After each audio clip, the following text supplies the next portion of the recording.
Yeah, so we're streaming, right? Let me see. Okay, so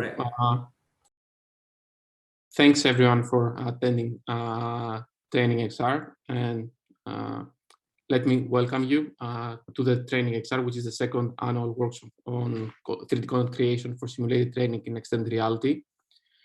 This workshop is a part of the IEEE Virtual Reality Conference and discusses and articulates research vision on using the latest extended reality technologies for education and training purposes, and on creating immersive 3D virtual content for delivering effective and personalized training experiences.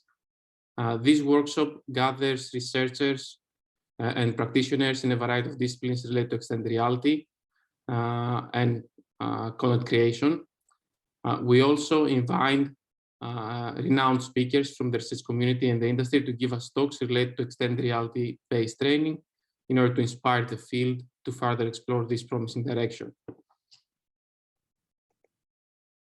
This workshop is organized by Dr. Craig Hu, who is an assistant professor of computer science at George Mason University, where he leads the design, computing, and extended reality group.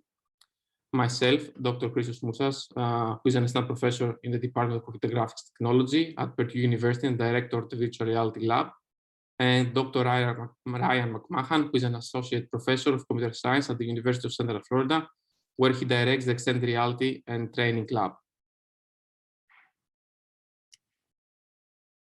This workshop targets at bringing together researchers and experts in augmented reality, virtual reality, computer graphics, computer vision, robotics, and artificial intelligence to discuss the research challenges creating virtual training experience to be delivered through state-of-the-art extended reality technologies. Specific topics of interest include, but are not limited to, 3D content authoring for extended reality, procedural modeling of virtual environments, virtual human interaction and human perception, crowd, sound, physics simulation for VR training, and more. The workshop established in 2020, and during the year, that year, we were fortunate enough to have 14 papers presented along with 3 keynote speakers, Dr. Stephen Feiner from Columbia University, Professor Gregory Wertz from University of Central Florida, and Dr. Kapil Madathil from Clemson University. This year, the workshop will host 10 papers divided into 2 sessions, along with 3 keynote speaker presentation and a short ceremony for the Best Paper Award. Feel free to use Discord to ask questions about the presenters and the papers and the keynote speakers. Zoom attendees can also raise their hand to directly ask a question. We divide our workshop into 2 sessions. During the first paper session, there would be 6 papers presented. And during the second paper session, there will be 4 papers. We approximate that each paper presentation, along with a short Q&A, will not exceed 15 minutes. As mentioned, we will also host 3 renowned speakers, Dr. Kyle Johnson from the University of Georgia, Professor Tobias Hollerer from the University of California, Santa Barbara, and Professor Dines Manocha from the University of Maryland at College Park. We would also like to invite you to submit your papers to a special issue titled Professional Training in Extended Reality, Challenges and Solutions in Frontiers in Virtual Reality Journal. This research topic in the Frontiers in Virtual Reality Journal discusses and articulates visions on overcoming the research challenges of using extended reality technologies for professional training purposes. This special issue will accept research based on a variety of disciplines related to extended reality-based professional training and content creation to inspire the field and further explore these promising directions. The abstract submission deadline is May 22nd, and the manuscript submission deadline is September 19th. So without further ado, let me introduce you to our first keynote speaker, Dr. Kyle Johnson, Dr. Kyle Johnson is an associate professor in the School of Electrical and Computer Engineering at the University of Georgia in the United States. He earned his PhD in computer engineering from the University of Florida in 2008, studying how immersive technologies, intelligent virtual agents would advance medical communication skills training. Since joining the University of Georgia in 2008, he and his students have designed and deployed extended reality training experiences for other areas of medicine, veterinary medicine, sports, and of late have heavily focused on transforming engineering education. Outside of training, he also applies extended reality technology to immersive data analytics and health promotion, with recent work focusing on agricultural intensification and childhood obesity prevention. Dr. Kyle Johnson will give us a presentation titled Collaborative XR Training Experiences for Engineering Education. So Kyle, if you are ready, I will stop sharing.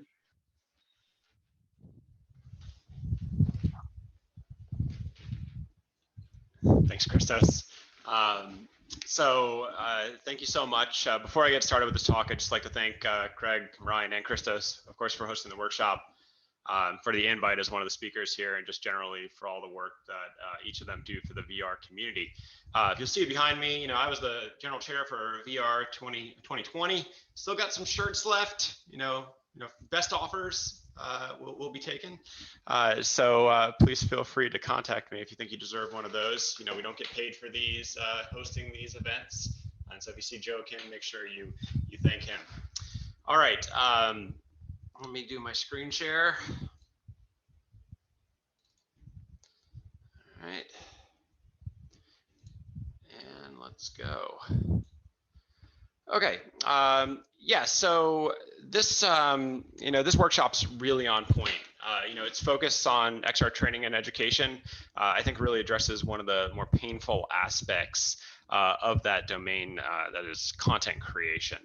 So actually, 3 years ago, I gave a talk at one of the other regular VR workshops, K through 16 embodied learning through virtual and augmented reality, which this year I think is at the end of the week. In that talk, I argued essentially that it was plausible, at least, to consider the prospect of VR-only schools, even at the K through 12 level. Obviously, we have a long way to go before that can be widespread. But what I think is really neat is that the hardware is no longer the insurmountable issue it used to feel like. In fact, it feels like this feature is only just out of reach, and that it may take surprisingly little for the floodgates to open. What I believe now is that we only need enough valuable and usable content that can leverage these devices and really improve the learning experience. That's why we're here today at this workshop. So my talk today is going to be about my lab's journey over the last few years in introducing various levels of VR experiences to engineering education, both to my local engineering community and also to the engineering education research community, all of whom I've really learned so much from over this last few years. These communities are really fertile ground for collaborations, and I'd like to see more of those collaborations happen. And so I hope that this talk can perhaps inspire some of you to reach out if you haven't already, to your colleagues, to your local engineering schools, especially some of the core undergraduate programs that I'll be talking about today, because they could really benefit immensely from your expertise, and even provide you with an opportunity to test out some of your research with sort of large audiences. Because a lot of what we do in VR can be applied to engineering education. Specifically, we're going to cover 3 strategies I've learned and followed in recent years that guide my work. I'll cover these in the context of case studies that demonstrate how they were integrated into courses. And I'm also going to spend a good bit of time demonstrating the software at the end of my talk. Also, if you want, you can try the software too. So I put a link in the chat to where you can download these. That's also listed here if you want to enter that. And so there's an Oculus Quest APK that you can download. You'll have to sideload that in dev mode. Hopefully you know how to do that at this point. If you don't know how to do that, or you have a desktop VR system, you can try out the Windows build. I will admit that the Quest build is a little bit more well maintained. Okay. So first, why engineering education? if I'm being honest, a lot of my focus on engineering education has to do with me being pretty deeply embedded into a relatively small and new engineering program over the last decade or so. I work at the University of Georgia in Athens, Georgia, which is a college town about 60 miles, about 100 kilometers outside of Atlanta, the city that was supposed to be the site of our conference last year. The university is quite big. It's about 35,000 students. The size of my school when I joined in 2008 was about 300 students across about 5 degree programs. So that small size meant that my lab was in the same 1.5-story building that you see here around all of the faculty offices, labs, and classrooms. It was a pretty unique and cohesive environment where I got to know the instructors and the curriculum and really got to see the students learning. And on top of that, those instructors got to see my lab, which at the time focused mostly on medical and veterinary training applications like the ones you see here. Also, despite our smallest size, and I'm being honest, we're about 2,600 students now. We've grown rather fast. But despite that small size at the time, we really had a focus on engineering education and have a thriving engineering education institute within the walls of the college that encourages and incentivizes faculty to work together on educational projects. And so pretty naturally and organically, these interactions led to projects, mostly centered around 3 courses in our core engineering curriculum, where I had colleagues that were interested in working with me, and where I felt that there was an opportunity to provide value to the courses. And so I'm going to go through each of those courses now, just to give you a brief overview of what the general content in those would be, because I know not everyone here is an engineer, or at least in a college of engineering. So the first course is engineering statics. Engineering statics is one of the most foundational engineering courses that almost every engineering student will take relatively early on in their program. The course is essentially about various forces that act on structures and how those structures have to bear those forces so they don't move or fall over. Conventionally, it's almost exclusively lectures and pen and paper analysis problems, and it's really hard. So it's considered a gateway course in most engineering programs that leads to a bunch of attrition to other majors. The next course was fluid mechanics. So this course is kind of complementary to statics, dealing with the analysis of systems featuring liquids and gases, both under static conditions and under flow conditions. So unlike statics, though, which is mostly a conceptual course and leads to higher level topics, this course has a more direct link to engineering practice with some laboratory exercises involving tanks of water, pipe systems, and pumps, for example. It's also quite hard, as the math is pretty nonlinear once you get into pipe flow and networks, but it's really a really important class in engineering because while you get some of the statics principles in physics courses, fluids are barely covered elsewhere. And finally, we work with land surveying. So this course teaches students the fundamental concepts and the practical tools that land surveyors use to precisely locate boundaries and structures in any given area. It's one of the more visible courses in the engineering program because the student, excuse me, the students survey areas around campus with their various instruments. While they aren't actually learning to be land surveyors per se, the hands-on experience is thought to help students better understand the data that these instruments generate. Unlike statics and fluids, this is a relatively tech-heavy course, as students are mostly working with computer programs to load the data and analyze the data, and surveying instruments that collect the data. Those things are very complicated devices. I should say that another reason these courses were intriguing to me was because that they were early on enough that although I'm a computer engineer, not a real engineer, I could learn the content well enough to create viable products and consult with some of these amazing instructors here who are all right next door, who I got to see on a daily basis. So this has been quite different as I related from other work that I've done with, for example, medical applications, where the domain was so foreign to me that I had to rely almost 100% of my collaborators to get the right content in there, which is a very slow process, especially since they tended to be located off campus or in another city. So now I've worked with these courses and their instructors over multiple projects over multiple years. And so I'm going to instead focus on our strategies that we've used, which have been aligned with the project somewhat, but which really have been building towards a more comprehensive suite of tools. With that in mind, the first XR education strategy I'm going to discuss is avoiding embedded pedagogy. What do I mean by that? I mean that we've really made an effort over the years to avoid making the software the teacher, but instead to build environments and simulations that support teaching and learning. Why? A few reasons. First, logistics. As a researcher, I don't have time or money to do this. It takes a ton of effort to integrate planned activities, tutorials, and things like quizzes. These are tasks that are already done by instructors, and they need to adapt them all the time.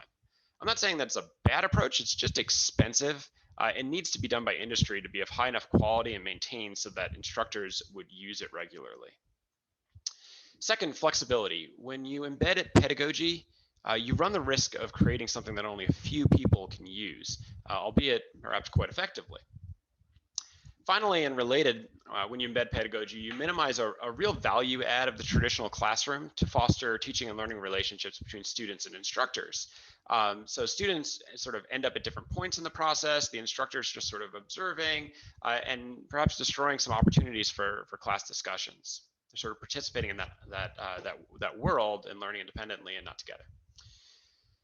So as our first case study and demonstration, I'm going to show you something we did in fluid mechanics. The idea was to employ a pedagogical approach known as inductive teaching and learning to help students with the key concept in fluid statics related to the directionality and magnitude of the pressure exerted by fluids on their containers and object placed within them. To support this, we built a fluid static simulation that for any object placed at rest in a virtual tank of water, we would show the pressure vector at various points on that object. An instructor would then guide students to identify characteristics of those pressure concepts, those pressure vectors, such that that ultimately they constructed the correct concepts. Originally, we did this work on iPads that have spatial tracking, as you sort of see here. We also made sort of a crazy attempt at an augmented reality version of this. It was complete with water pumps to raise and lower the fluid in a real tank of water. Cool project, but not all that practical, it turned out. Lastly, we tested it with just desktops. We also have a virtual reality version that I'll show later. For now, I'll show you the desktop version that we actually used. So let me switch over to that real quick. So essentially, we're in a virtual laboratory, and we have sort of this tank of water, and this looks like this object that's floating inside it. And I can kind of click around here, move around here, view it from various points. Can also raise and lower the level of water.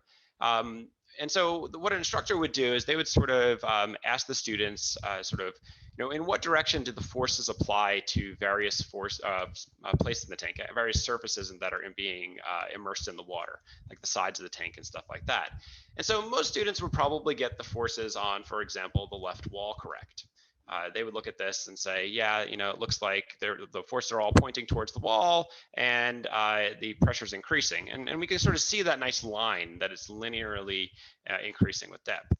But where a lot of students struggle with this is on identifying that the forces actually always point towards the surface. And so if we turn on the forces on the object, we can see that they always point towards the surface. And this is really exemplified in the sphere if we load that. And we can see that, again, they're always pointed towards that surface. And this is actually why objects float, by the way, because their forces below them are higher than the forces underneath them, plus gravity. Right, so it doesn't counteract gravity, they fall. So we switch back out of that. So ultimately, what we found by doing this was pretty interesting. We compared two forms of inquiry, right? So one where the instructor used the software in front of the class, and one where the students were given the software and a guide. In terms of a conceptual inventory that we took afterwards, the instructor-led version was best by a substantial margin. But the same software, to my point, was able to be used for both. And I think this is a powerful concept. We should let the instructors figure out how to best use the tools and leave the pedagogy out, at least for now. And really the bigger lesson is we should modularize as much as possible. And so if you're going to embed pedagogy, have a version that doesn't have it in there. So the next strategy is related to avoiding embedded pedagogy in suggesting that a specific pedagogical approach that can be used in VR effectively. That is to ask students to measure and model. if y'all were to pick up a typical engineering textbook, at the back of the chapter, you'd probably see a bunch of practice problems alongside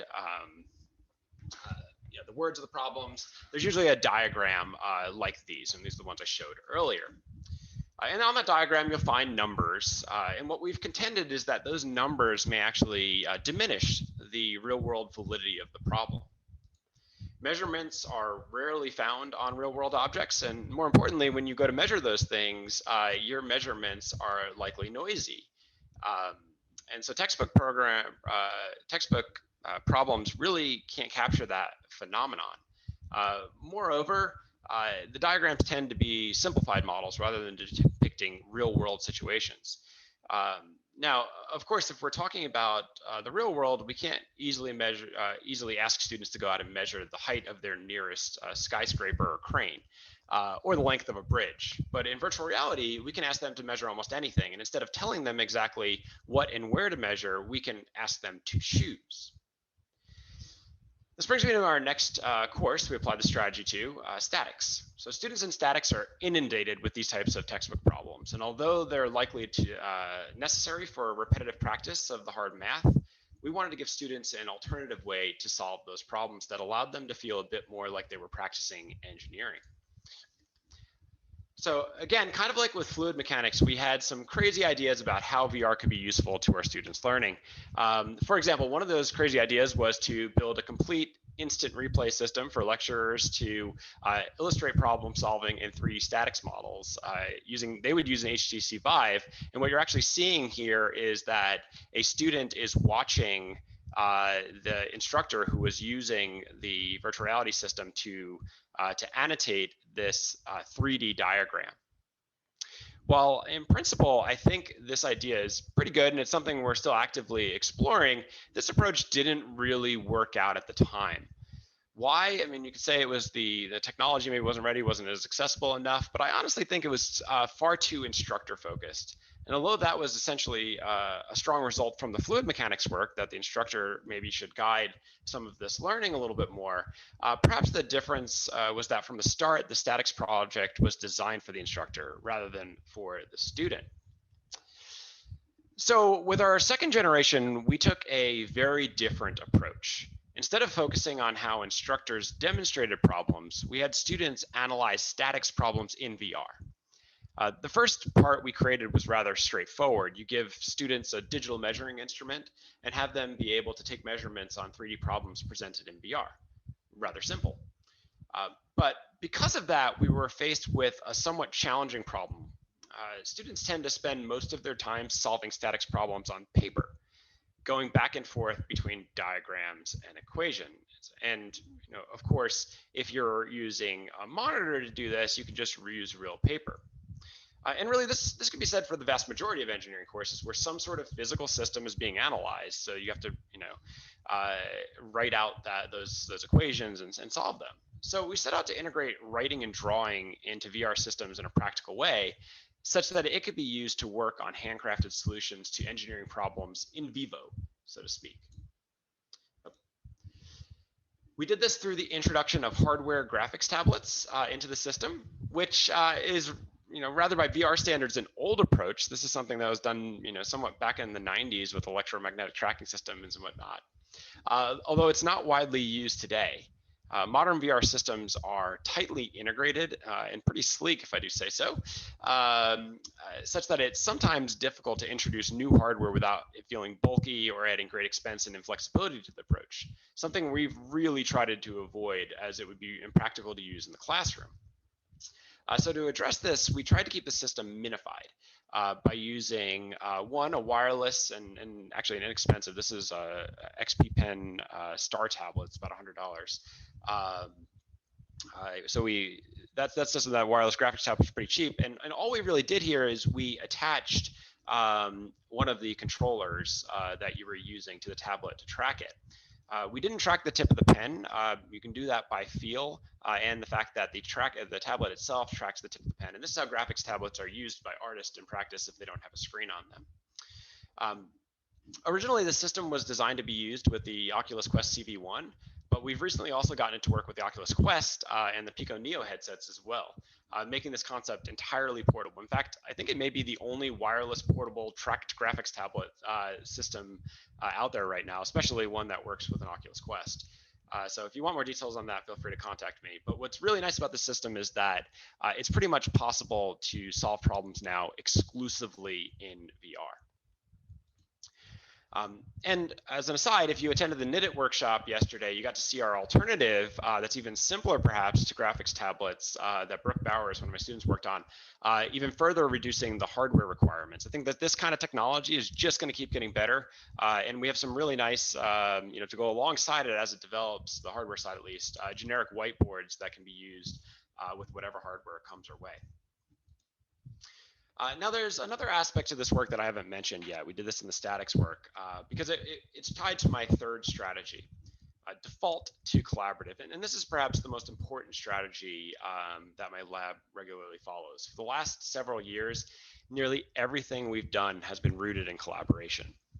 VR, even when it's used nearby other people, can be extremely isolating experience. Perhaps that's why VR chat, Steam VR application, Oculus VR application, has an order of magnitude more users than any other VR game out there. Maybe single player is good if you're trying to focus, but we feel that it should always be an option to be in virtual reality, a virtual reality environment with someone else. That doesn't necessarily mean physically remote, and it doesn't necessarily mean that everyone's in the same interface, but it does mean that I can make those choices as needed to support my educational goals. For education, this could be between an instructor and a student, or between students, or even an entire classroom. So to that end, we've really put a lot of effort into networking our applications. We primarily use the Photon Cloud, which integrates nicely with Unity. It also has some great side effects. For example, I'm sure that many of you have experienced the challenge of trying to help someone use a VR interface while you yourself aren't in that interface. So when networked, these problems are solved naturally, provided the networking isn't the problem, of course. Where this is best exemplified has been in our third and final course, land surveying. So land surveying is maybe an ideal application for collaborative VR, as maybe I've ever seen. The logistical problems with teaching land surveying in a practical way are immense. It involves operating complex, expensive equipment. It's got to be taught outside in a suitable landscape. It's done with small groups, and it involves traversing large distances, consuming vast amounts of time, especially instructional time. For an engineering program where students are unlikely to actually do surveying as a regular job, but still need to know how to do it, VR, as you're seeing here, can be extremely efficient at overcoming nearly all of these issues. And what we did, and we did just that in an application that integrates everything we've discussed so far, avoiding embedded pedagogy, measuring and modeling, and now default to collaborative. So to illustrate all of this, I'm going to now ask my assistant, Anton Franzlubers, one of the grad students who works with me. He's the chief architect behind the land surveying application, and he's going to help with the rest of the presentation, which we're going to do in VR. So let me see if this is going to work. This is the risky part of the presentation. And Anton, if you will unmute so that people can hear you if you decide to talk. So let me see if this is going to work. And I probably need to change my screen sharing so that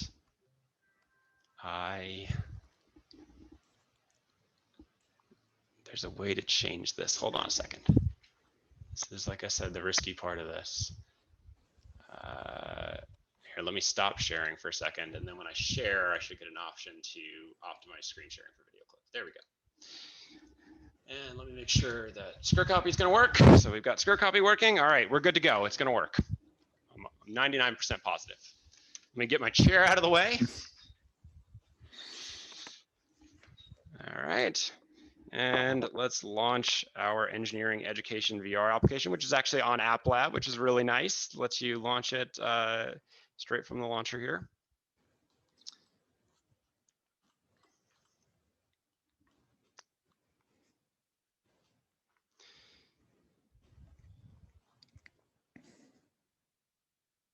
All right, so we're in here in VR. You can see Anton's in here. He hasn't changed his name yet. He's gonna go ahead and do that now, and I'm just gonna watch him do that because you can't see me. So he's going to change his name to Anton up there so I know who he is. And so I can easily identify him with other people in the environment. And I need to make sure that I'm always facing you all. So I will try to use my snap turning instead. And I don't know if Anton can hear me, but I know he can hear me through Zoom. But I could say, you know, can you hear me, Anton, over on the whiteboards? Can you hear me? And this isn't Hollywood magic, and he already wrote yep because he can hear me. But now I can ask him, you know, let's go over to one of our surveying scenes. Let's go over to the quarry scene, and I'm in room 0. And so let's jump over there. And so this would load us into our quarry scene, and you can see our application now. And so I still see Anton there. Anton, let's go ahead and grab some of the surveying equipment, and I will meet you over there. And so I'll grab one of these. And meet you over there. Sorry, it's hard for me to remember to face you all. All right, so he's going to set that up over there, and I'll wait for a second, and so I can watch him do this. And so what he's doing is he's leveling the surveying equipment, and leveling the surveying equipment is actually one of the harder skills for students to learn in real life. And so we made this simulation pretty accurate with respect to the different legs of the tripod. It's even got fine leveling screws on the top. And so while he's leveling that, though, I'm going to go and take this over to where it needs to be. I'm going to hit my wall and bring it to a point we're going to survey and set this up. So let me place this right here and snap turn and make this face him. So this is what's known as a prism, which I also have to level. So you can see that there's a leveling bubble on there. To make sure that I'm directly over the point. It's also showing me the height of that, and I've sort of roughly faced that at him so it reflects the light properly. So I'll go back over here now, and we can see Anton using the surveying equipment now. And he's we had to make some compromises. For example, like instead of looking through the lens hole, you stand back. And that's not because you couldn't look through the lens hole. That would work just fine. It's because when you're actually looking through through the lens hole, you can't use the Quest controllers to turn the knobs. And so it gets a little bit annoying if you don't have that kind of view. The interface is fully functional. You can see this looks exactly actually like the real interface that we have in our application. And Anton can take a very precise measurement and tell me what that is. And I can go over here as someone helping him and write down. So what is it, Anton? We got a horizontal distance of 40.452 meters and a vertical distance of 4.893 meters. 4.893. Awesome. So that's essentially it. And these whiteboards are really useful. They're really functional. So I just want to mention that that's basically what we use in the engineering statics problems as well. Okay, so I'm going to take off the headset now. Come back just briefly. We're going to do another demonstration in just a second. All right.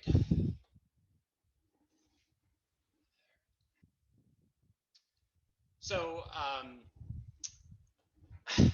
this dynamic was more between two students maybe that knew how to use the software, but could have easily been a training experience between an instructor and a student, or a large classroom demonstration by an instructor. It's extremely flexible. Again, not embedding really any pedagogy in there, really just embedding useful things for students and instructors.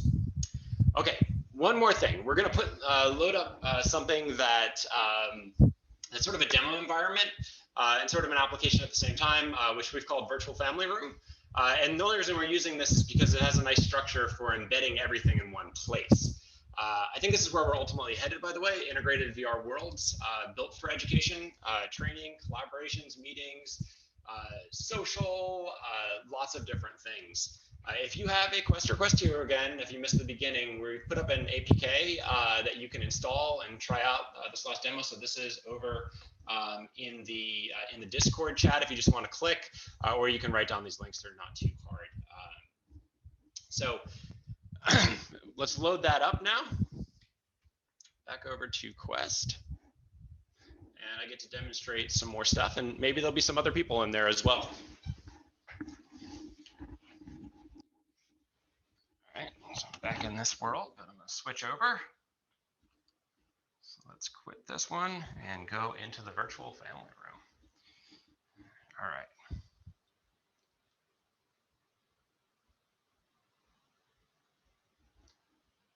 looks like it's showing up good there.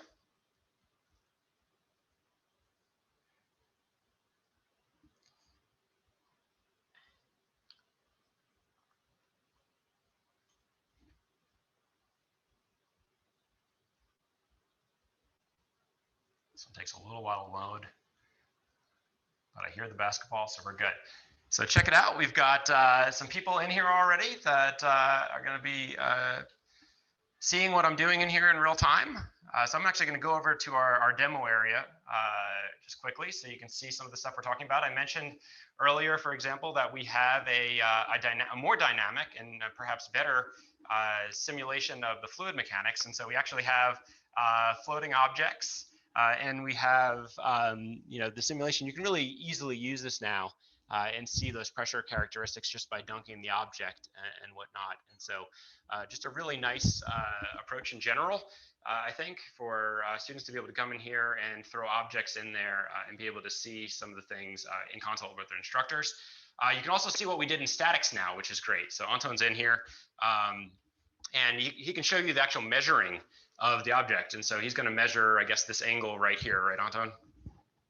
So that looks like about 150 degrees. Yep, that looks good. And we've got the whiteboards in here, and so you can easily look, over here and do some drawing and erasing, right? So he can write out some measurements. You can write out a hello. You can write a smiley face. You can do whatever. And so it's just a really flexible tool that we've been able to just put sort of anywhere. Andrew, another one of my students, is in here. You can tell I sort of I seeded things a little bit, but you're more than welcome to join yourselves.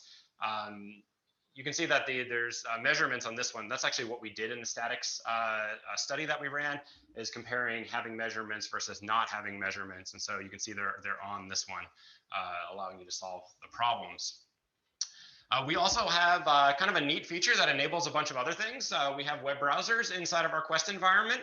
That's enabled by a Unity plugin, but we had to do some modifications to get it to work for us. But you can see the Training XR workshop is here. You can go to my lab website if you want to explore that.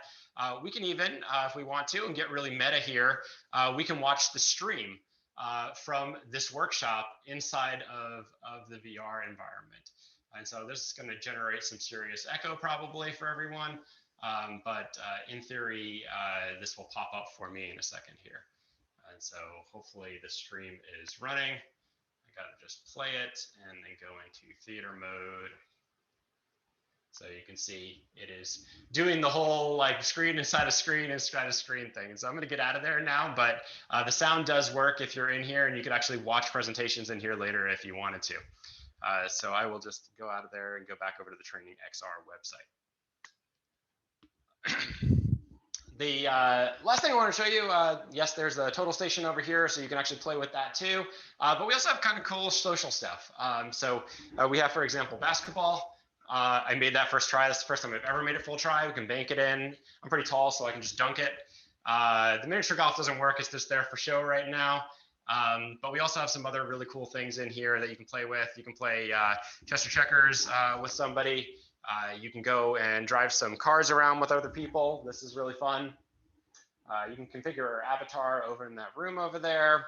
And so people can sort of have fun and drive things around in this environment, which is, it's a fun one. We also have a really cool mode in here that it's not loading up for me. Oh, it's because Anton did what I asked him to and switched it to the B button.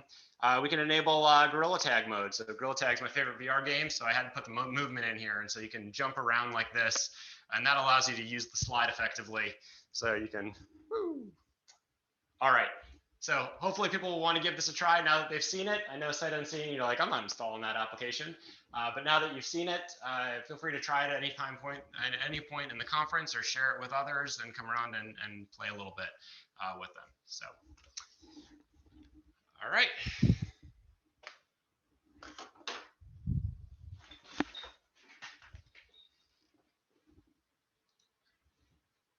Right, hopefully I didn't go, I think I did pretty good. So in closing, some words before questions. So I think that going back to engineering education, for an engineering school that wants it, they could do an entire curriculum in VR today. it is not a hardware issue, and frankly, it's not even it's not a severe content issue because the vast majority of the existing content could straight up be reused inside this sort of environment. I'm trying to. I'd say the biggest hurdles we face now are accessibility and comfort.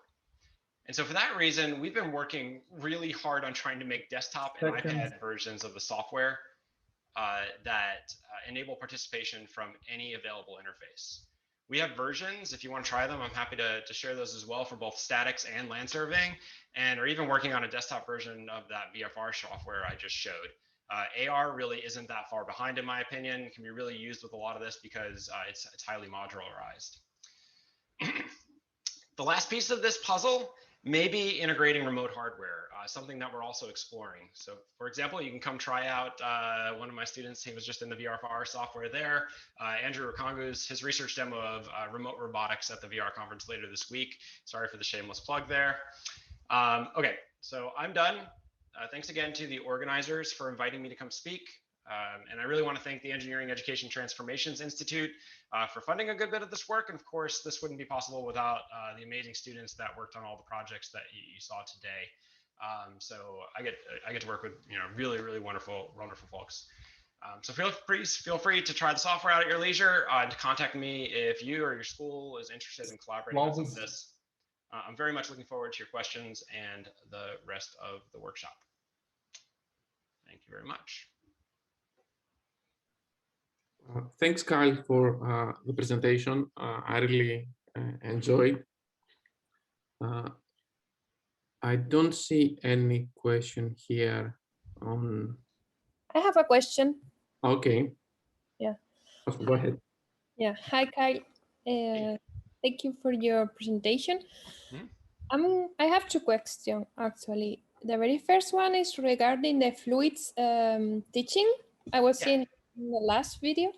Let me see. Have you considered how the lacking of haptics when touching the ball and throwing into the water has an impact on the learning? That would be the first question. Yeah, it's a good question. We've explored haptics and sort of weight and stuff like that in other projects using, for example, not the Phantom devices, the Nova Falcon devices. I think that haptics are great. I think you can somewhat visualize the missing information, right? I can't feel the pushing up. That's essentially what we're doing right now. We had really good success with students understanding the concepts we were trying to deploy. Now, whether or not they develop misconceptions is a really great point that I think we need to do more of in evaluating our software, is to say, what do we think students might have gotten from this that's because of the virtual reality? So I love your question. It's something I'm definitely going to start incorporating into studies we run in the future. Okay. The second question is regarding the building of the 3D objects. I'm wondering, in general, what is your procedure? Do you normally find libraries where these objects are already built and you just download them, or you pay for them? Or sometimes do you have to model yourself, maybe using Blender? You find unicorns like Anton Franzlubers who can do the 3D modeling as well, which is pretty hard. But he did most of the modeling of that, all the modeling of that total station, and most of the modeling of that virtual family room environment. So everything was done by your students. Yeah, some of them. So the fluid simulation, that's a Unity environment. You can buy that. I think a lot of people actually have that. It's like a full school. Unfortunately, it doesn't. It's designed for desktop environments. And so one thing that we've sort of learned the hard way in all of this is that the software engineering is really hard. And it's one thing to build a research application that has one object and it doesn't look so good and it runs at full frame rate. It's a whole nother thing to build something like that virtual family room that runs at full frame rate on an Oculus Quest 1. You have to put in a ton of effort, actually, like you said, on the modeling side to make sure it's low polygon. It uses a lot of textures to sort of fake high detail. that you really spend a lot of time, as we did over the last couple of days, profiling your application graphically and on the CPU side. So it's a lot of work. But I think it's worth it because at the end of the day, these are applications that can be used, without us. They can be used by instructors that just want to deploy them in the classroom for learning. So for instance, the yellow tool from the last case, the land surveillance, was also really modeling by you Yep. and wow, Yeah, I am super proud of him. I take no credit for that, but he did such a wonderful job. And this thing mimics the functionality of the real total station down to every last button on there, and the interfaces, they all look exactly the same. Okay. That is a study that we were about to run pre-pandemic to compare it against the real total station. That looks exactly the same. And what is the program that you use for modeling those objects? He uses Blender primarily. Okay. Thank you very much. Yep. There are a couple questions on Discord that I'd like to ask you.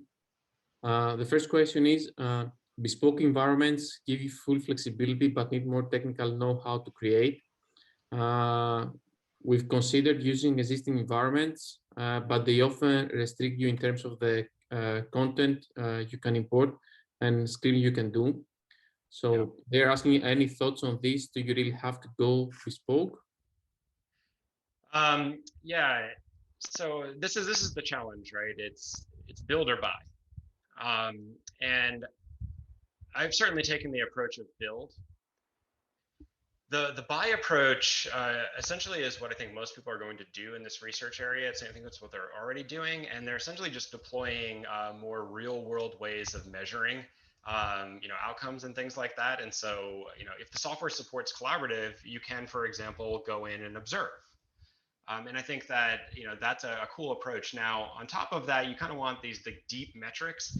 And a lot of the companies that are going to provide products on here, they may not provide you the data. And so I think it's really important to, if you're going to work with a product, you have to work with a company that's going to provide you that data. And I think that there's a real opportunity for companies out there to be in that business of, okay, yes, you can use our software, but we're also going to give you full access to the logging that our systems do. So we've taken the build approach, so we have full access. You're not being logged, by the way, in the virtual family room. You don't have to worry about us. Just disclaimer there. But we are logging, for example, in the engineering education application, everything students do from the, every button they press, every action they turn, they move, and that's all geared towards potentially analyzing the sort of behavioral metrics of learning. Okay. There are a few more questions that I will ask you. Do you have suggestion of finding a balance between VR and real world training, assuming they end their training with real world practice? And also your thoughts on conducting the assessments inside VR versus in the real world? Yeah, so the conducting assessments part, we sort of, I just dealt with a little bit. I've done some work in actually like embedding quizzes and things like that. I mentioned that you shouldn't embed pedagogy.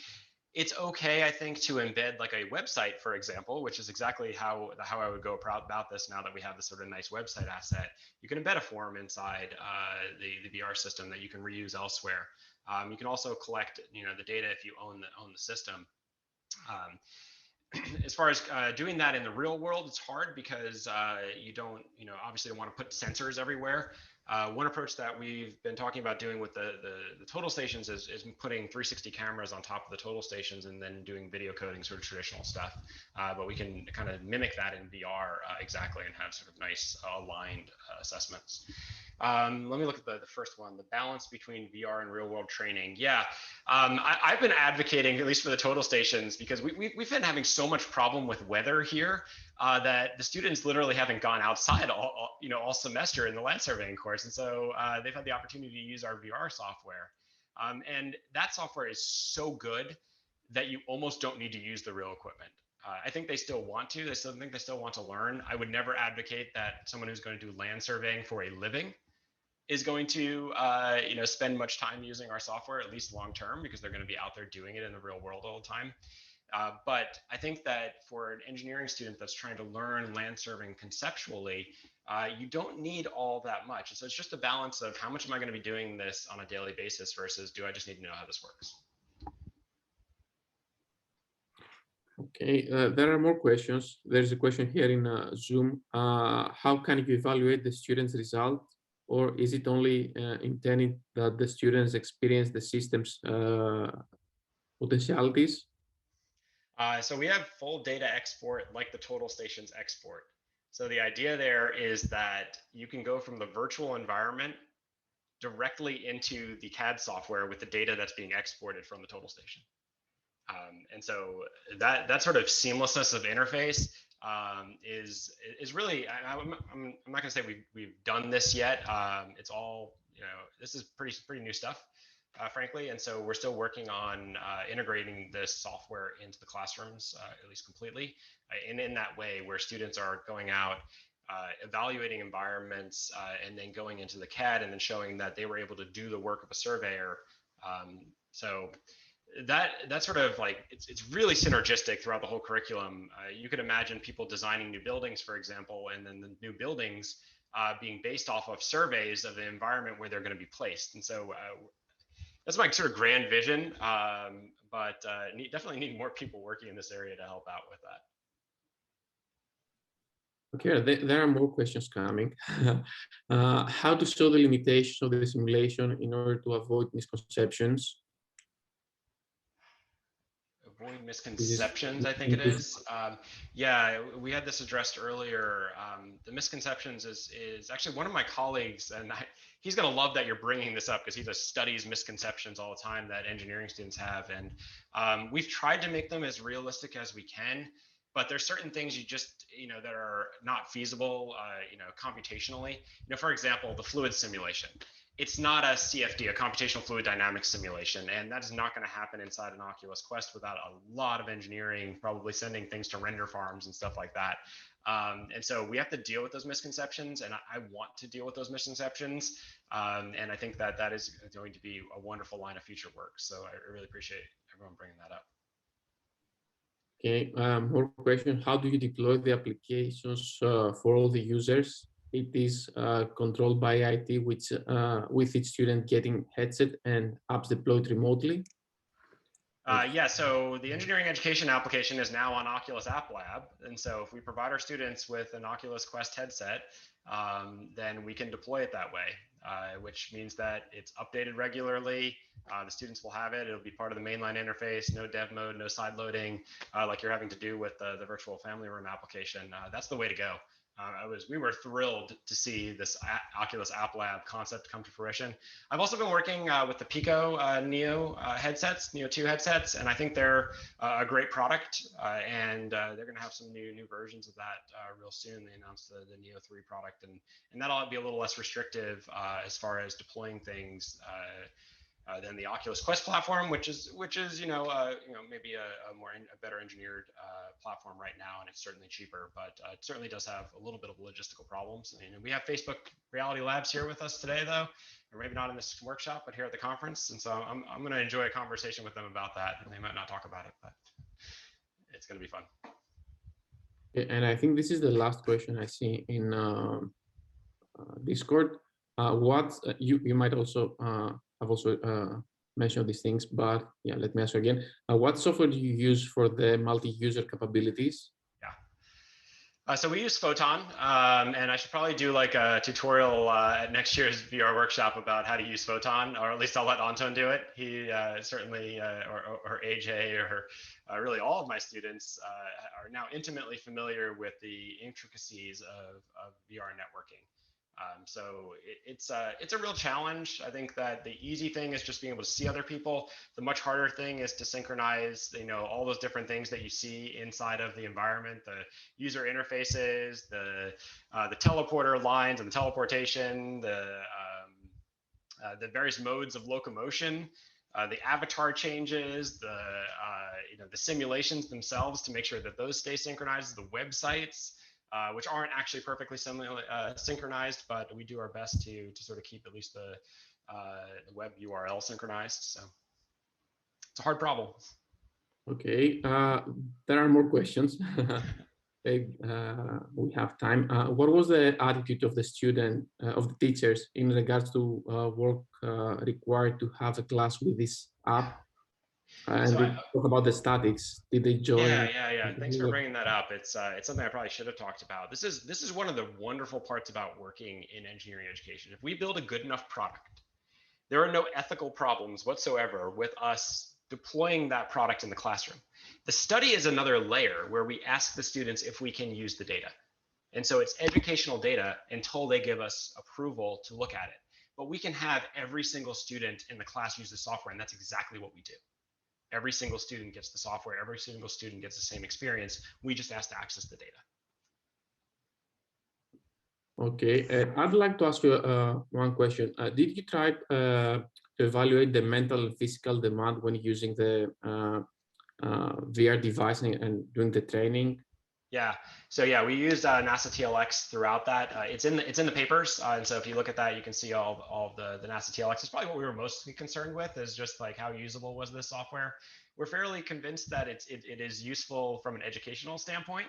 But is this something that students would want to use? And it's definitely getting there. The desktop applications are definitely easier to use.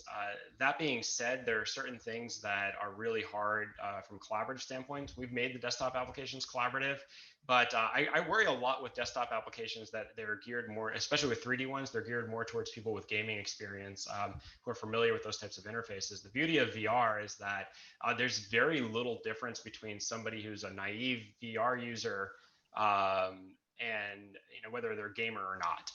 As people get more experience with VR, of course, there's going to be a difference, but at least the social side of things, if you make things sort of touch-based and familiar, people can participate really easily. You don't have to necessarily explain how to look around, and then you've got other people, if it's collaborative, in there to help you. And that's a big problem with non-collaborative interfaces, is just not being in there to help someone get going. And when you're doing this in class situations, it works because the students are able to help each other. Can you tell us also a bit about the skill transfer? I mean, students learn something in VR and how this is translated in the real world setting. I wish I could tell you that. Like I said, the one that we really have an opportunity to study that with is the land surveying. We tried to run that, right literally in March. We were ready to go. We had everything lined up. And then it fell apart because of COVID. So we're hoping to get that rolling again, probably this fall, where we will compare it against the real total station and see if students use this software before, are they then able to effectively use the real total station, which they do not get a whole lot of opportunity to use. It's just a handful of times over the course of the whole semester if it doesn't rain. Awesome. I don't see any other question. So thanks a lot for the Thank you. It's a great opportunity. Clap. We'll follow the schedule. So we'll have a short break, a 30 minutes break. We'll be back in about 30 minutes with the first paper session. Awesome. I'll be over on Discord if anyone wants to chat. Take care. Yeah. Thank you. You can unmute and clap if you want.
first paper session of the Training XR workshop.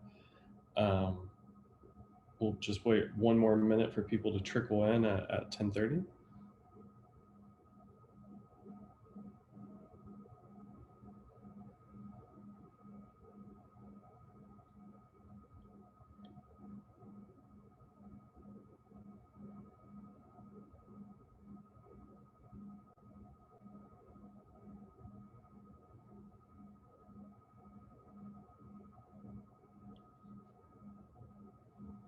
Okay, everyone, so welcome to the first paper session of the Training XR workshop.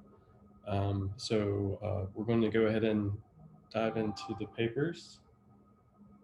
1 second, we're waiting for the videos to be redisplayed.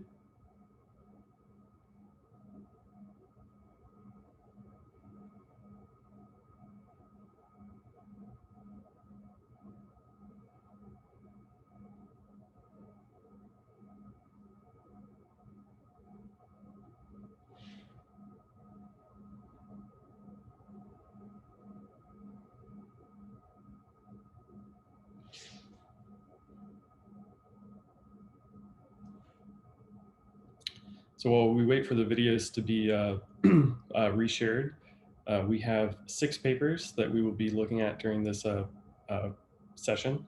At any point, if you have a question for the authors, do please put those in Discord. That will probably be the easiest way to keep track of all of the questions. Otherwise, you can also use the Zoom chat. I will try to monitor that.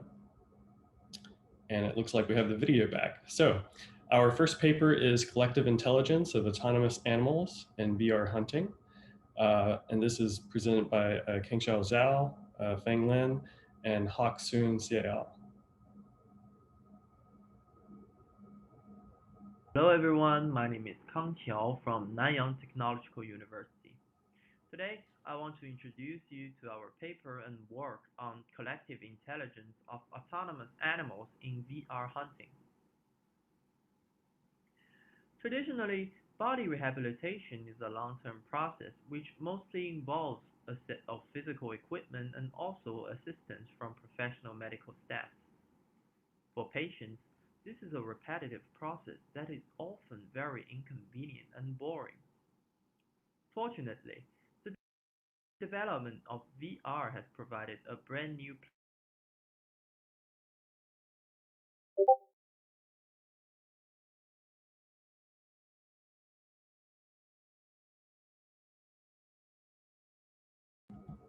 Craig, so the audio was playing. Could you refix the audio?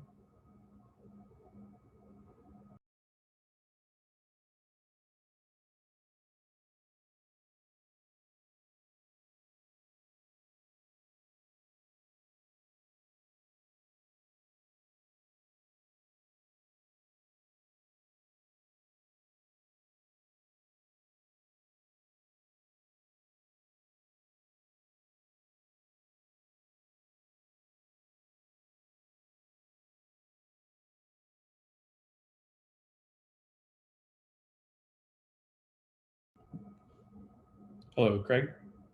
The audio is actually not playing. Can you try to refix the audio? I think I saw that your headphones were connected.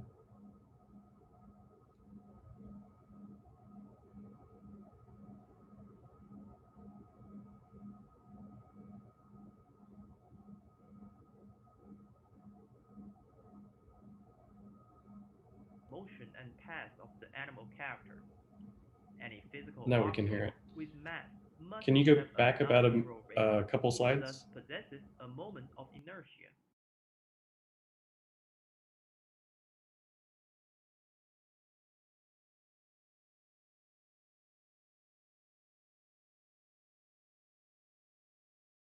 Of the animal, we took an approach that strictly follows the basic laws of kinematics and mechanics to determine the motion and path of the animal character.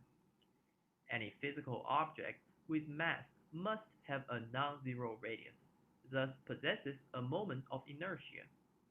Shape of a rigid body that can decently represent the rig of most terrestrial animals is an ellipsoid, as shown in this figure. By idealizing these animal rigs as ellipsoid-shaped rigid bodies, we can easily steer them around the environment by just providing them a steering force and a steering torque as inputs. Besides displacement and angular displacement, which are derived as final outputs, we are also able to access and manipulate important variables during this derivation, such as acceleration, angular acceleration. Since we temporarily lost audio, we're going to go back to about a minute so that everybody can catch up on the presentation. Thank you. The player can move freely around the forest environment with all kinds of different animals such as bears, wolves, deer, etc., and is able to control a virtual bow which has unlimited arrows for him to shoot down these animals. Our objective is to generate in-game animals with high level of autonomy in order to minimize users' uncomfortableness and maximize their experience while gaming. Our key innovations can be embodied from two major layers of an integrated motion behavior system: the navigation layer and the steering layer. First of all, I want to introduce you our proposed constraint ellipsoid model. To represent the rig of the animal, we took an approach that strictly follows the basic laws of kinematics and mechanics to determine the motion and path of the animal character. Any physical object with mass must have a non-zero radius, thus possesses a moment of inertia. Shape of a rigid body that can decently represent the rig of most terrestrial animals is an ellipsoid, as shown in this figure. By idealizing these animal rigs as ellipsoid-shaped rigid bodies, we can easily steer them around the environment by just providing them a steering force and a steering torque as inputs. Besides displacement and angular displacement, which are derived as final outputs, we are also able to access and manipulate important variables during this derivation, such as acceleration, angular acceleration, velocity, angular velocity, mass, and moment of inertia. Specific constraints can be applied on these variables for different types of animal to generate a set of diverse motion behaviors. All the parameters of our constraint ellipsoid model are listed in this table. So now, depending on how the steering force and torque is defined, we can generate all sorts of different behaviors. We have defined multiple behavior algorithms and achieved full autonomy steering force updates based on the current parameters of the character and its given task, such as hover, pursuit, flee, obstacle avoidance, etc. The NPCs can be assigned to any tasks at any time under any circumstances, since a new task only exerts a new virtual external force and torque on the rigid body without needing to conform to its previous state of motion. As we all know, in a large forest environment, animals in most cases prefer acting in groups rather than individually. Therefore, algorithms that can represent this feature are also introduced, such as group pursuit, group flee, group hovering, and leader following.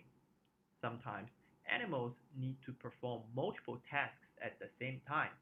For instance, when they need to perform obstacle avoidance, hovering, and leader following simultaneously. To achieve this feature, we have also introduced a force combination algorithm where multiple forces with individual weights are processed into one resultant force. In this work, a generic constraint ellipsoid model is proposed as a rig simplification model to derive a wide range of different motion behaviors. New adaptive steering algorithms are designed for individual and group animals to navigate around the environment. Force combination algorithms are explained to reflect the diversity and flexibility of this approach. In future work, the new models and algorithms can also be used for NPC motion controls in other VR and AR applications. This is the end of my presentation. Thank you for your attention. Please feel free to email me if you have any problems or suggestions. Okay, great. Let's thank the authors for that. Virtual clap around. Are any of the authors here in the Zoom chat? I don't think I see any of the authors here.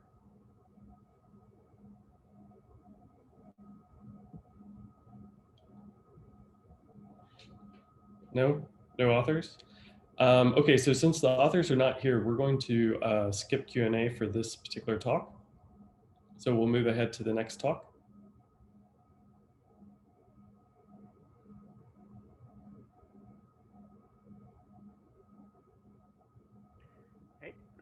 Okay, so the next talk is a collaborative virtual reality supermarket training application to teach shopping skills to young individuals with autism spectrum disorder.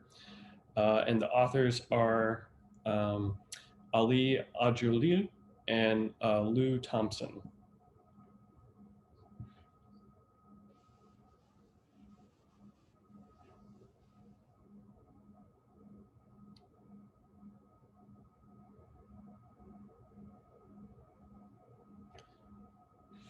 Craig, yeah.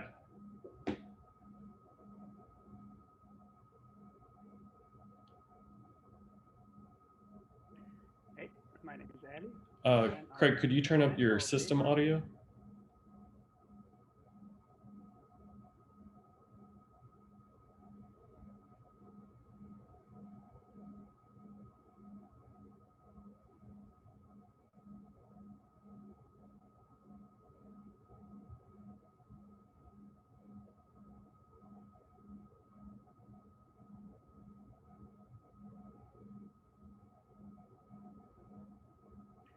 Hey, my name is Ali, and I'm here to present our paper, which is titled A Collaborative Virtual Reality Supermarket Training Application to Teach Shopping Skills to Young Individuals with Autism Spectrum Disorder. And before I start describing the product that's designed and developed for this purpose, I'm going to say a few words about what is autism spectrum disorder. Usually there are three main deficits that are related with autism. And one of these, of course, the main of it is the lack of communication skills. The second part is lack of social skills. Having a hard time figuring out how to be around other people in general. And this is relevant for instance, a scenario such as the supermarket. And finally, something that is very, very interesting for us that work with virtual reality is the lack of imagination. And by lack of imagination, we do not mean that they have a hard time being creative. That's not it at all. Lack of imagination, we refer to it as a lack of difficulty understanding described scenarios. For instance, especially verbal described scenarios. So if I had a child with autism, and I would tell her tomorrow when you go to school, before crossing the street, you have to be careful. You will have to first try to walk to a cross line and make sure there are no cars coming. So look to your left first, and look to your right, make sure there are no bikes and cars, and then you can cross the street. This verb.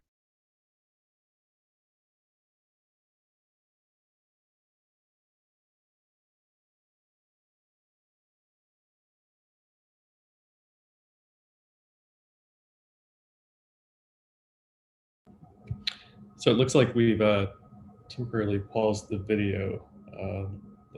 Craig, if you can hear me, can you replay the video? Yeah. So I'm trying to make it louder. Do you hear me? Yes. Yeah, we can hear you. Yeah. So it's a bit the volume is a bit low, right? Yeah. Can you turn up your system volume? My system? Yeah.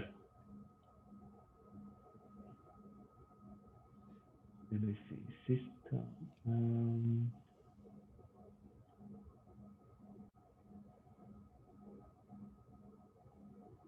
Let me see. Let me try again. Verbal instruction, they have a hard time imagining what I'm saying. Is it still low? It's a little low. I assume everyone can turn up their own audio volume. So why don't we go ahead and proceed, and then maybe before the next video, Craig, you can figure out Yep. how to make the volume louder. Yeah. Yeah. So let me go back a little bit so that we can listen again. All right. Let's start now. Lack of social skills. Having a hard time like figuring out how to be around other people in general, and this is relevant for instance, a scenario such as the supermarket. And finally, something that is very, very interesting for us that work with virtual reality is the lack of imagination. And by lack of imagination, we do not mean that they have a hard time being creative. That's not it at all. Lack of imagination, we refer to it as a lack of difficulty understanding described scenarios. For instance, especially verbal described scenarios. So if I had a child with autism, and I would tell her, tomorrow when you go to school, before crossing the street, you have to be careful. You will have to first try to walk to a cross line and make sure there are no cars coming. So look to your left first, then look to your right, make sure there are no bikes and cars, and then you can cross the street. This verbal instruction, they have a hard time imagining what I'm saying, like, imagining the situation that I'm describing to them verbally. They need to see it, and this makes it hard for them to cope with new situations, because we usually teach how to cope with new situations using, for instance, verbal skills, such as telling them how to do it. But the traditional methods, they rely on the visuals. These traditional methods include methods such as social stories, as you see here. Social stories is a method that visually describes desired behavior to the child using visualization, drawings, cartoonish drawings. And then a therapist, a teacher, or a parent can sit with the child, and then they can look at this and then talk about how to behave while out on a grocery store trip. Another method that works is called video modeling. And video modeling is a method that this is made by Autism Goes Society, and they create this video to teach individuals with autism how to finish a shopping trip. And then the first step is, of course, I will walk inside and get a shopping cart, and then they film everything. So the person with autism doesn't have to imagine a described scenario. That person can see exactly what needs to be done in order to achieve the goals that we need to achieve using this video. So this is one of the videos, and then I will look at my shopping list and see what I need. This very, very visual, and also audio. Now I shut off the audio, but it's also very auditive. And then another method that shows super nice results is called peer-mediated training, as you see here. And peer-mediated training is a method where, I will turn the volume down a little bit. It's a method where a peer without autism, the girl, is showing the other person how to behave in that specific scenario, okay? So she's going around and trying to show him how to do, how to play in the playground at that specific time.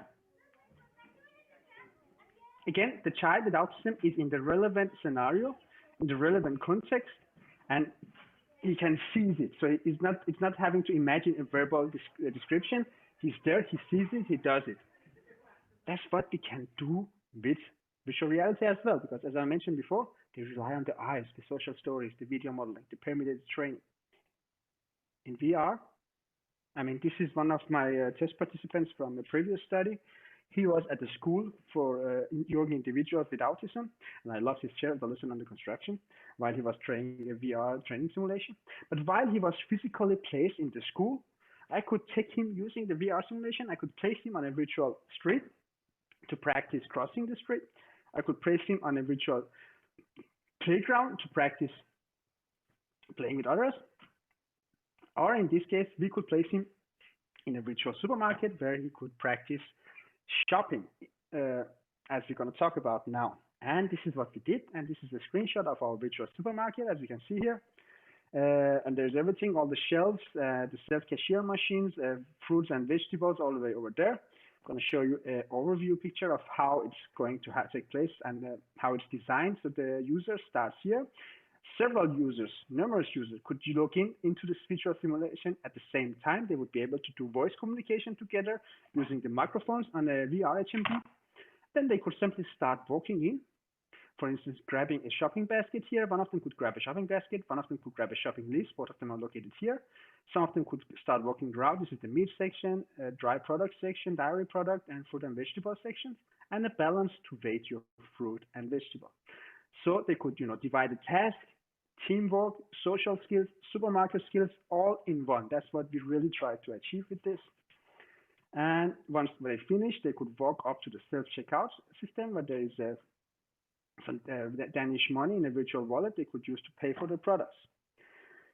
And here's the screenshot of our shopping list and the shopping basket, as you see here, that they could grab. And this is the balance board, balance weight. If they want to have 400 grams of vegetable, they could grab this, place it here, and then place virtual vegetables in this bag here and place it here. And if it was even, then they could take the bag, walk to the self-checkout system, scan their items, and then pay with their wallet. Okay, as you see here, I'm here. I have my hands here. I can walk up. So there's some continuous locomotion using the controller and also some snap rotation using the controller, but I can also rotate. I can grab my shopping list. I can grab the shopping basket. If there were more people here, I could have given this shopping basket to somebody else. I'm controlling the avatar, by the way. I can walk. Well, I don't need any ham for my purchase, but I could grab it, but I'm not going to use that. We are going a little bit vegan today. So let's see what I have. I have some honey. As you see this item over here, it's the honey. And what do we have here? I'm going to do this quick, so I'm just going to grab some honey. Place the honey in my basket, and you see it snaps to my basket, does not fall out due to usability reasons. And so that's the shopping basket, shopping list. I can place it anywhere, and it will snap in mid-air. And then I can start walking. This is our balance weight. These are the vegetables. This is dairy product. That's the logo of our lab. This is Specialisterne, the school that we tested that logo. That, I can simply walk up to the self-checkout service. These are all the vegetables. This is the balance board and the very buggy bag. I'm not going to demo that right now. But we can walk all the way over here. We can place this here. I can place this here. I can walk to this signifier of where I should stand, and then I can grab my honey. And I can scan my honey. 15 kronas. Nice. Let me put it in my wagon here, and this is my wallet. Sorry about I hope you guys don't get motion sickness by this. This is my money. This is 100 Danish kroner, 15 Danish kroner. But for this I need 15, so I'm going to grab, this is a 5er, and this is a 10er. So I'm going to grab one of these, I'm going to put it, this is insert money, 5, and then I'm going to put the 10. 10, now we got 15 out of 15. So I can play. There we go. This is back to the presentation. And we did a very, very explorative study with this at this school for adolescents with autism called Specialisterne here in Denmark. And this is a screenshot of several students trying to work together to figure out how to pay for their items and trying to work together, trying to pay for their items. And let's have a quick look of some videos of them trying to solve this stuff. So somebody is, grabbing the, oops. Somebody is grabbing the basket. I'm going to move myself a little bit to the side here. Someone else is grabbing the, and you can see they talk together.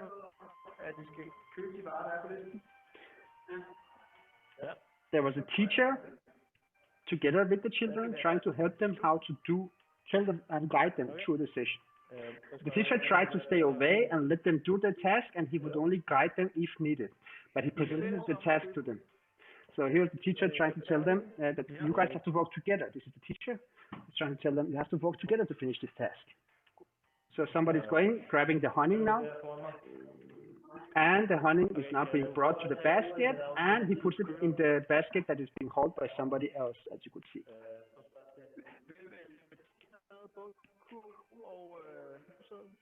Yes, and here we have a video of them trying to pay for the items and them together. We have lots of plans for the future, and I hope you guys are interested in discussing this a little bit during this workshop. Thank you so much for your time. Okay, great. Let's thank the authors for that presentation. And I see that Ali, you're here to answer questions, which is great. So let's first take a look at Discord. I don't see any questions there, or in Zoom, but I have a few questions. So you said you did an exploratory study. Can you talk about the age groups that you worked with during the exploratory study? Oh, I'm sorry, we can't hear you. I believe you're on mute.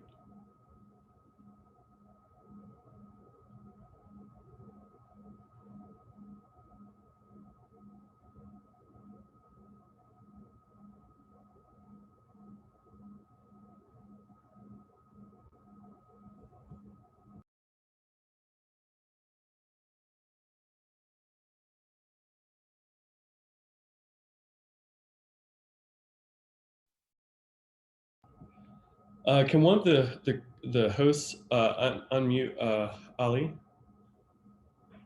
I think Ali is unmute, as I see. He messaged that he's unable to unmute himself. Perhaps you could unmute him. Can you hear me now? Sorry. Yes. Yes, we can hear you. There's an echo.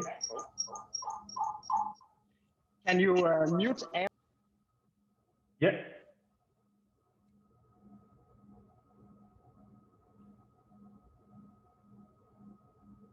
Hi, Ali. We can hear you. Can you speak?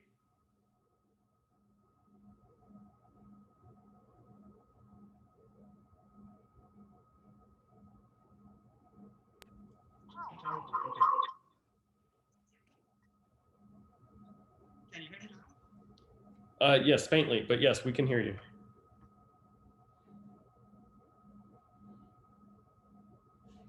Now, oh no. Oh, now we can hear you. Okay, sorry, try again.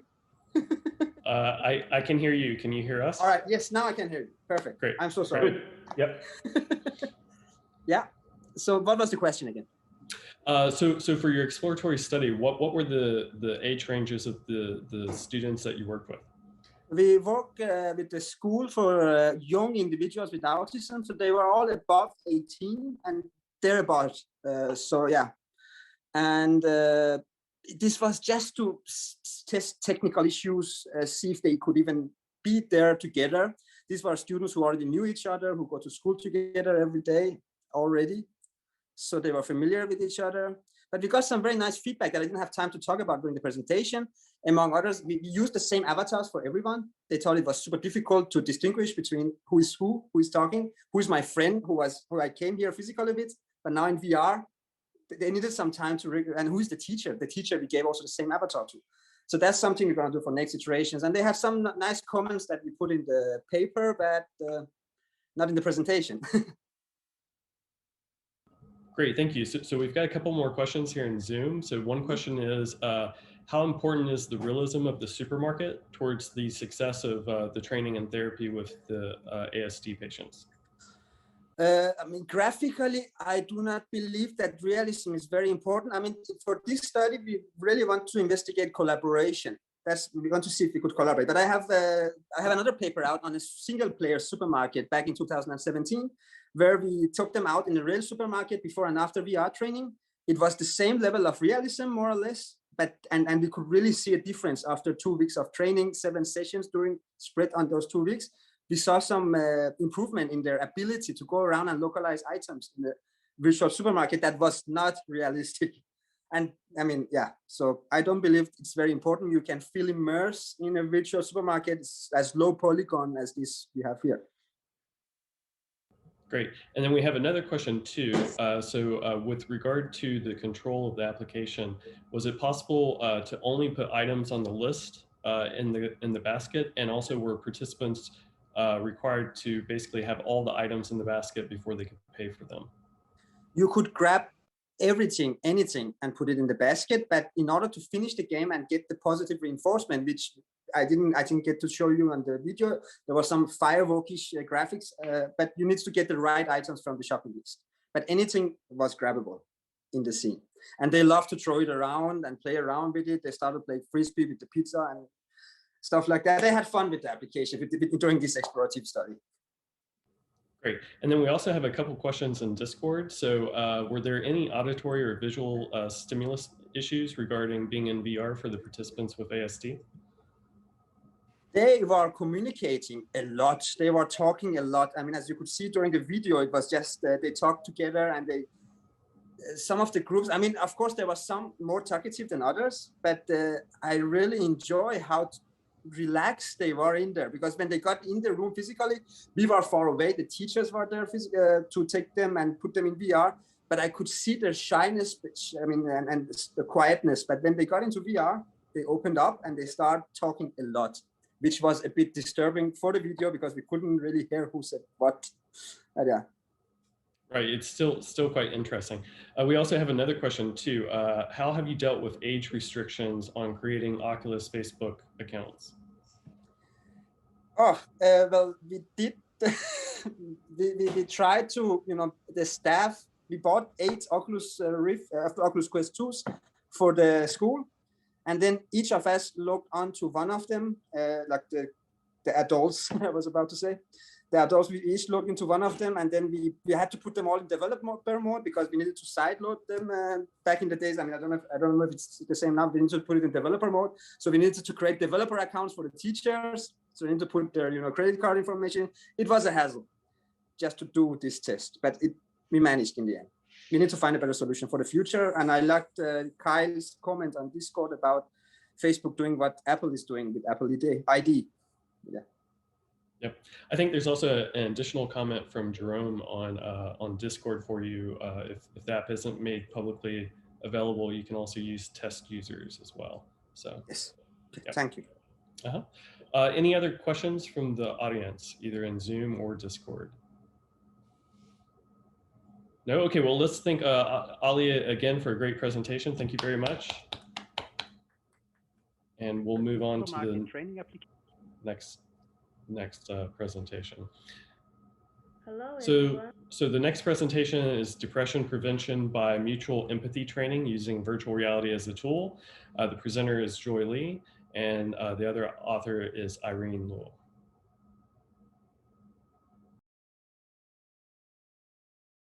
This is Joy Lee from Kennesaw State University. Welcome to my presentation. Today I'm going to talk about our research work on depression prevention by mutual empathy training using virtual reality as a tool. So firstly, I will briefly introduce the project goal and some background information related to the topic. Then I will go through the study design and application design, highlight the features that we integrated into the VR application. Then we will watch a short demo. And finally, I will talk about the current and future works and welcome discussions. Due to the pandemic of COVID-19, more people are at risk of anxiety or depression and may respond more strongly to the stress. The pandemic and post-pandemic have brought in the new life cycle, social alienation, which may cause more anxiety in patients with depression, leading to more cases of relapse and also more cases of depression onset. Studies found that social support is one of the key factors in helping patients recover from depression, besides counseling and medications. Excessive amounts of empathetic reaction is one of many causes of depression. Meanwhile, the lack of empathy from social environment is another factor.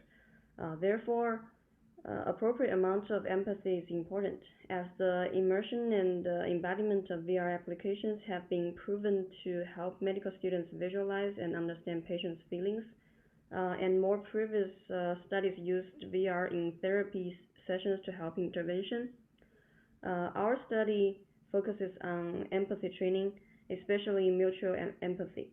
We propose to use head-mounted VR and true immersive game applications for promoting empathy and increasing public awareness for depression. The goal is to train appropriate mutual empathy level and build robust social support for patients and people who are at risk of depression in order to help both onset prevention and recurrence prevention. The game application is VR-based. fully immersive with narrative and interaction designs as opposed to a recorded VR 360-degree video or a simulation of counseling sessions. Unity game engine is used to develop the game, and the targeted platforms include two major popular VR headsets, Oculus and HTC Vive. And theoretically, any headsets that are compatible with Steam VR should be able to use this application. We consulted patients for designs of the artworks, environments, storylines to provide an opportunity for them to express their feelings metaphorically. We also consulted with two counselors to embed metrics of empathy and NPC interactions in the game. There are three types of NPCs offer different help or feedback when appropriately interacted. They map to different social roles in the real world. The wife is corresponding to the role of psychologist and professional counselor in the real world. The sage is corresponding to the role of family and friends in real world as social support. The fool is corresponding to the role of people who do not understand depression, or depression is just thinking too much in the real world. They will provide professional guidance, provide stamina support, or barricade the progress, respectively. There are two main stages presented in the game, the desolation stage and the civilization stage. The player will have to start with a distracted world covered by gloomy weather and water. The interaction with the NPCs and attempts to accomplish the quest will push forward the progress and the narrative. The player will have to go through a maze puzzle to collect supplies to finish a task, including medication and physical supplies to progress through the journey. The progress of the game is indicated by the water level of the game world and the lighting up area of a mini brain map. The teleport distance, brain map, and the numbness or anxiety bar are used to indicate the current mental status of the player. We have embedded several metrics related to empathy skills into the game design and will dynamically change the game progress as the player indicates different mental status. The empathy skill for depression, interpersonal reactivity index, IRI, is embedded as the property of the player character. The form of self-criticizing or attacking and the self-reassuring skill, the SCRS, form is embedded into the dialogues between the NPCs and the player. Inspired by the concept used in cognitive behavioral therapy and mindfulness-based intervention, we have embedded a complete psychology-laden loop into the game design. Colors, rewards, and positive reinforcements are used to help build connections between patients and the external social environment. The player gains the feeling of control and self-efficacy from the game feedback.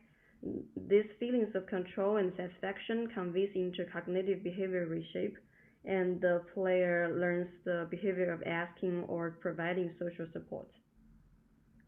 Now here's a shortened video demo for the VR application. The name is Sure.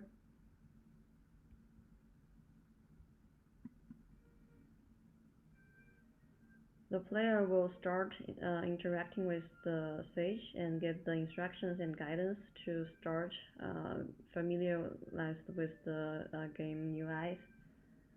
And the player will have to go through a few mazes to collect supplies and medication.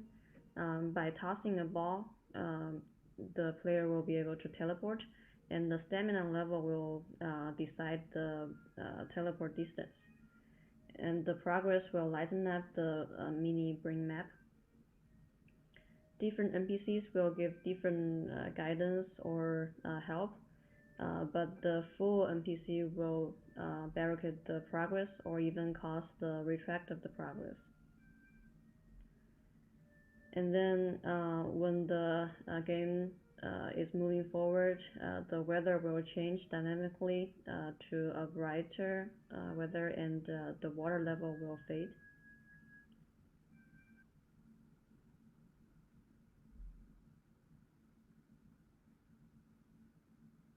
And then finally, a firefox representing the hope will be reborn from a campfire, and then guide the player into the next stage of the civilization.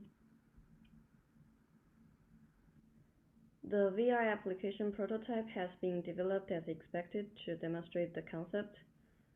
Throughout the design and development stage, 2 counselors have provided feedback to the level design ideas. Our game design students and 2 patients with depression have play tested, and feedback and suggestions have been incorporated into the application. The face-to-face experiments were unable to finish as planned due to the pandemic of COVID-19, but we managed to recruit a few participants to play test the application and collected feedback. All participants expressed gaining understanding of the mental world of depression and showed interest in participating in future experiments. Ultimately, we would like to publish the game to multiple platform app stores once the study is done. A full game version will be tailored for public usage to foster a social support community for depression. Well, I think this concludes my presentation today. If you have any questions, any concerns, comments, please let me know. Thank you so much for attending my presentation. Okay, great. Let's thank the authors for their presentation. Everyone. And I believe Joy is actually here. Joy, can you unmute yourself? Yes, I'm here. Great. Good to hear from you. Okay, so let's see. I don't see any questions in Discord or currently in Zoom, but I have a few questions for you. So you mentioned that you obtained feedback from some patients and also from some counselors, and you've incorporated that feedback into the application. Can you talk a little bit about what feedback you received and what were the types of improvements that you made? First of all, we were using purely just the weather and the flag of the status to dynamically change to indicate the progress. And then when talking to 2 of the patients with depression, they told us it's rather more like cannot breathe under the water or something like that. So we added the water level to also indicate the progress. And also the UI of the brain map that shows when you are when the player is going the positive direction, the brain map will be lighted up. Those are the modification that we have done after consulting with the depression patients. Great. Let's see. So I don't think I see any additional questions, but I've got one more. Can you talk a little bit about the NPCs? So I know that you mentioned that the full NPC basically kind of barricaded the user's progress or even sent them back a little bit. Can you talk about how the NPCs interacted with the player, how they affected the progress, and what the kind of research aspects of those NPCs' purposes were? The whole goal of this study, I don't know if I have indicated enough in the presentation, but we in the study we plan to recruit the patients as well as their family or friend, whoever the one who cares them most, to also invite them into another group. So this will be like a pairwise study, and one of the character is representing the family or friend, which is the stage 1. And the first one, the Y is corresponding to the psychologist or the professional counselor, which will provide the appropriate way of interaction with the player, so that both the patients and the family or friend of the patient would benefit from the interaction. the fool right now have two kinds of interaction with the player. One of them will just throw some verbal abuse, just like in the real world, some of the some of the social environment are not that friendly. They throw some oral offense saying like, you are just thinking too much, those kind of things. And another type of the full NPC will detect the player and then come around them. There will not be physical attack, but they will just come around and just looking at them like they're some kind of creature, some evil guy or something. So this kind of pressure from the fool will retrieve back the progress until the player find a way to get rid of them, and then only thinking their goal, what their quest is, they have to go collect the medical supply and also the flower, which is representing the life goal in their real world. And then after the desolation stage, that they will the player will be teleported to the civilization stage, and then realize all of those, especially the interaction with the fool might be because their own mind, they have to fight against their own mind, which is like mocking them or something. So that will help them to build up the confidence, fight against what they think is hurting their progress, this kind of thing. Yeah.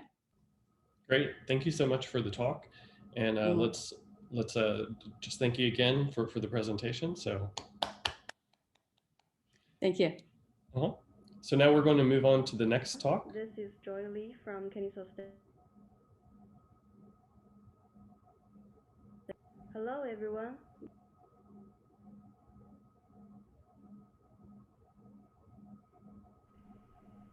So the next talk is a novel tool for immersive authoring of experiential learning in virtual reality.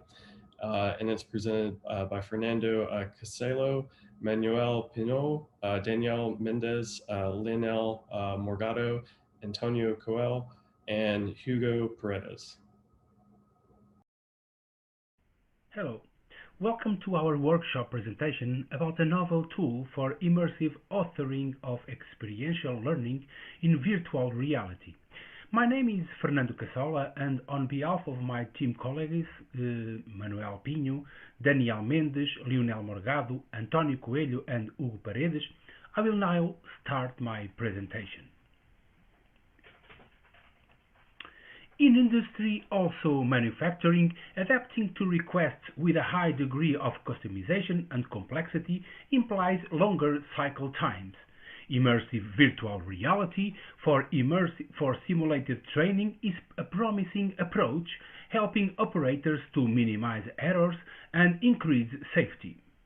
Also, VR is used to perform operational tasks in industrial settings, such as mirroring the status of a physical environment analog, that is commonly called digital twins, and also supporting remote expert intervention. Both approaches, simulation and digital twins, enable experiential and situated learning in many areas, for instance, work safety, sports, mechanical maintenance. However, the creation of virtual training experience is not widespread and requires an expensive and time-consuming development process. We all know that there is a need of software development programmers with high expertise, namely in Unity, Unreal, or other 3D software development tools. So, to mitigate this, authoring tools have been proposed for the development of VR applications for training and certification, such as Ion virtual reality or even XVR simulation. But there is also a lack of limitations with existing data. For instance, they do not allow the creation of new virtual reality scenarios from pre-existing CAD files data. Also, there are problems with the users when specifying training procedures without experiencing the trainee task performance perspective. But what the scientific literature can help us in these two research areas that our work fits in? Well, when researching about immersive VR training, we know that the use of immersive learning environments occur on 6 major clusters: complementing, simulating, exploring, engaging, experiencing, and also accessing. The simulation uses include, besides imitating physical spaces and process, aspects such as logistics, reducing costs, risks, time, or having more flexibility of equipment and personnel. We all know that simulations have also been used to practice aircraft engine assembly team procedures and their coordinations, or even for miners to develop correct and safe behaviors. On the other hand, regarding the virtual choreographies, the literature defines that virtual choreographies are sets of actions performed by human or non-human elements of a scene, either prescribed or recorded, including their contextual goals and eventual restrictions. We all know that there are several contexts needed to use virtual systems based on multi-user behaviors, incorporating choreographed scenarios where users interact with the environment collaboratively. For instance, mechanical maintenance of airplanes, factory assembly simulation, or even disaster training. The matching of virtual choreographies according to purpose and context requires to be specified in a platform-independent way, considering the knowledge domain semantics rather than those of the technological platform. Thus, independent choreographies associated with a platform become a concert only for their visual reproduction. In concrete, in this work, we use them to generate interaction models for trainees and track relevant trainees' actions for certification. And now, what is our proposal? Well, we develop an immersive authoring tool in VR for trainees to create immersive training courses. The training's actions in the virtual environment are demonstrated by the trainer directly, and contextual information is appended automatically. The tool was designed as a generic approach for demonstrating training procedures on engineering components and is currently being applied to the training of maintenance procedures on wind turbines.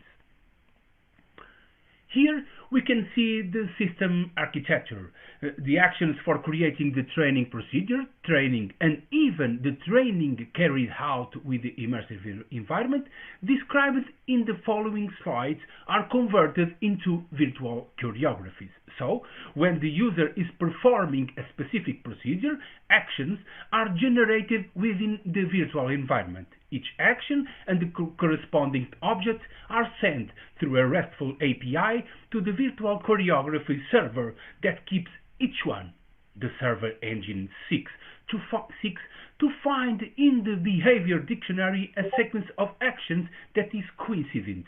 Each duly validated behavior is added to the choreography that is no more than a set of sequential and associated behaviors for a given procedure that use API syntax. Regarding the course structure that corresponds to static information, the user interface provides different types of information in the VR environment and allows the trainer, using a virtual keyboard, to create and edit courses under structure, models, procedure, and step of each procedure. Let's now see how can we set up the environment.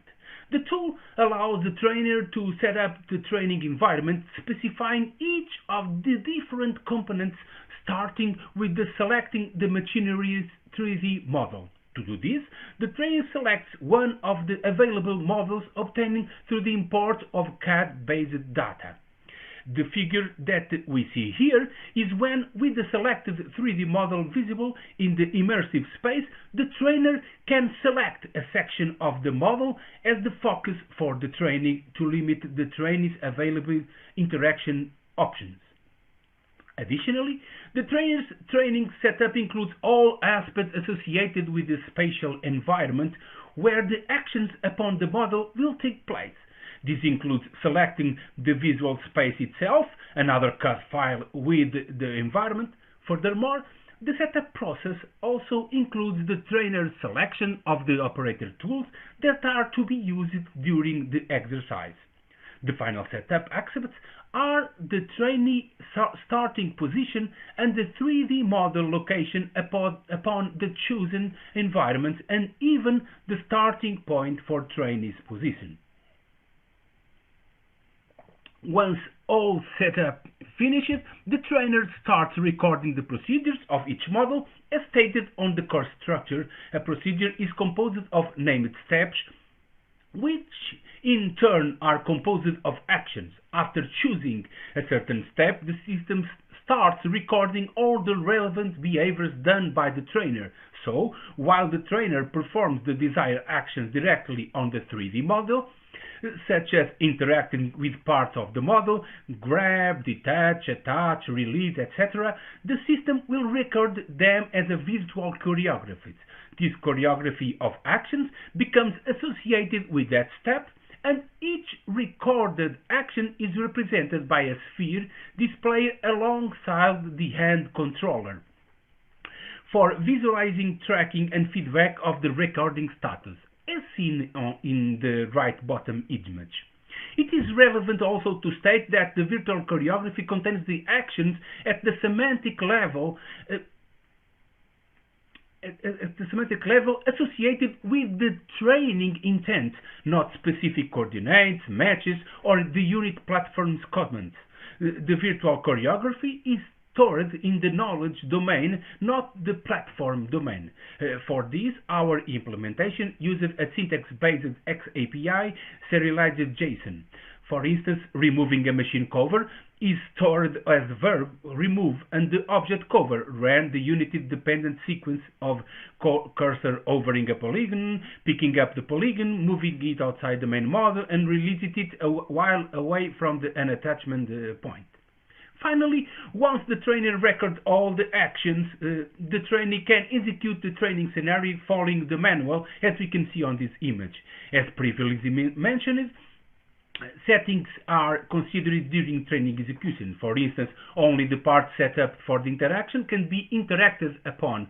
Actions requiring specific tools require them, so only the tools set up to be part of the course will be made available. While executing the training, every action the trainee takes is recorded by the system, also as virtual choreography at a high semantic level, as explained in previous sections. This choreography can be analyzed by training sequentially, either as a full replay or from a learning analytics perspective. To conclude, we have seen a tool that serves as a proof of concept to demonstrate the feasibility of immersive authoring on immersive training, enabling trainers to create, maintain, and update immersive courses without software development resources. The industrial machinery we employed, in this case wind turbines, is particularly detailed, which originated various challenges, such as heavy model loading and massive numbers of parts to interact with. Thus, the system is an example of interaction solutions that can be employed in further systems, enabling subsequent research inquiries and avenues to be explored in the future. Actually, we are dealing in running an extensive validation and certification of our tool with the several stakeholders to understand if our approach is appropriate to end users. Well, Thank you for your attention, and if you have any question or doubt, please let us know. Send me an email or even contact me by social networks. Thank you and bye. All right, great. Let's thank our authors for that presentation. And I see that a couple of them are at least in the Zoom. If you guys want to unmute yourself. Hi, Fernando. How are you? Yeah. Hello. How are you? Great. Can you hear me? Yes. Yes. Okay.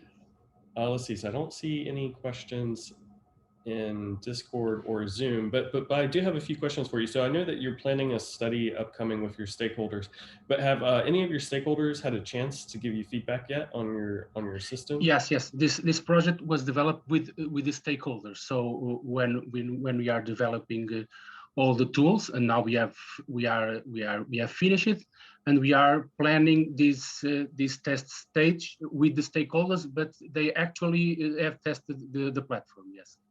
And the feedback was very good also. That's great. And then one question, technical question I had for you. So I saw in your slides that the trainer had the option to choose which step to basically choreograph, right? Yeah. Can you talk a little bit about the population of that list? I assume that's done offline through maybe a text editor or something like that? No, everything is done on 3D on the 3D, on 3D also with the headsets and with the tools of 3D. It's all inside the 3D. Yeah.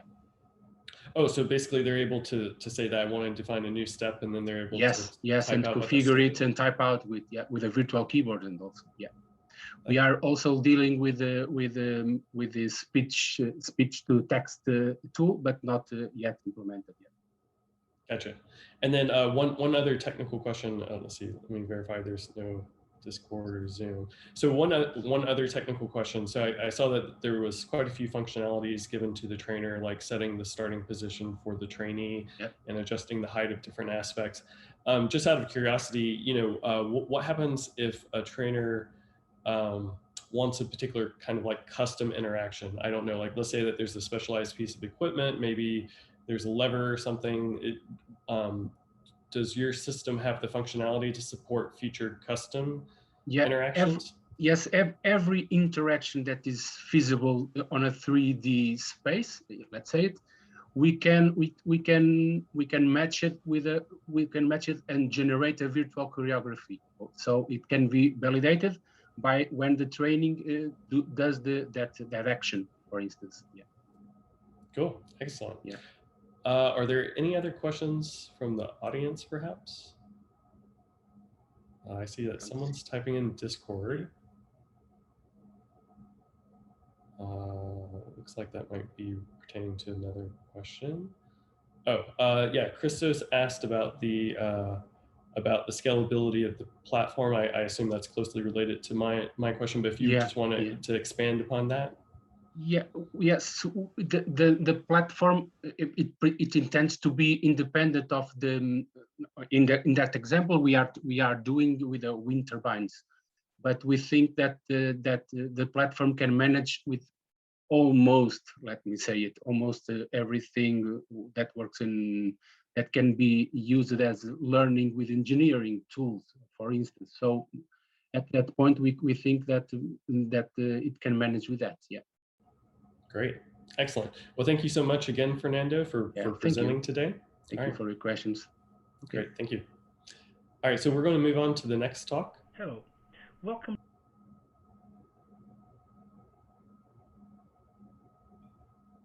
So the next talk is developing VR content for digital career guidance in the context of the pandemic. And I believe we have Jose Garcia and Ekaterina Prasilova Forlan presenting. Hello, thank you for your interest in our contribution. Our paper is called Developing Virtual Reality Content for Digital Career Guidance in the Context of the Pandemic. The authors of this work are Jose Garcia and Ekaterina Prasilova Forlan, members of the Immersive Technologies for Learning group at the Norwegian University of Science and Technology, NTNU, in Trondheim, Norway. In our paper, we present several applications developed to provide a taste of a job experience to young job seekers. The applications developed are part of what we call a virtual internship. In this paper, we also bring to your attention some of the challenges we encounter for developing training applications during the pandemic. During the last 3 years, our research group has been working on defining and developing the immersive job taste concept. The immersive job taste aims to provide the user with the experience of an average workday in a profession or trade. It responds to a core need by young job seekers to leak information about a profession to an actual workplace in an engaging and interactive manner, as existing text-based information sources often do not link this information well enough. Our group has worked in collaboration with the Norwegian Labour and Welfare Administration. Job seekers will normally go to a job center to look for job opportunities.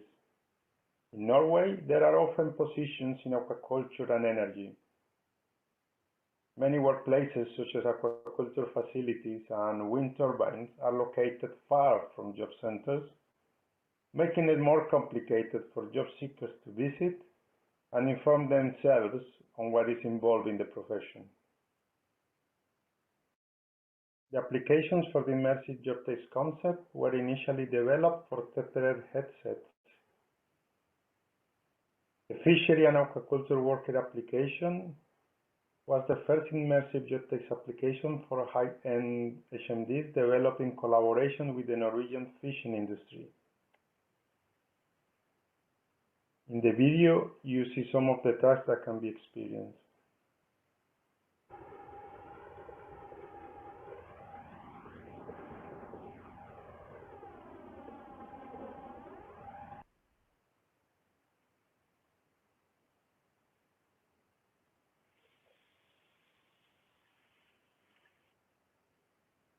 In the wind turbine application, the user can navigate inside the turbine all the way to the top.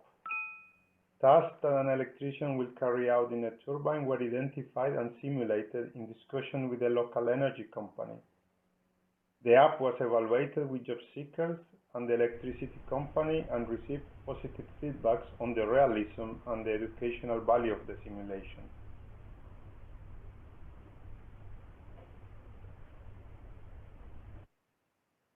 The road construction application, developed in collaboration with a local company, the user experiences different activities around a construction site.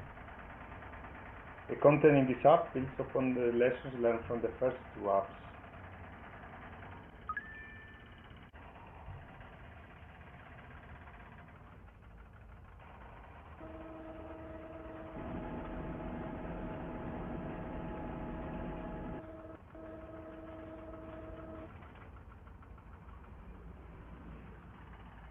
This application offers more game-based components to the user to familiarize them with the activities taking place at the construction site.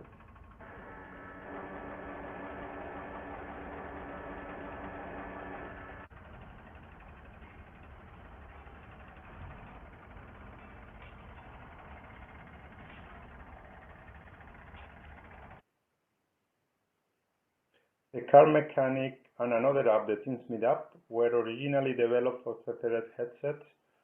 It was then also developed for Oculus Quest as a response to the need to find more accessible solutions that could be used during lockdown. The developers collaborated with a local garage for defining the tasks. The car app has been successfully evaluated by the professionals from the Norwegian Car Association who plan to use it for recruiting purposes.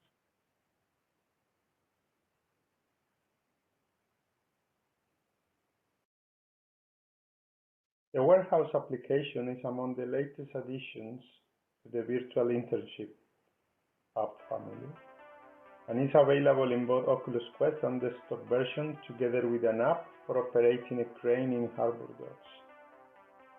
Oppgaven aktivert. Heavily influenced by the new circumstances as a result of the pandemic. The application is a gamified experience of a warehouse worker.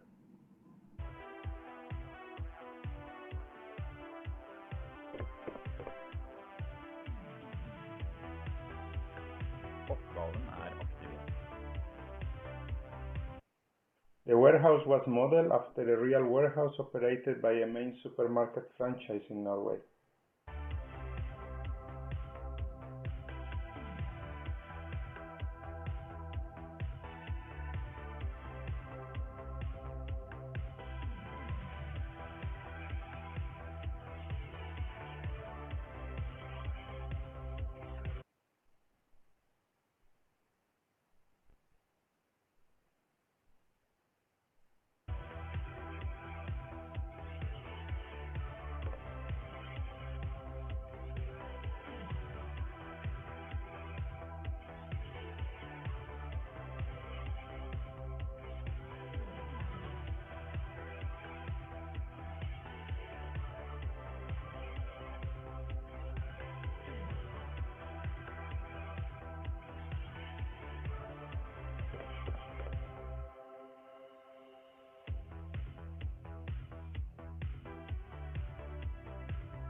The applications described in this paper have been developed in most cases by teams with limited or inexistent previous experience in VR development.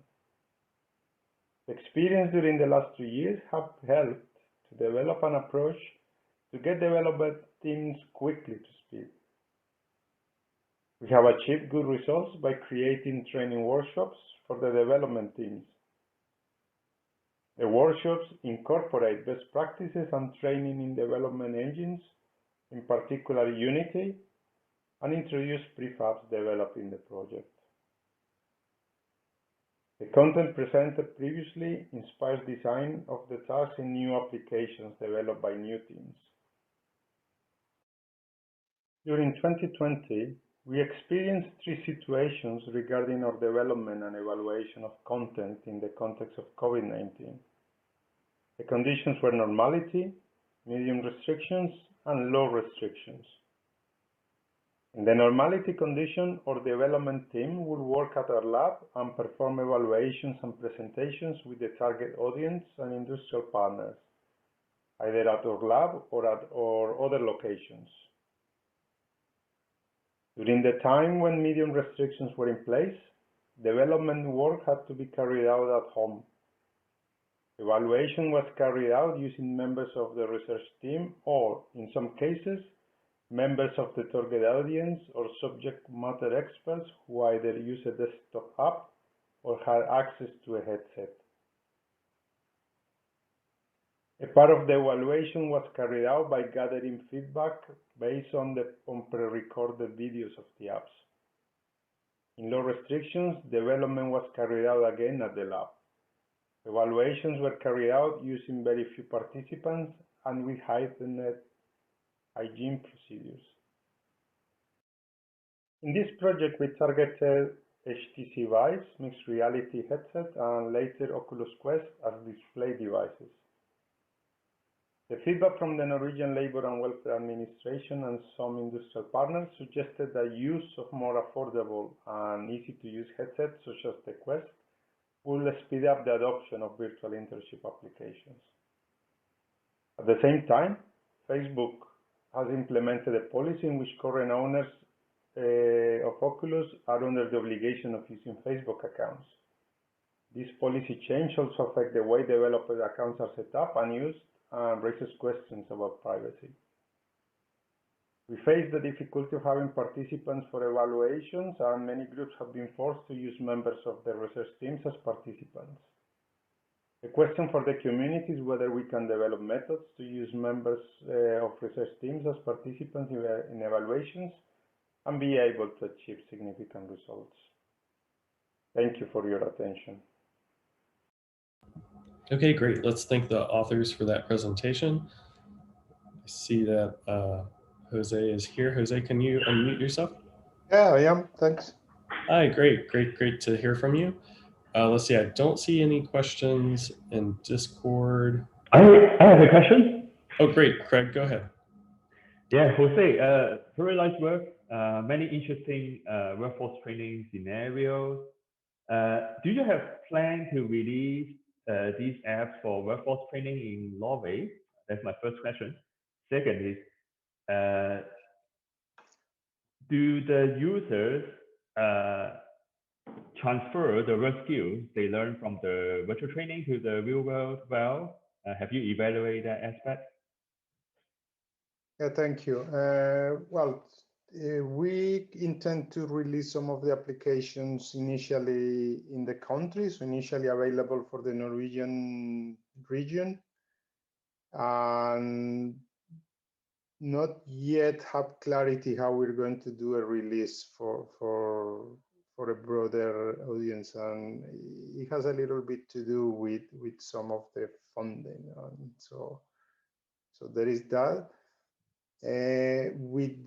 Regarding the use of the applications, usually the participants had only been have been approached during the development of the app. However, one difficulty or one complication is that many of the people that we approach for using tend to be among what in here is considered a bit of vulnerable population. So the amount of follow-up that we have so far been able to do is limited. So far we only have like the participation during a process of development. But yeah, we're trying to find a group that basically that we can get the data and ethics permissions to do something else. The thing is, the tricky there is that requires like an inquiry on who from the people from the first group actually carry on or engage, and that goes through such a network of regulations that is so far been impractical to follow. Thank you. Great, thank you for the responses. So we are running a little short on time, so we're going to go ahead and transition to the next talk, but let's thank Jose and his co-author again. So, okay, so our next and final talk of this first paper session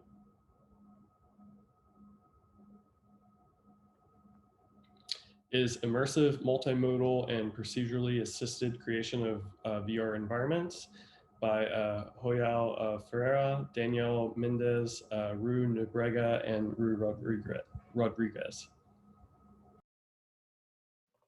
Hello, I am Daniel Mendes, and I'm here to present our work entitled Immersive, Multimodal, and Procedurally Assisted Creation of VR Environments.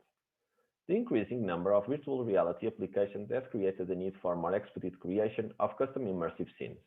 This is important in areas where the need for new and updated content is high, such as in the training and education areas. These new applications and the overall increase in the use of VR brings with it the necessity for more and better tailored VR content creation, which is, in general, a very time-consuming task. One of the largest components of this is the creation of the immersive environment, which itself presents numerous challenges. VR environments are still commonly created using traditional methods, screen-based 3D modeling software and game engines. Yet, although they have remained the de facto tools for the task for many years, they have several negative aspects. They tend to be very complex and have a steep learning curve. They have unintuitive interfaces and, specifically for VR, they do not provide a real sense of scale. All these factors support the need for better authoring tools, especially for users without specialized skills. Over the last years, several solutions for creating 3D content in VR have been proposed using different approaches. Some were based on sketching techniques, others used sculpting metaphors, and others explore constructive solid geometry operations. Since we are targeting non-expert users, we do not explore the control of complex elements and operations on object shapes. Instead, we resort to the instantiation of existing objects, which users can manipulate to create complete environments. At the core of the workflow of our approach, there is a mixture of kit patching and procedural modeling to automate complex or monotonous tasks. Our approach, VR Designer, harnesses the interaction and visualization capabilities of VR, offering a 3D environment interface to design a 3D virtual environment in an easy way and with reduced effort. It provides tools to populate an immersive environment, resulting to asset repositories and rule-based procedural content generation to replicate, mutate, and distribute elements on the scene. The main interaction devices used in VR Designer are a head-mounted display and a set of controllers and a microphone. For rendering and overall device management, VR Designer uses the Unity 3D game engine and SteamVR. For natural inputs using speech, it uses Windows Speech Recognition. Additionally, VR Designer provides access to 3D repositories, which in its current iteration uses Google's Poly API. VR Designer works based on four main features: adding objects, selecting and manipulating, editing individual properties, and applying modifiers. There are several alternatives to add objects to the environment. The first one is instantiating primitives. With this feature, the user can place basic geometric shapes in the world by selecting from a list of 5 options: cube, sphere, cylinder, plane, and pyramid. These can later be combined to create more complex objects. After selecting the desired primitive, it will appear in front of the user, and the user will be able to manipulate it at will. The second alternative allows users to import models from local folders on their computers. Currently, only the OBJ files are supported, and they must be placed in a specific folder. The most relevant method to add objects is to directly import them from free online repositories. Users can query the repository by voice and select from the query results which object to import. After selecting the appropriate option, the speech recognition system will start listening. Users can say what they want to search, and the speech recognition system will translate it into text. The query is then forwarded to the repository, and the results will appear in front of the user. At this point, users can choose which object they want to import. Objects in VR Designer can be selected in 2 different ways: by grabbing or by using a laser. After directly grabbing an object, it will follow the hand movement until the grab button is released. If the grab button is pressed without any object close to the hand, a blue laser is activated. Pointing it to an object and pressing the grab button, the object will become attached to the laser, and will then follow it according to user's hand motions. This method has the advantage of being able to manipulate objects at longer distances, but it is not very precise. Additionally, users can move the object closer or further away by performing scroll motions in the trackpad of the controller. Modifying individual object properties is useful for fine-grained adjustments. These adjustments can be made with the Properties window, which appears above the object after an object is selected. The first area of the window allows the user to change the object's position, rotation, and scale by using the controller's trackpad as a scroll wheel to increase and decrease values. The type toggle is used to make objects static or dynamic, that is, if they should react to other elements such as collisions and gravity. The Group button allows users to group 2 or more objects into one. Clicking it will let users select a secondary object to join the one currently selected, and, from there on, they will be treated as a single object. Lastly, the Edit Modifiers button allows the configuration of modifiers to be applied to the object or group. Modifiers are tools that the user can employ to turn tedious or specialized tasks into something that can easily be applied. Currently, we support 2 modifiers, Array and Randomize. An array modifier allows the user to replicate an object multiple times with controlled spacing between them. The Randomize modifier allows to randomize placement properties of the object. If applied after an array modifier, it will affect each of the replica objects differently. The 3 vectors available allow users to specify the maximum amount the object can be affected by this modifier regarding position, rotation, and scale. The focus of our prototype has been to help in the process of VR environment design and creation. Specifically, our goal was to make it a better experience, faster, and easier to learn than traditional 3D modeling tools. To validate our work, we conducted a user evaluation to assess if it is possible for users without technical skills to quickly learn and create their own 3D environments. For this, we included general users and 3D modeling professionals. For this, we carried out 2 main tasks. The first was focused on individual features, which we named the simple task. It was comprised of 4 steps, each consisting of simple interactions that required the use of the different features of the prototype. To have a baseline against which to compare our prototype, we got 3D modeling professionals to do equivalent tasks in a modeling software of their choosing. To test the prototype as a whole, participants were asked to replicate a list of scenarios. We resorted to the modeling professionals for the creation of these scenarios using only objects from 3D repositories. Participants were then compared to this control group. Every scene had specific requirements and was only considered complete when all of them were met. The three environments were a room of a museum, a bedroom of a child, and a classroom with a corridor attached to it. Besides the three modeling professionals which acted as a control group, the test counted with 8 participants. 5 reported being familiarized with 3D modeling, while 3 had no previous experience with such tools. Half of the participants had experienced VR before, and only 2 participants had previously used speech controls. All participants with VR experience were familiarized with 3D modeling. Regarding task completion times, we compared the control group of modeling professionals with participants using our prototype. To better analyze results, we grouped participants by their previous experience. The results between the control group and experienced groups are very close, with some participants even managing to be faster than the professionals. We can also see that the experienced participants were considerably faster than the inexperienced ones. Overall, our prototype successfully allowed inexperienced users to perform simple environment creation tasks, which they might not be able to do with traditional 3D modeling tools, and experienced users using our prototype for the first time to match modeling professionals using their software of choice. For the environment creation tasks, we analyzed the total time to create the 3 scenes.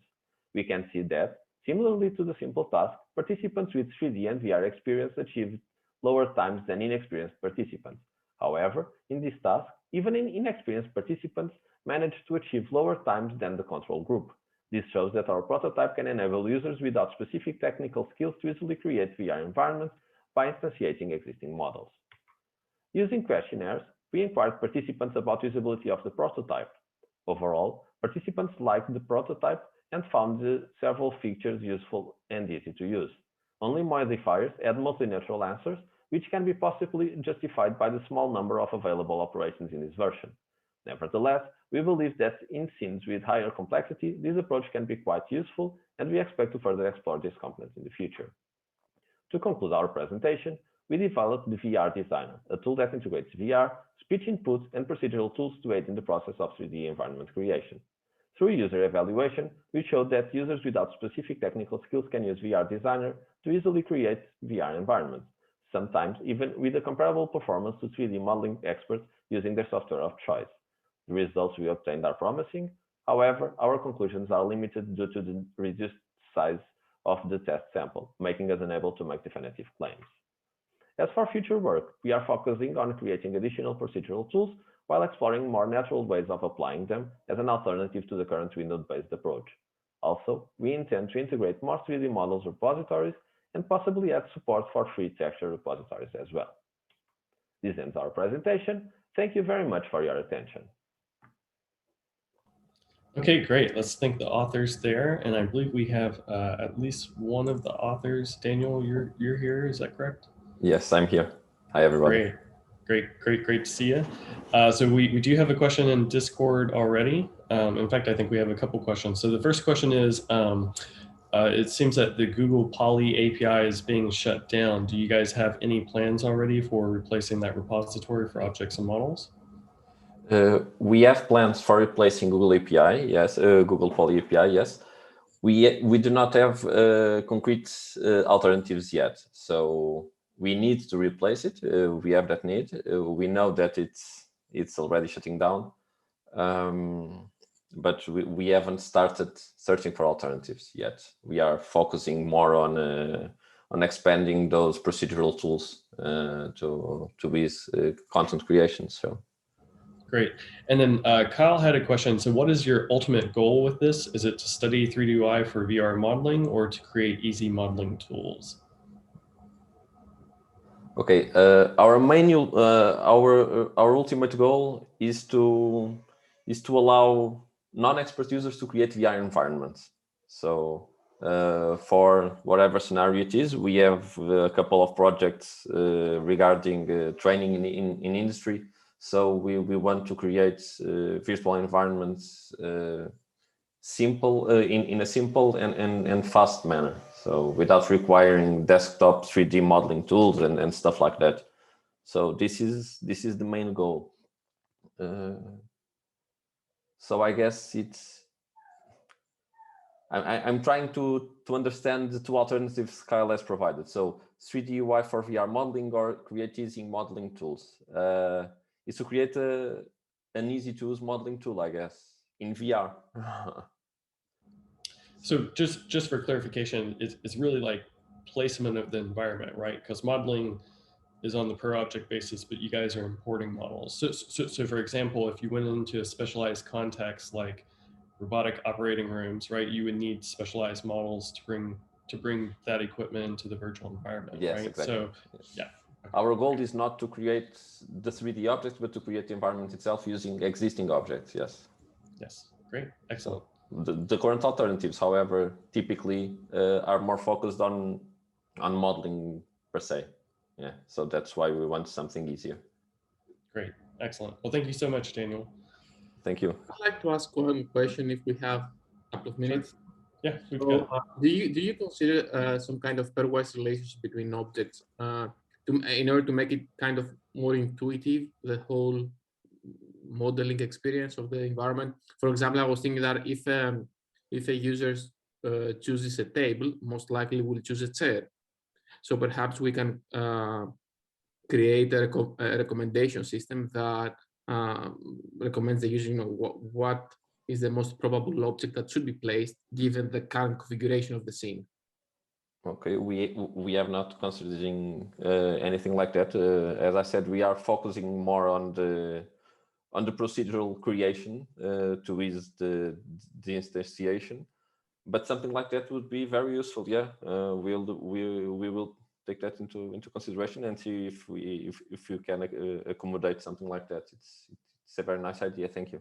And also, perhaps, I mean, I'm not sure if this is happening, but this has also to do with some pairwise relation between objects. So perhaps you can think of if a user edits, like change the height of a table, perhaps if there is a chair, the height of the chair could also change. Yes, things like that we are considering to do. So if we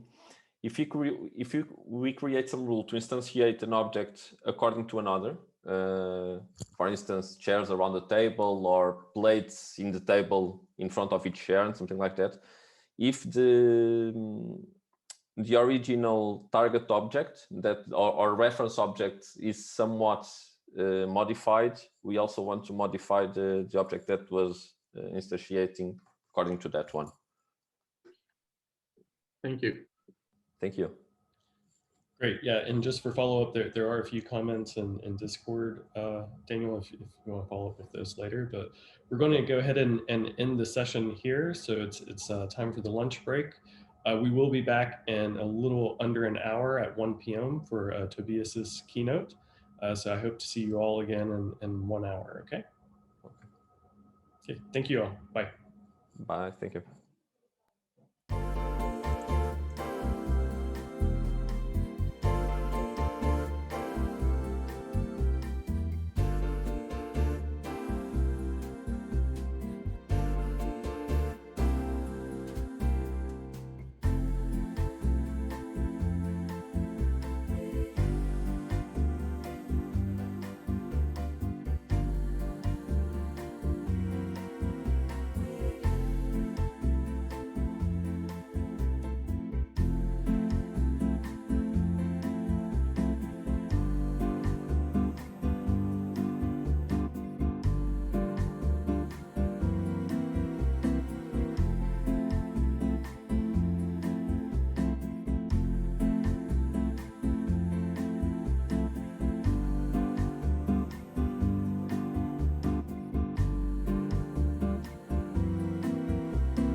So let's go ahead and get started with our afternoon, or one of two afternoon keynotes. So our speaker is Tobias Hallerler, who's a professor of computer science at the University of California, Santa Barbara, where he directs the 4 Eyes Laboratory, conducting research in the 4 Eyes of imaging, interaction, and innovative interfaces. Dr. Hallerler received his PhD in computer science from Columbia University. He is a recipient of the U.S. National Science Foundation's Career Award for his work on anywhere augmentation, enabling mobile computer users to place annotations in 3D space wherever they go. He was named an ACM Distinguished Scientist in 2013. Dr. Hallerler is the co-author of a textbook on augmented reality, which I actually use in my courses, as well as over 250 peer-reviewed journal and conference publications in the areas of augmented and virtual reality, information visualization, intelligent user interfaces, 3D displays, mobile and wearable computing, and social computing. And he's received several best papers and honorable mentions at several different venues. So I'm going to go ahead and give the floor to Tobias so that he can deliver his awesome keynote. Thank you so much, Ryan, and thank you to all of the organizers of this workshop. This is a topic that has, I think, increasing importance in our fields. I want to talk today about training for real, which implies training for reality, right? And my background in augmented reality and working with the real world. I direct the 4 Eyes Lab at UCSB in Santa Barbara, where the 4 Eyes stand for imaging, interaction, and innovative interfaces, but also for the goggles that we still have to wear for most of our research in augmented and virtual reality. That's probably what the lab is best known for, but we actually cover a wide spectrum of interests. Just to show you some projects that I probably won't get into. We have projects in interactive visualization, 2D and 3D, social and semantic computing, understanding human reactions to expert systems better, and then obviously also our work in mobility and augmented reality. So I want to just real quickly comment that a new paradigm in computing is way overdue, right? So the last one we had was about 2007, the mobile revolution. And all these that you see listed here kind of mobilized and engaged crowds, right? So every one of them actually had distinct promises of kind of democratizing technology and in the end kind of led to more and more monopolization. But be it as it may, we are looking at like in landscape right now where we have maybe additional developments since then, like definitely in AI, which I will comment about a little bit, machine learning, with interactive agents and speech recognition, so speech interfaces.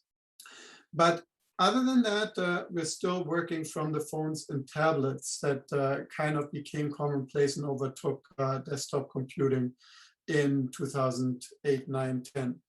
And so the next step, I think a lot of big tech players seem to agree, could be reality computing through personal mobile augmented reality, right?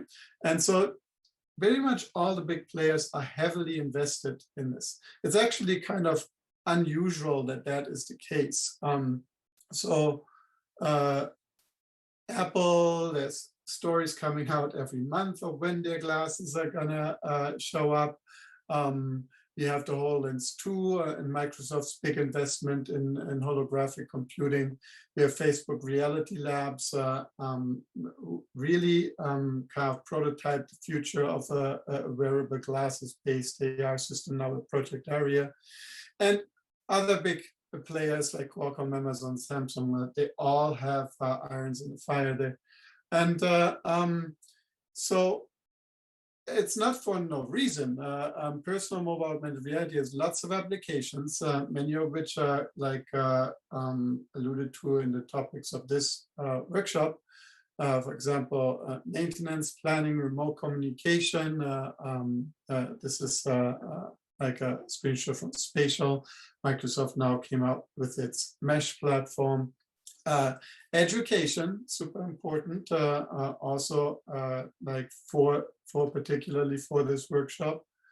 Telemedicine, right? Really important in times of a pandemic, but also otherwise. And then general social media and communication.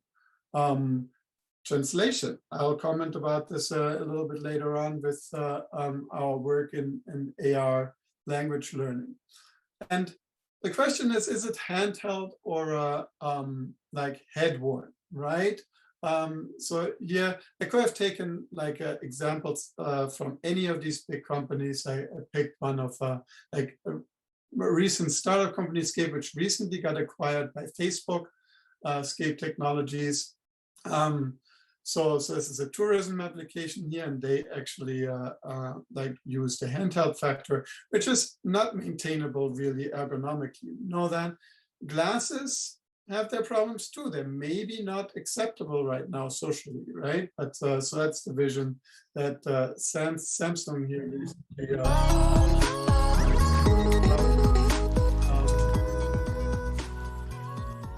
came up with. And this vision particularly here, he's basically just looking at VR content, right? So I always maintain that why not like give examples that really annotate the real world. So I like the left one better. But I showed you this Samsung example here because it is actually not currently realizable, because this morphing a world in miniature in front of you to completely encompass you is a really, really nice vision. And in my lab, we made the case for AR being like this in the future. But with glasses right now, you have such small a field of view that you have to really look around a lot to get immersive like content through your head-worn displays. And I just wanted to show you where this started for me. When I did work with Professor Stephen Finer's lab at Columbia in the 1990s. So this is our work on like augmenting the Columbia campus and what was the first outdoor augmented reality system. And we looked ridiculous, like Ghostbusters, the people called after us, with these heavy backpack computers. But the vision was kind of the same. And I mean, that is interesting because, I mean, before the smartphone revolution, I think there was more diversity of thought of what you could do with these location-based services that a smartphone allows. In any case, so we saw this vision of completely engulfing you in content. So I think that is really an interesting step, but I think it is a few years off, right? Until you have immersive head-worn displays that can have a wide enough field of view to actually give you complete surround replacement of the physical world. Also, this replacement is like problematic because an optical see-through augmented reality display should probably prefer for like always on augmented reality glasses, because who wants to cross the street when they know if their augmented reality display fails, they're blind.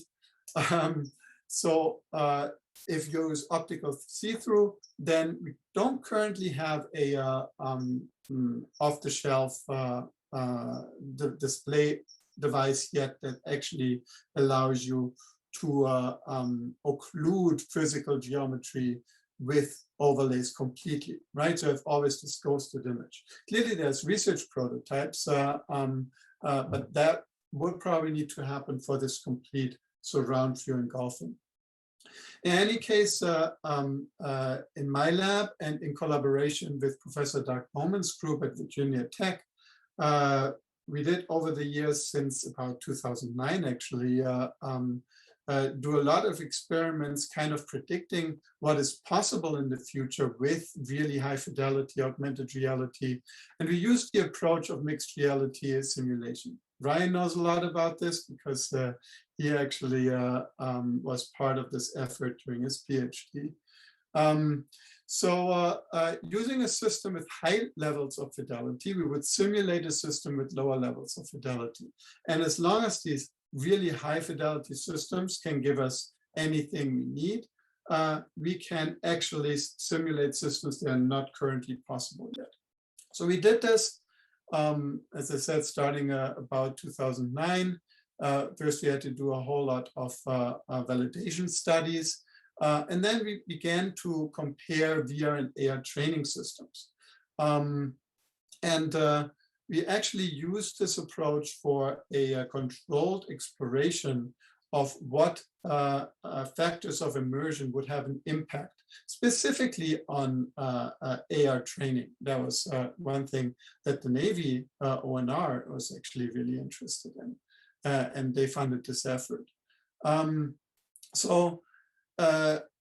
We used lots of different studies to isolate the effect of latency in these images with path following, for example.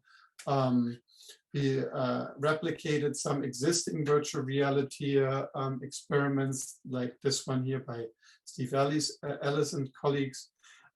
We also looked at visual realism. How good does a model have to be in the simulation that it actually is not to be mistaken for reality, but doesn't have a significant impact for user studies that we would run in simulation rather than in reality. So we modeled a part of our campus in different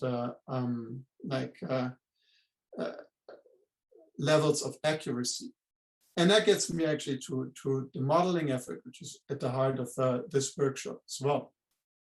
But then, so in our case, our mixed reality simulator, our high fidelity VR system was the UCSB Allosphere before we actually got VR systems that had really low latency that everyone is using right now. But here, which is a 3-story high, like spherical projection display that could actually do stereoscopic projection. So you could see 3D objects floating in space. You would stand on the bridge and look at the content. Here you see an example of being in an inside-out sphere, Earth, and here you're just being placed in a room that we captured with a 3D panorama.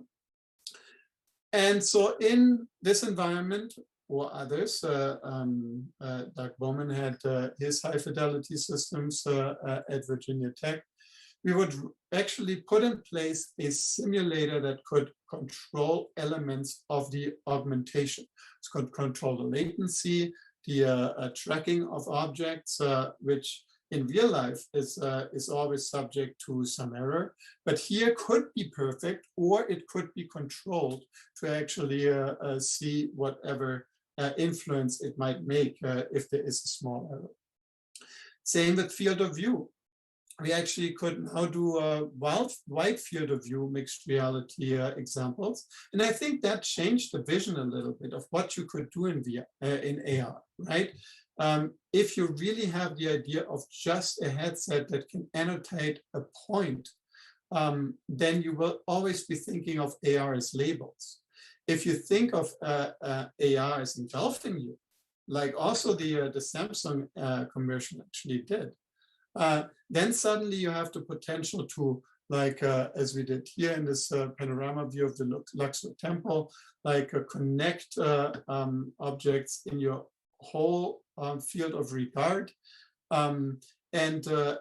For let's just give another example, an architect, instead of just looking at a miniature model of their building, they could see it in real life right in front of them in the place where it's to be built. And then they could also just step in there and look at it from the inside and out to the physical world just through windows. right? So that's a vision that I think is really attractive, but is not quite there yet in terms of technology. So here's an example of how we evaluated like just a factor of field of view. So this is Tibor Goldschwend standing on the Allosphere Bridge with a quick authoring system that actually moves content around.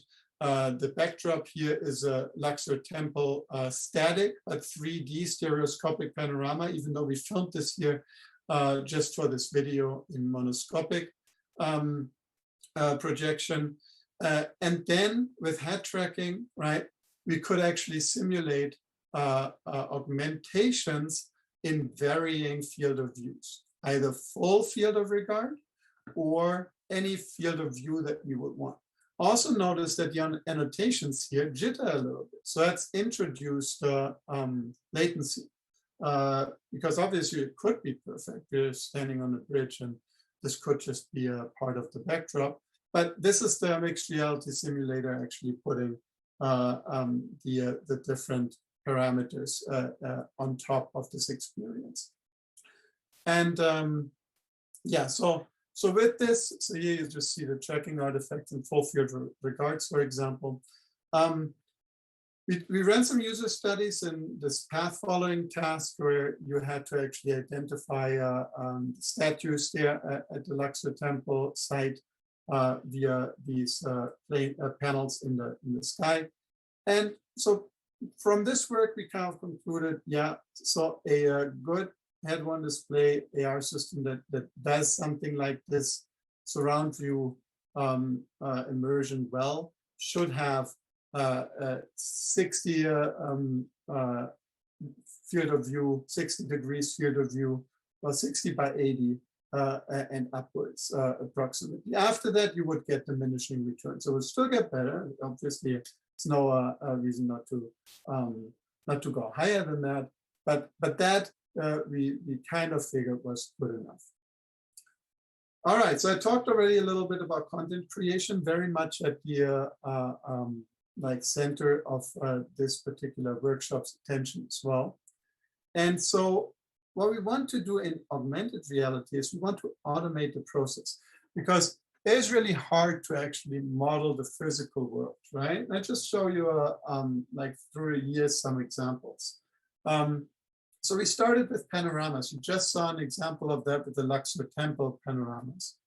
And my student, Ehsan Sayad, in 2016-17, built this system to model panoramas in 3D. Yeah, I don't know if you, I'm actually just going to talk over the sound here. I hope that that is actually audible and doesn't just distract you too much. So here we would start with a 2D panorama, put down a ground plane, right? That can be done semi-automatically, and then model in the panorama while you're in it the corners of the room that then can be extruded. And as soon as you do so, all the or some of the projection-based artifacts disappear because right now we do projective mapping live, and everything that actually has stand-in geometry, right here, Ehsan is modeling the statue as a first as a simple block, right, would then look correct in 3D. So modeling a 2D panorama so it becomes 3D. And you can obviously do a lot of help here in computer vision, another like area of interest in my lab, especially real-time computer vision.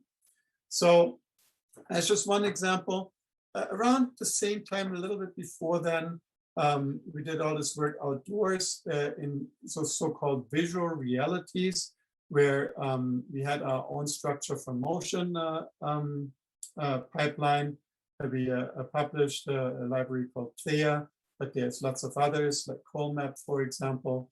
And just from photographs, they will give you point maps, which you can densify. This is all traditional computer vision until then. So we kind of picked up with machine learning around 2018, because then really it was clear that without machine learning, you would be left behind in the computer vision domain. It was probably clear before, but you could do a lot, and you can still do a lot with traditional computer vision. So this is kind of part of our campus that could be modeled with point clouds, densified building facades.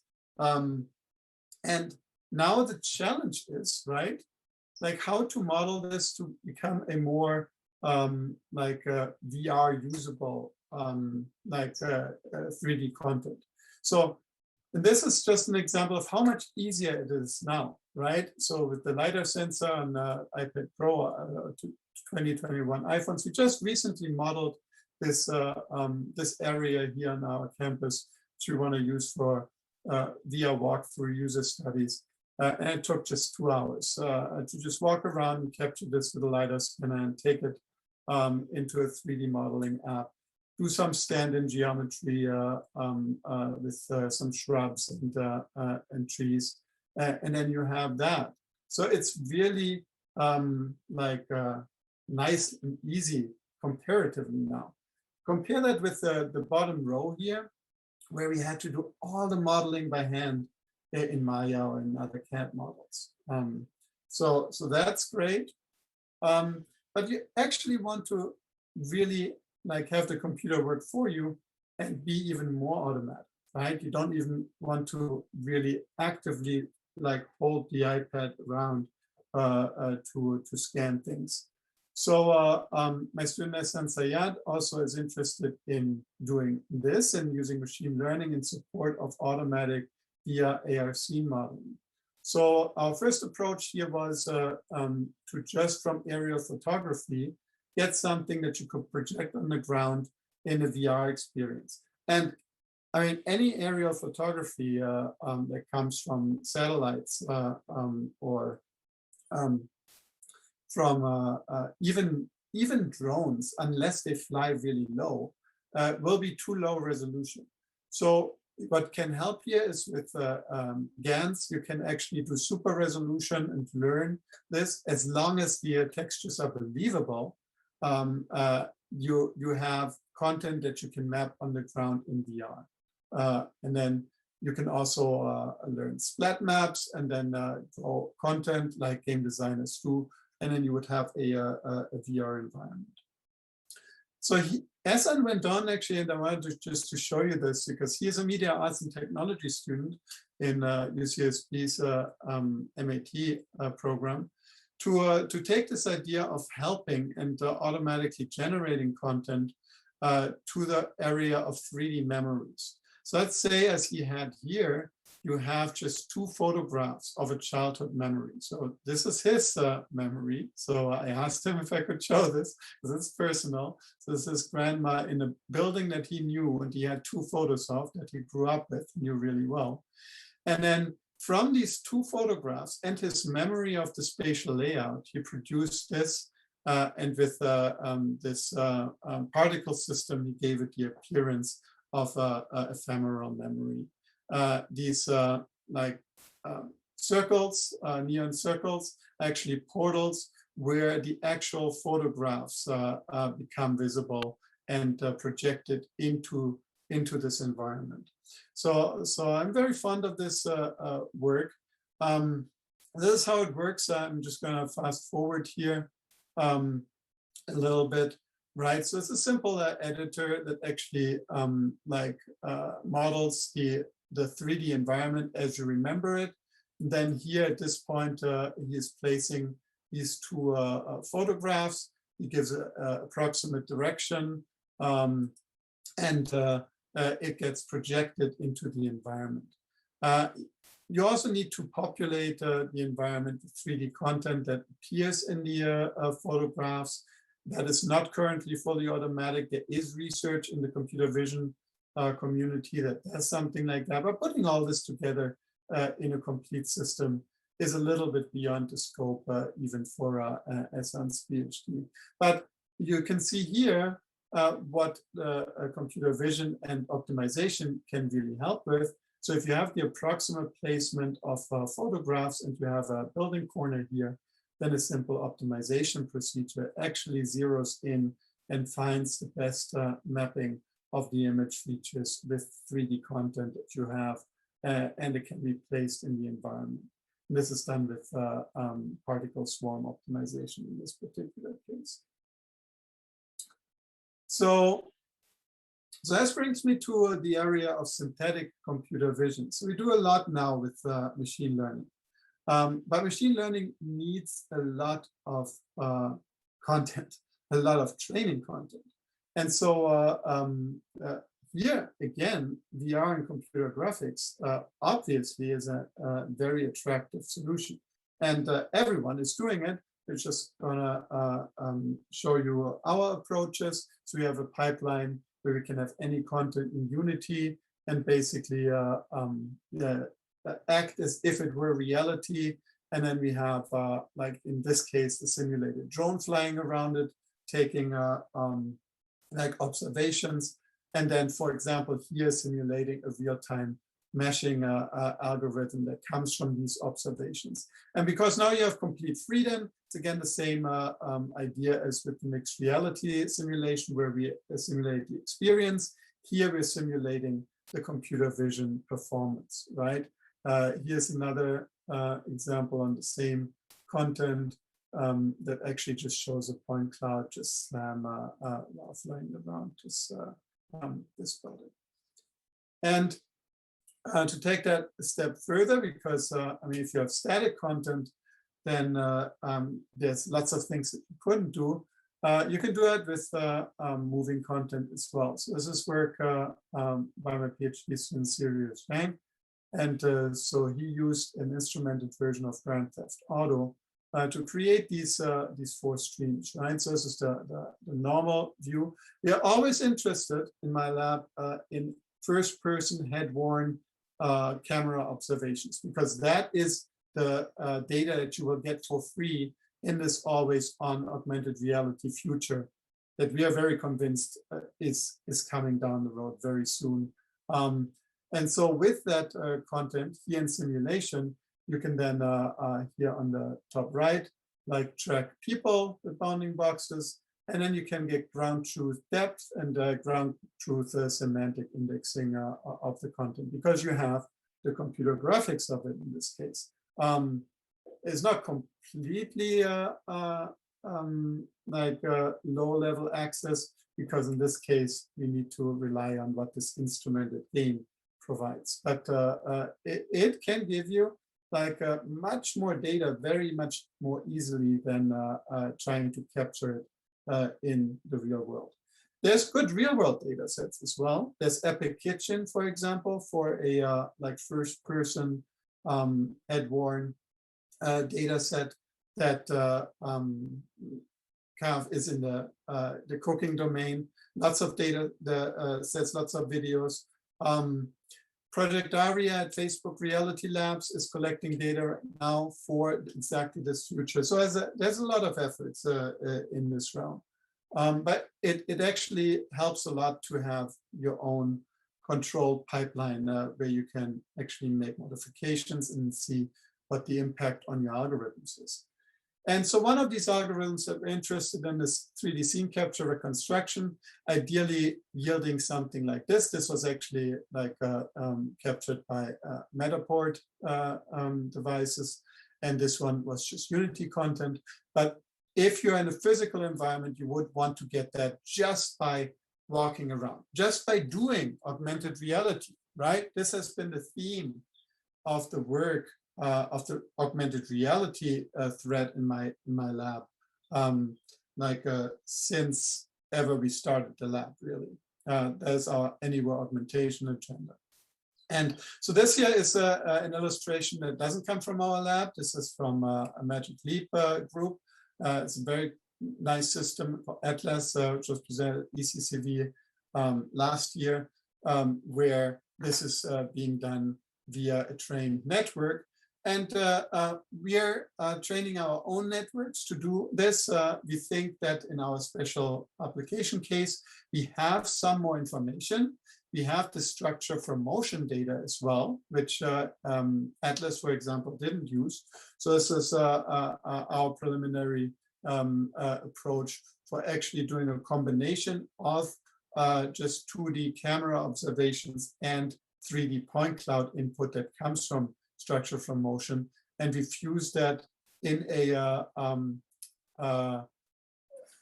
architecture for deep learning to get an occupancy prediction and thereby a voxel or a mesh if you do marching cubes on it that represents the scene that you're walking through.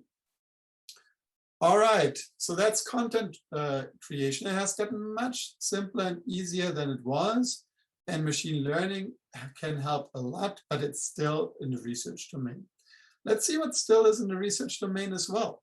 We have had the quest to teach in AR for a long time, and that is before the pandemic even, right? Now in the pandemic, clearly it has been like this wish has been fortified. So as early as 2010 or earlier than that, we played around with our own custom AR video streaming, where we embedded AR content in video conferencing. There was no ubiquitous platform like Zoom or GoToMeeting back then, really. So we rolled our own. So we had some educational examples. And it's interesting. So I still have the goal to teach a full class completely in AR. We heard from Kyle this morning the great effort that they do in teaching already in VR. And he also mentioned that he thinks that AR is not that far behind. And I know what he's saying. I'm with him half, but it is quite a bit behind. I mean, I tried to teach in AR using spatial.io, for example, last year, this year when it came out, Microsoft Mesh. And what is really not there yet, and this is at the heart of this workshop, is like a lesson planner, a content authoring system, right? And also the ease of use to actually like screen something like that and send it over just a 2D video conferencing system such as Zoom, for example, right? So one of the closest things that we came to in our lab is the work by Donghao Ren, my PhD student Donghao Ren, who did his PhD on visualization, and the last part of it in immersive visualization. We had this collaborative authoring system here, which was basically like a version of 3D PowerPoint, right? And I'm filming this here by wearing a HoloLens, HoloLens 1 in this case. And he is in Vive, and his software actually ran on both. And so we can collaborate on this. So he doesn't see the real world, but he sees stand-in geometry.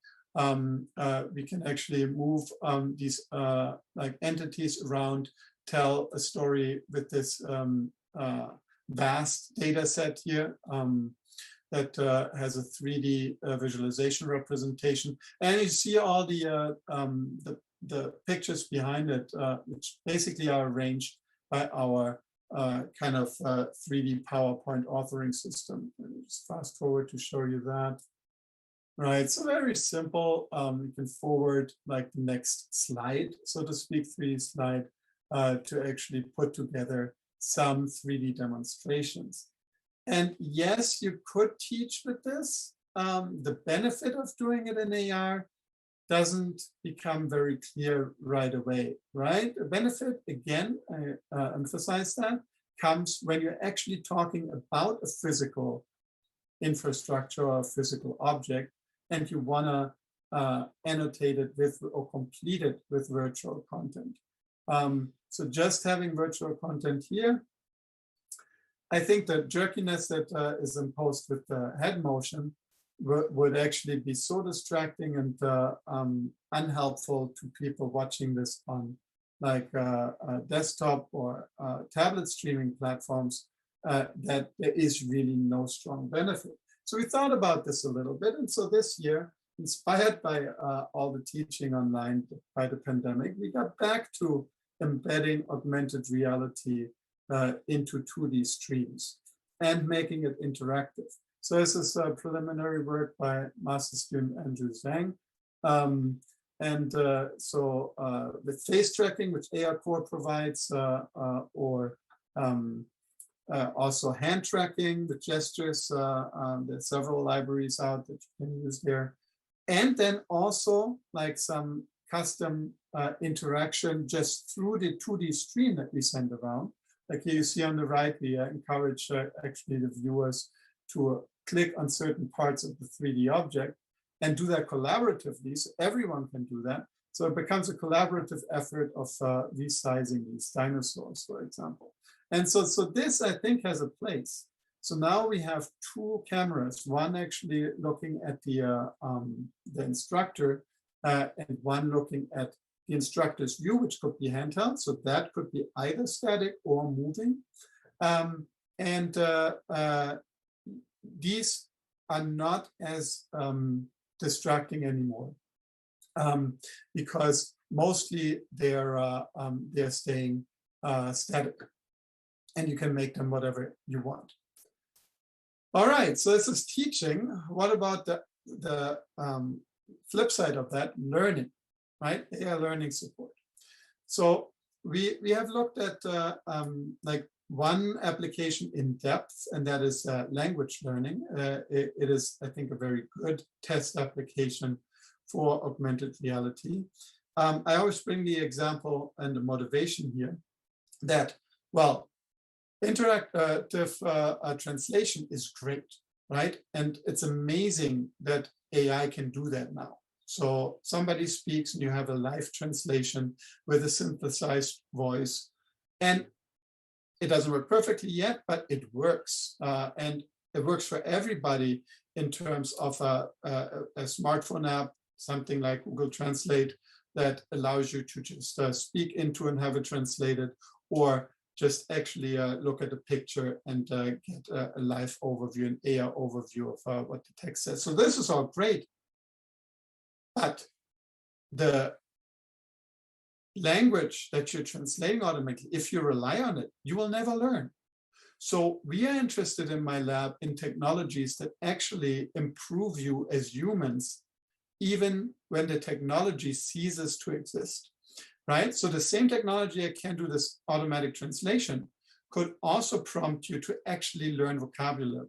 Or you could learn vocabulary out of the corner of your eye with actually annotating physical objects in your day-to-day apartment interactions by having these virtual notes. And so this is a project that started in 2016 or so. An undergraduate project actually by J.B. Lanier combined this YOLO deep learning network and the HoloLens for actually just doing this 2D annotation of physical objects on the fly, not prepped at all, not seen before. Some errors here, like for example, coming up. It does look a little bit like a toilet, I have to say, but it's a chair, right? But if you actually recognize objects like this, you could annotate them not in your own language, but you could annotate them in a foreign language.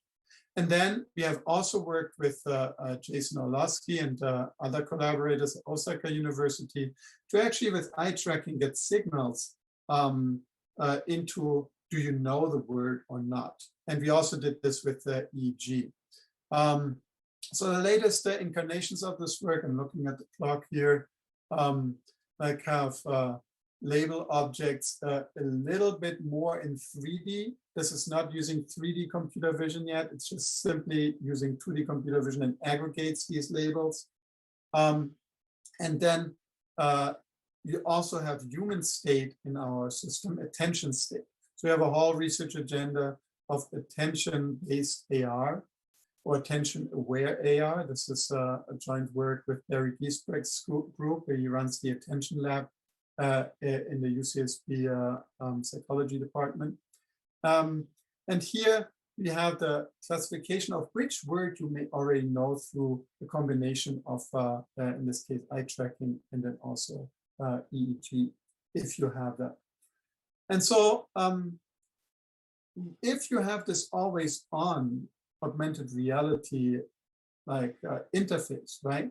So we also need to think about what is the best way to support different tasks. What is the new app in this environment, right? And if you look at the HoloLens 2, also the Magic Leap, so they have their own vision of different types of app, immersive apps, and then 2D apps that can follow you. But really, once you go into the space, I think the notion of app has to be more like a service that is linked to particular objects. So that's why the object recognition is so important. And this work, Brandon, with Jason, so he did actually visiting research time at Osaka University. We did explore what the options are to actually run user interfaces to switch different apps that you might be engaged in. So just to show you that this is on the HoloLens 2, as you see from the hand gestures that are now possible. So there's an app that actually gives you reminders of things, and then there's also an Internet of Things app that kind of can control TVs.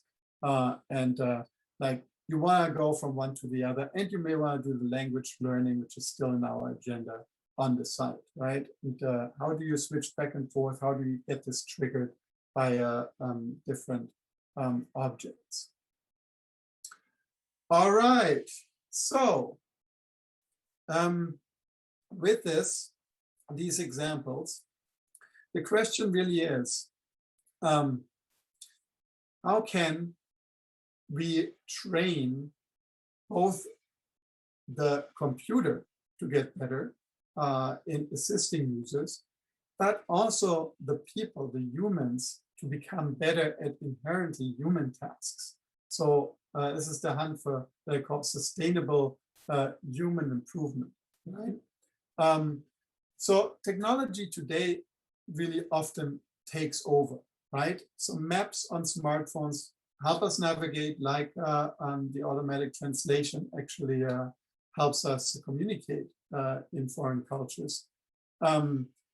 But an over-reliance on mapping software has definitely been shown to make us lose spatial skills. So isn't it a worthwhile idea to use some technology that, while it helps us orient ourselves with maps, also on the side makes us better at spatial reasoning? Or other examples of technology taking over. I already mentioned the translation services. And then artificial intelligence, making hiring, firing, and other legal decisions, right? There is lots of danger for algorithmic bias and the nuances of human context that we are all hopefully accustomed to may be lost. So this is a really worrisome look into the future, right?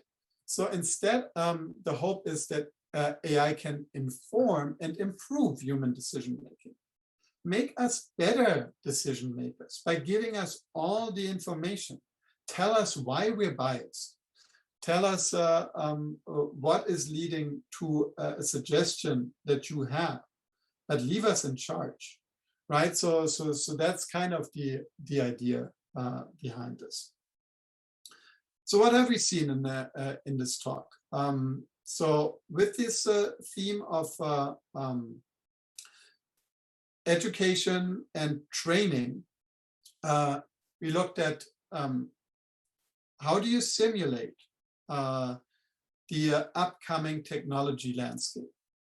We looked at how do you actually get the content to do this, and how can automation and machine learning, deep learning help. I think in the third keynote of this workshop, we will get a great story by Dinesh, how machine learning can help in the audio synthesis domain. So contents of all sorts, right? one thing that my lab is interested in, but at the very beginning of exploring, is haptics as well, right? So that is a kind of very difficult AR component in the future as well. So as for the big picture here, in conclusion, so augmented reality, in my view, really plays well with other HCI technologies, right? It is a layer that can work well with intelligent speech agents. Even we can represent them, give them a body, we can embody them. It works well with virtual reality, right? It shares the content with it, but doesn't need as much content because you actually have the physical reality world, but then you can bring virtual reality in as a world in miniature, and then also hopefully engulf you in it by just replacing and shutting off the reality. It plays well with physical computing and haptics, right? In fact, that's what we will need in the future. I can't think of a single paradigm that it doesn't really play well with. So that is probably why there is this non-diversity of thought in what is this next level of an AR interface. But within that big picture, there is still so many unresolved questions. So my second point here in this conclusion is AI is being deployed all around us as we speak, right? So we better take charge. We can do that also through AI. So it plays well with AI as well. AI itself can help if the human component isn't lost, if it's used to inform decisions and tell people like why certain things are happening. And so with that, I think that the future of learning will likely include the real world. So I don't think it's just going to be virtual reality. I think we will learn in physical reality, but we will, since that is not easily done like on a day-to-day classroom setting, we will bring in all these cool other modeled areas as if they were physical geometry stand-ins, and then do AR on top of that. That's basically doing our simulation approach, which we originally just did to explore the possibilities. But here we can actually use it for content presentation, for teaching. The future of learning will also be highly personalized, and that's doable via a system like this. And for this, we will need not just computing experts, but also very much human experts. So thank you very much for listening. And there's a lot of collaborators that the 4eyes Lab has had on this work and others. I mentioned a few of them already. Apologies to the ones that I didn't mention. And very many thanks to the funding agencies that actually made this work possible. So with that, I'd be happy to wrap up and take questions. Great. Thank you so much, Tobias. So first, let's give a round of applause to our keynote, Tobias. Thank you for the talk.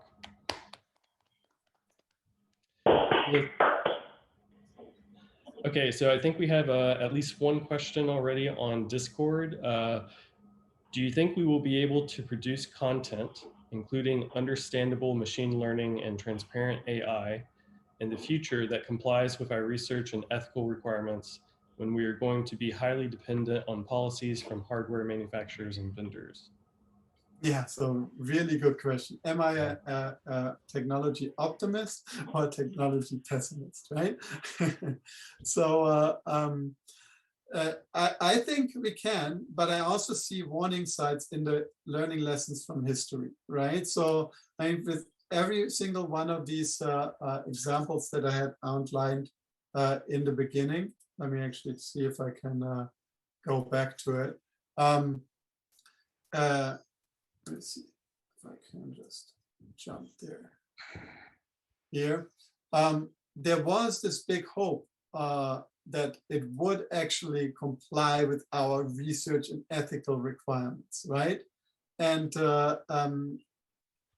it was a big hope that every one of these would democratize access to technology. But yes, so then you would have this combination of forces, and you would have monopolies with certain hardware vendors that actually kind of have a de facto standard that they put in place. So I still think that we can do this. Certainly, academia is working towards it and will always working towards this. That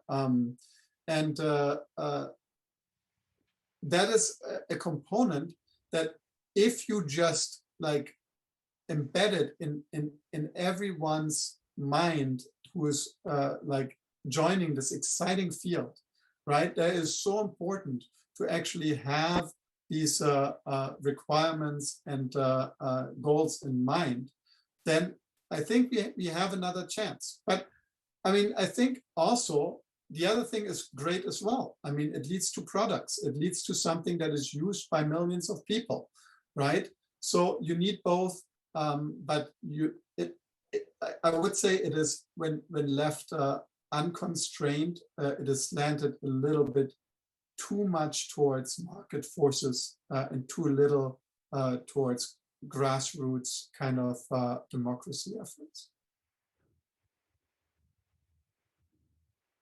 So it looks like we have another question coming in through Discord, but while we wait for that one to come through, I've got a quick question for you, kind of pertaining to the last question, but a little different. With regard to privacy and GDPR compliance, how do you think, everyday, always on augmented reality will come into play? Oh yeah, it's a huge effort that will come into play right away.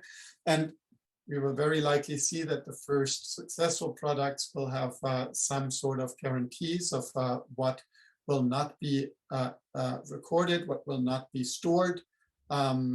So I think the consciousness for that is like growing rapidly. I think it is already highly developed in some places.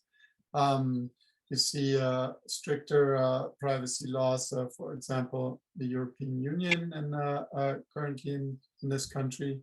I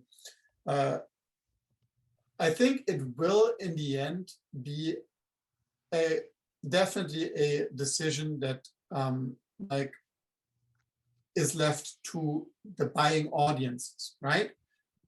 If they don't buy the stuff that they're afraid of, and that happened with Google Glass, then it will have to become an intrinsic part of the ecosystem. And I can see the signs that is happening. And clearly a lot of work has gone into blockchains and privacy and security. And that intersection of that and AR and VR, I think, is a highly profitable area at the moment. Great. Thank you for that response. So we do have another question in on Discord from Hedges.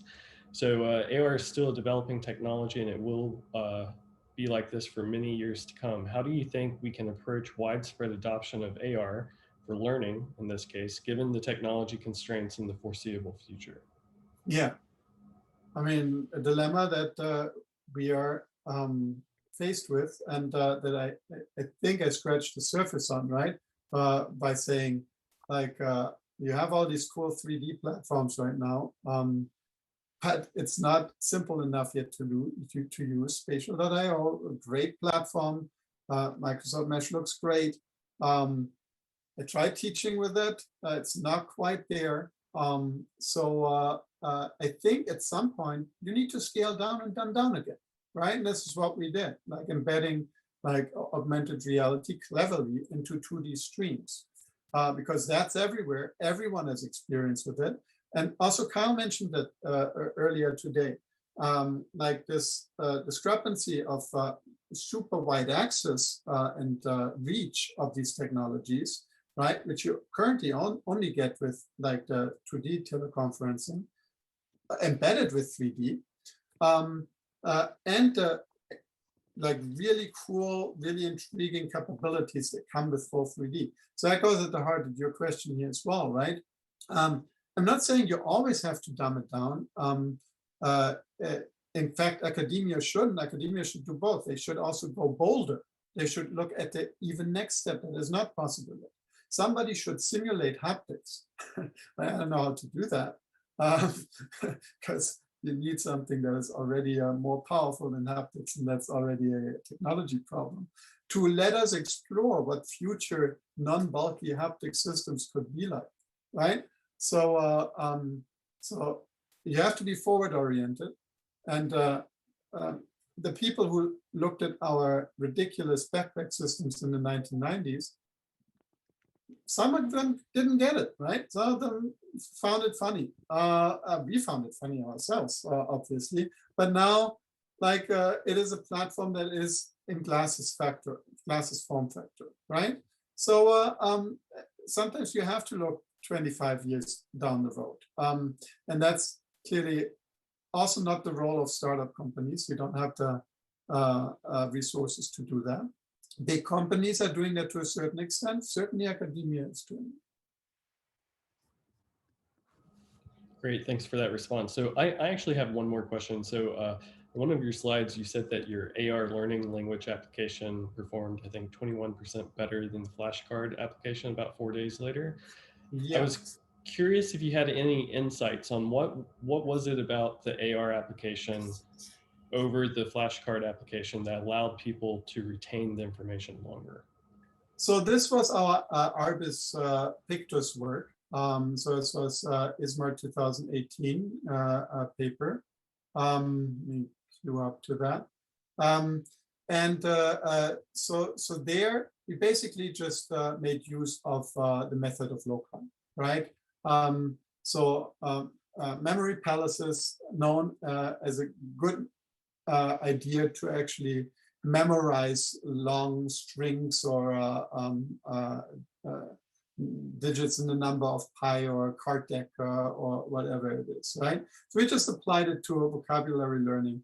And so that element is certainly, I think, at the heart of this improvement that we saw, because you actually remembered the physical object and the maybe localization, even though we placed it, it was not one that the subjects actually had a familiar environment in. But by having this tangible physical imprint of a 3D object, there's something that actually does help the memory method of loci or not. There's a few musings about what might be at the heart of it in this paper. But yeah, so that would be my answer. Great, thank you. So we do have a couple more questions through Discord. The first one is, do you have a comprehensive guide for replicating some of these XR studies that combine best practices for AR, VR integration and 3D modeling? If not, I'd like to work with you on collecting whatever data you into an open source wiki. So I guess the real question is there any type of comprehensive guide for replicating these studies? Replication studies are always hard, and in the field of academia, not necessarily give you the biggest bang for the buck, right? So it's a little bit ungrateful task to do. So I have to admit that, but we had to do it. I think it was great that we did it for the field of mixed reality learning. Let me actually look. So where was this question? Was that on Zoom or? It's on Discord, actually. Yeah. On Discord. Yeah. I see. So yeah, thank you. So one thing is get into the contact with the original authors. Without that, you have no chance, right? Unfortunately, is our publishing procedures are still at the point where lots of details are left out, have to be left out, because a paper is a limited kind of space resource, right? So combining best practices for AR, VR integration and 3D modeling. I showed you some of our work on the authoring system that actually combined the Vive and the HoloLens. We didn't run any studies on that yet. I have to be honest. We actually published this just as a systems short paper, a poster. The studies would be really interesting. I'm also interested in getting the community to collaborate on this effort. Thank you for that comment. And let's take one last question. This is from Kyle.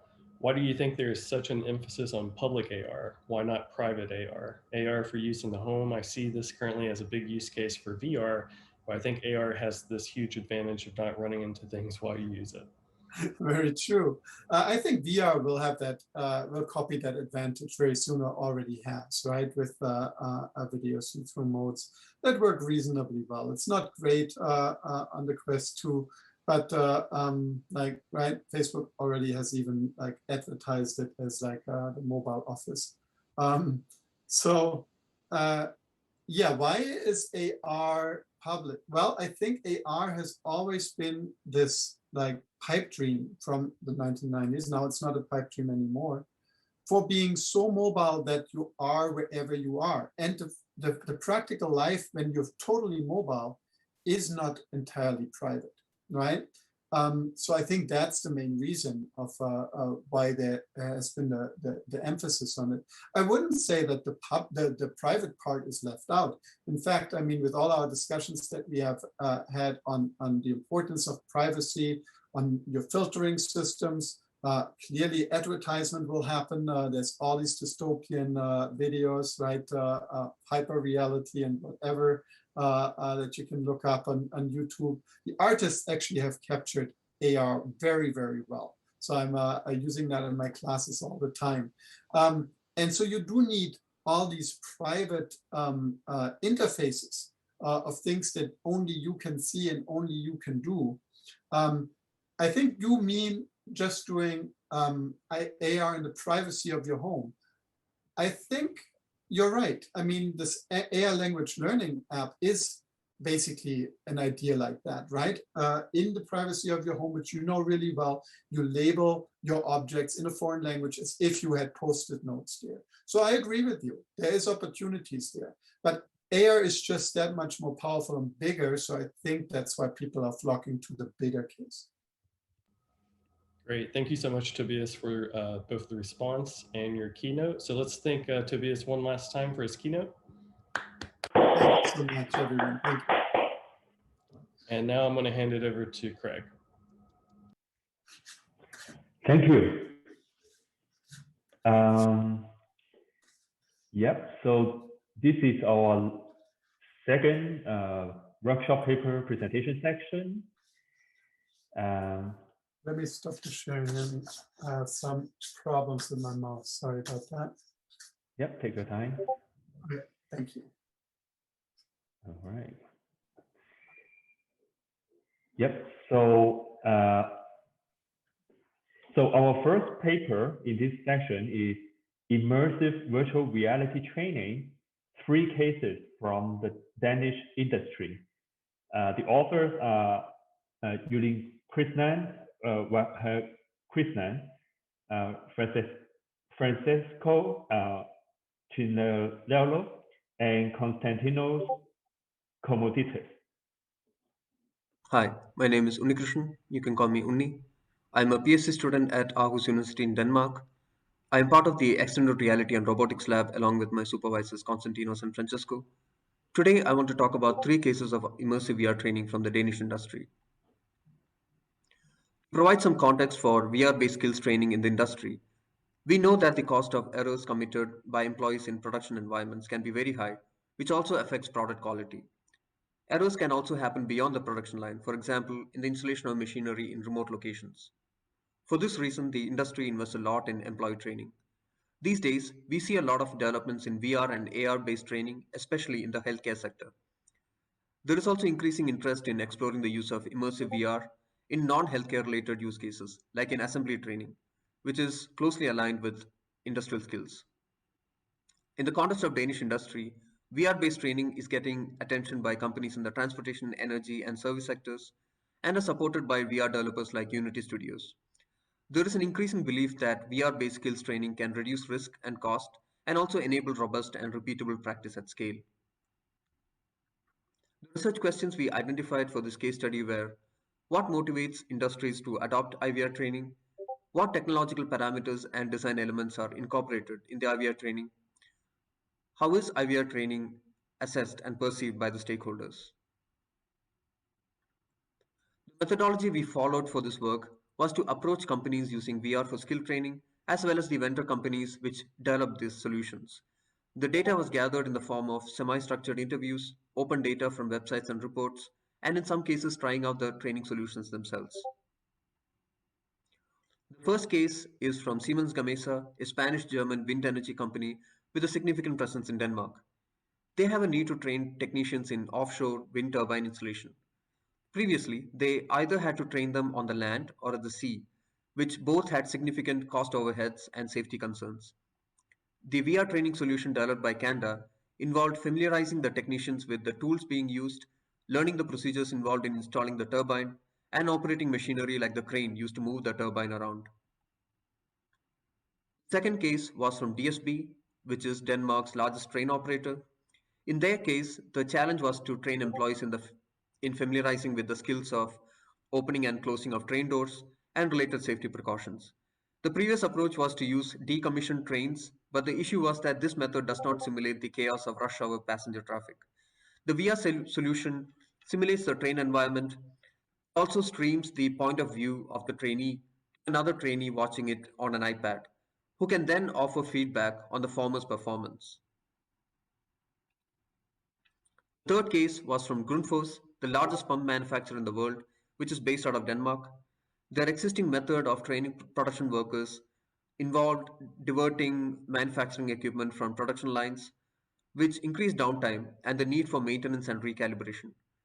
The VR training developed by Unity Studios helped them overcome these challenges. So what motivates industries to adopt IVR training? Training cost, use of scarce resources, and downtime were the main reasons in addition to other factors like safety, reusability, and mobility. It was clear from the cases that companies invest in VR training when there is a robust business case. What were the technological parameters and design elements in these VR training cases? We saw that the HTC Vive is the most popular platform, but the newer efforts focus on the Oculus Quest because of its ease of setup and use. We found no use of haptic devices or any other specialized hardware. The interaction was all through the bundle controllers. Haptic feedback was provided in some cases in the form of vibrations while interacting with objects and barriers. We also saw some interesting trends in multi-use interaction, like for example Siemens Gamesa having one user operating the crane and moving the turbine while the other user was coordinating from the base of the turbine nacelle. In the case of DSB, the multi-user experience was in the form of a peer watching the live stream of the VR environment and offering feedback to the trainee. Though we feel this could potentially lead to a break in immersion and affect training performance. So how is IVR training assessed and perceived by the stakeholders? Assessments currently happen outside the context of the VR environment. The stakeholders in all the three cases also plan on increasing investments in VR training. These three cases give insights into the motivations and approaches in Danish industry towards VR training. Interesting technological trends like multi-user training was observed, though automated assessment within VR was lacking. At our lab, inspired by industry use cases, we are designing controlled experiments to understand the links between different types of skills, types of haptic feedback, the arousal levels of trainees as measured by biosensors, among other things. We hope to offer frameworks for designing better training systems for industrial contexts. For more details on our work, please visit our website. Thank you.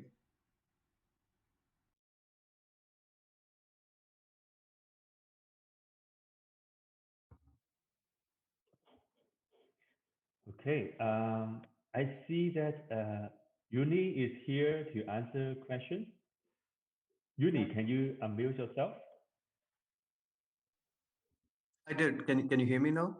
Yes, perfect. Yeah. Yes. Any questions from the audience on Discord? I have a question, Uni. So yeah, you developed three very interesting applications for training in the different industry. So I guess you have pretty good experience of developing this type of applications for different use cases. In your opinion, what is the biggest concern for companies or different industries in attempting VR training? What stops them from doing that still? Yeah, thanks for the question. First of all, we did not develop any of these training solutions. It was done by Danish VR developers. So as to the question, what is preventing, what is holding companies back from investing in VR? Well, what we are seeing is everybody is interested in VR. I mean, partly because of the hype surrounding, this whole thing. But what we see is, like something like a commitment to invest in an iterative manner. So they fund like one of these studios to develop something like a prototype, and then they showcase it around the company, get buy-in from the all levels of from the senior management to the mid-level management to the most important stakeholders, which are the trainers and the trainees, and once they see a good use case, they put more money in. So we are seeing a lot of push into this VR training arena. Cool. Any questions from the audience, or if you are in the Zoom room, you can also unmute yourself to ask questions.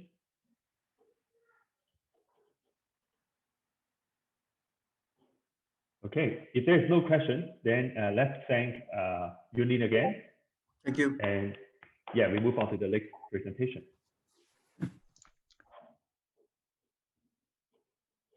Okay.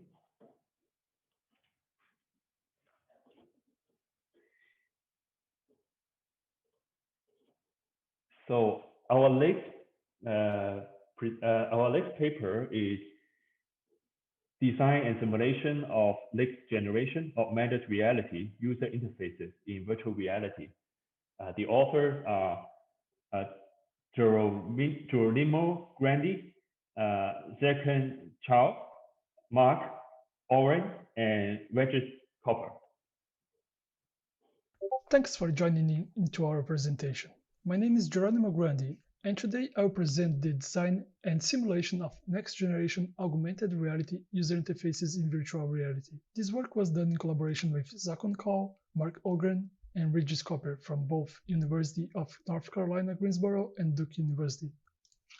The goal of this paper is to leverage VR as a tool to design and simulate next-generation AR user interfaces. Augmented reality technology, particularly optical see-through HMDs, are still in active research and development.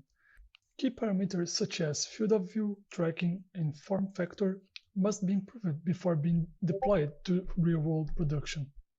As such, the adoption of AR technology can still take several years. While developing under current technological constraints is valuable, AR hardware may not be able to support novel designs and account for future capabilities.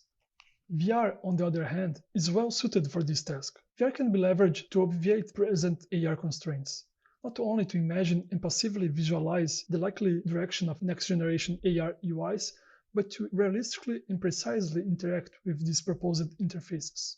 The methodology proposed here aims at maximizing user acceptance of the interfaces once the technology becomes available. The methodology has 4 high-level phases: requirement analysis, prototyping, implementation in VR, and evaluation. The goal of the requirement analysis is to gain insight into the needs of our users. This phase involves performing field research in which we closely observe and learn about existing user processes and practices. In this way, we can identify opportunities and gaps where next-generation UIs stand to produce greatest benefits. By gaining a better understanding of what the user needs, we can contribute to AR solutions that supplement rather than simply replace time-proven processes. For the prototyping phase, we start with the knowledge gained during the requirement analysis. Our prototypes are incrementally developed using an iterative approach, gradually progressing from rough, low-fidelity concepts, sketches, and storyboards to working mock-ups. We obtain feedback from the users early in the process, discuss possible scenarios, and progressively refine our designs. The fidelity is increased with each iteration, leaving the small details for the end. The implementation phase involves transferring the prototypes into a fully functional VR simulation. In this process, we implement a real-world scenario and the standard interactions and integrate the simulation of the AR interfaces. This phase also includes the design of system control mechanisms, such as menu interfaces and custom-made input devices to track specific props in VR. Evaluation of the proposed designs aims at assessing the effectiveness of simulated AR user interfaces. Quantitative feedback and user studies can guarantee the validity of designs and transferability of simulated UIs into the real world. We also might detect opportunities where user experiments would provide answers to specific design elements. For example, a user study could help us to find the best setting for an alert system that we are creating.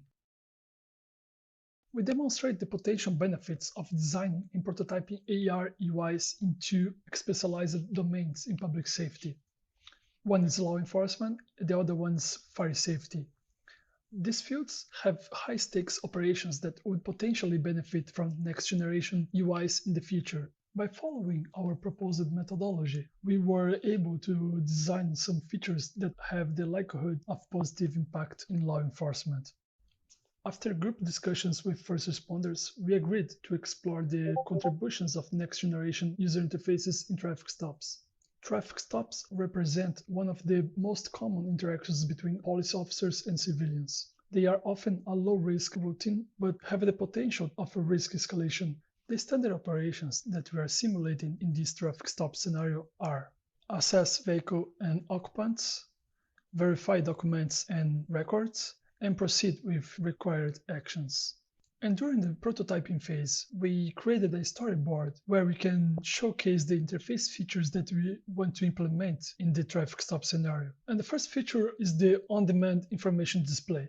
The on-demand display shows a summary of relevant information about the traffic stop, such as information about the driver and also the vehicle. And the video shows the implementation of the display in VR. As you can see, by using the interface, the police officer can quickly access and receive data while having both hands free to perform other crucial tasks. The situation awareness interface is designed to help the officer perceive key elements in the environment and to assess potential risk escalation. Simulated pattern recognition tags key elements such as plates, driver's licenses, and suspicious objects. An alert system provides a status update, and it works in 3 different levels depending on the severity of the situation. And now I'll show a video about the traffic stop being conducted using the interface features that we have proposed. So once they look at the license plate, the system scans it, and then after a while, the user receives an alert informing that the information about the vehicle is ready. In this case, the vehicle is clear. In another time, the vehicle can have other problems such as the registration is expired.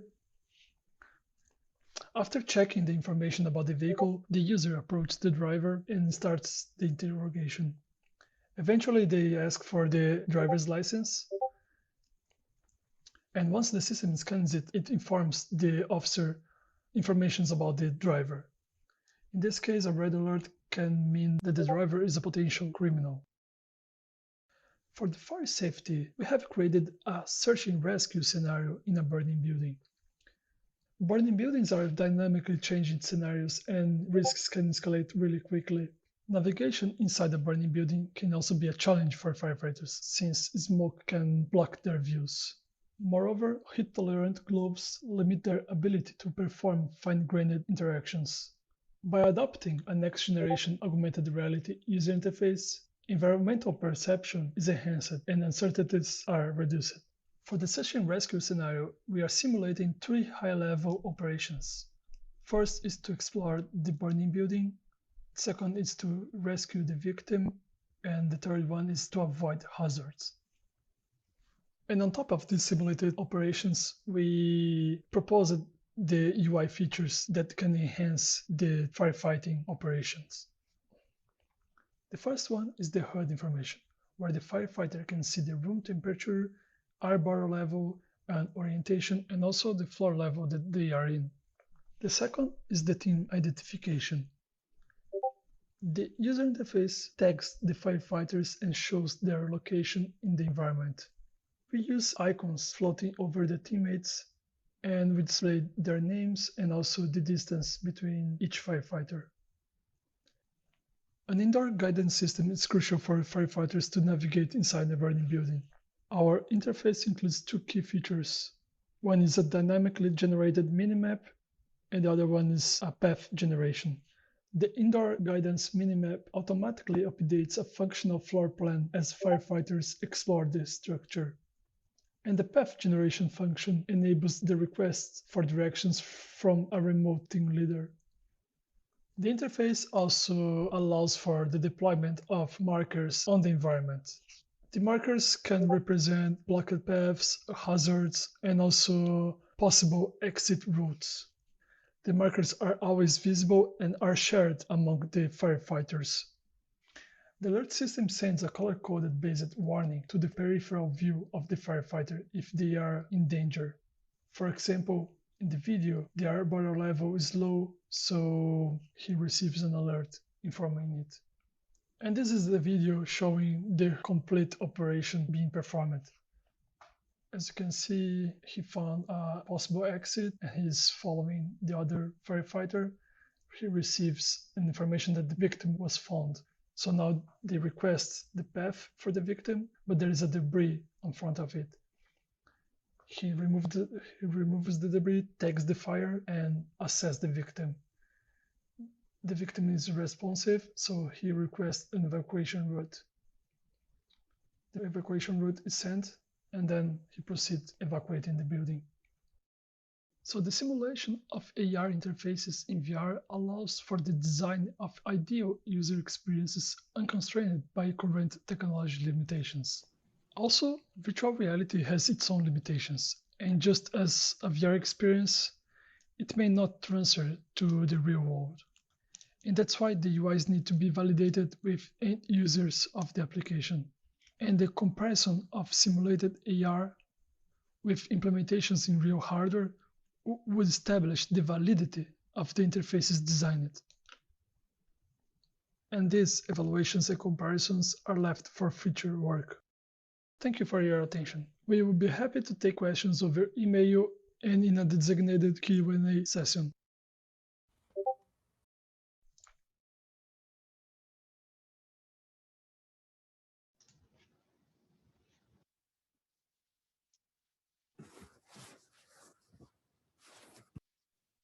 Greg, you're muted if you're talking. Oh, sorry. Yep. Hello. So thank you for the presentation and for the demo. I see that Geronimo is here to take questions. Can you unmute yourself? Yes. Yep. So I see one question on Discord from Alice. How was the feedback from professionals on these prototypes? That's his question.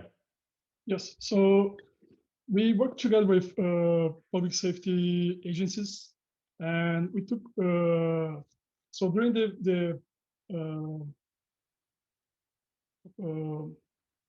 during the methodology, we have a requirement analysis phase where we talk with public safety first responders, and while we were like designing the prototypes, we also had some meetings with them to discuss the prototypes and also the interface that we have created, so that the interface would represent what they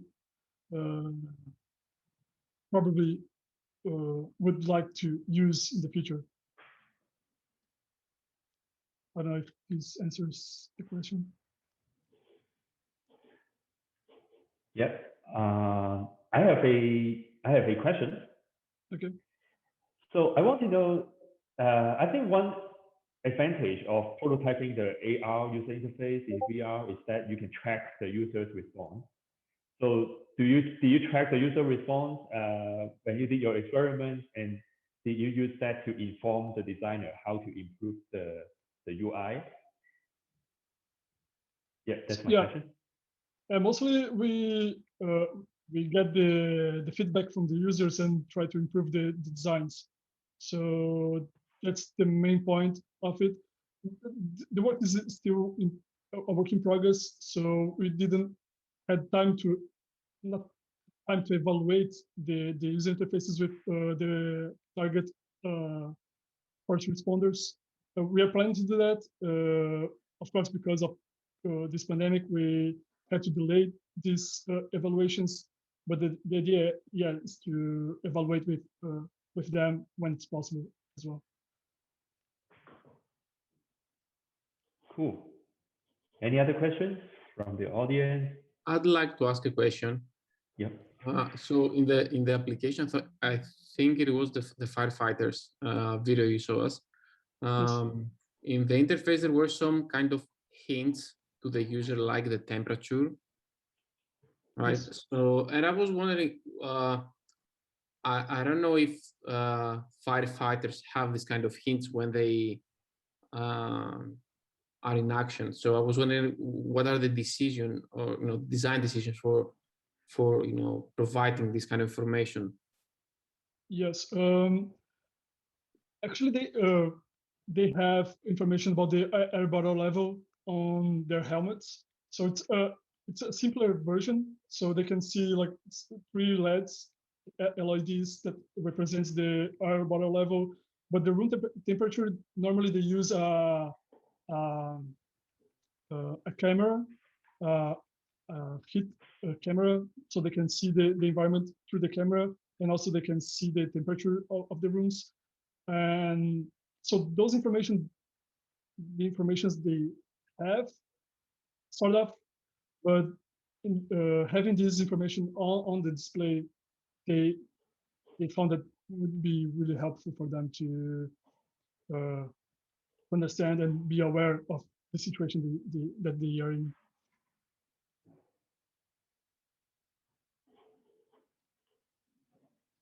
Okay. So if there is no more questions, let me thank Geronimo again, and we move on to the next paper. Thank you.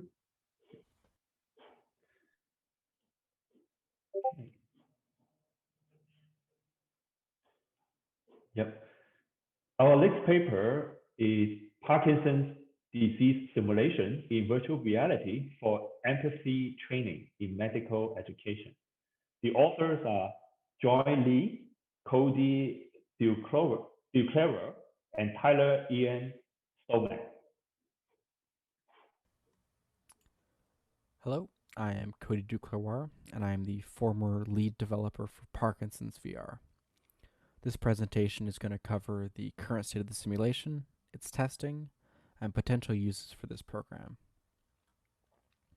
So Parkinson's VR is a simulation of daily life with Parkinson's disease or other hand tremor-based disorders, and will be used as a teaching tool for better understanding and empathizing with people suffering from these disorders. This program is currently being tested on medical students at Augusta University to see how well it can build empathy in those students towards Parkinson's patients. So the main goal is to better teach medical students about these disorders and allow them to better understand and empathize with Parkinson's patients. By allowing people to quite literally step into the shoes of someone with Parkinson's or other tremor disorders, we hope to give them a taste of the struggles that everyday tasks can bring. So how it works. Parkinson's VR is, as the name suggests, a fully immersive VR simulation of the effects of Parkinson's disease. The program uses the Unity engine and the Steam VR plugin and makes use of the HTC Vive headset. The program is currently being expanded to be more platform accessible by adding support for Oculus or other VR platforms. And these screenshots show the UI in the game. This UI covers, on the left, your task and main timer, and on the right, your main and sub-objectives. This combined with voiceover instructions kind of keeps the player on track and in line so that people don't fail out of the game for not knowing how to complete a task. So players are meant to step into the shoes of a Parkinson's patient in this simulation. And specifically, the main thing we're simulating is the hand tremors associated with Parkinson's disease. Those hand tremors combined with the limited field of view, thanks to that VR headset, and the common unfamiliarity of VR movement helps to really sell the experience of not being in full control over one's body while completing very normal mundane tasks they've probably done a million times. Speaking of tasks, this is one of them. This is our pills task where the player must find a specific set of pills out of a lineup and place them in their bag to take with them to the doctor. The thing I really wanted to show in this clip, however, is actually the hand tremors.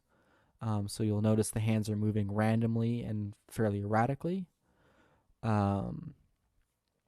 This, because of the way that VR works, the visual stimulus of seeing one's hand shake without feeling it actually overrides that feeling and has the player really think that their hands are moving without them knowing about it.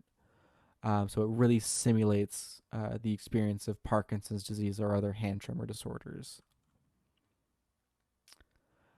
Speaking of the task system, while the player is in the simulation, they have several tasks they need to complete. These tasks are based around getting ready for one's day. In the story of the game, the player is an elderly patient getting ready to go to their doctor's office. So these tasks are getting ready for one's day. So they include turning off an alarm clock, taking a shower, brushing one's teeth, making breakfast, taking medication like we showed earlier, and dialing a phone. All these tasks are very normal, mundane tasks that the player has likely done that very morning, which gives a very stark contrast to the difficulty of doing so with these hand tremors. So these are just some images from Parkinson's VR, showing several different tasks. The top left, the player is putting toothpaste on their toothbrush so they can brush their teeth. On the top right, the player has just finished making themselves a very healthy breakfast of a bacon sandwich, and they're about to eat it. And on the bottom, the player is dialing a phone to call their driver so they can go to their doctor's appointment. If you'll notice, all these tasks require the use of either both hands or multiple objects or both. And that's because those fine motor control skills, like putting toothpaste on a toothbrush, while it's very easy for someone without any tremors, your hand shaking constantly will make it a lot more difficult. So those fine motor controls skills are what we wanted to focus on, because that provides the most contrast with normal everyday life, and it's also what's most difficult with Parkinson's disease and other hand tremor diseases like it. So as far as testing is concerned, our testing pool is broken up into two parts. Our intervention group, which is going to play the simulation and hopefully build empathy from it, and the control group. And that group will watch several videos about Parkinson's disease and those struggles with daily life that it brings, also to build empathy. And before and after either watching those videos or playing the simulation, each participant will complete several empathy surveys to measure their empathy levels and the change that they get. In addition, the intervention group will also fill out a VR satisfaction survey after testing as just another measurement. So all of our testing participants are all medical students from Augusta University, and were recruited either via classless survey emails or in-class announcements. As they're recruited, they're each given an ID number and assigned to be in either group randomly, to limit both bias and keep things as fair as possible.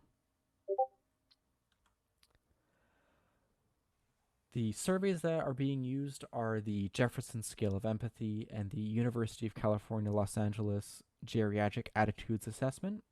As well as the empathy measurements, the simulation will also record how long the player takes to complete each task by recording the timers used in the game, as well as the overall game time. That game time will be converted into a score as well. Just as a measurement of how quickly and easily the player was able to complete their tasks.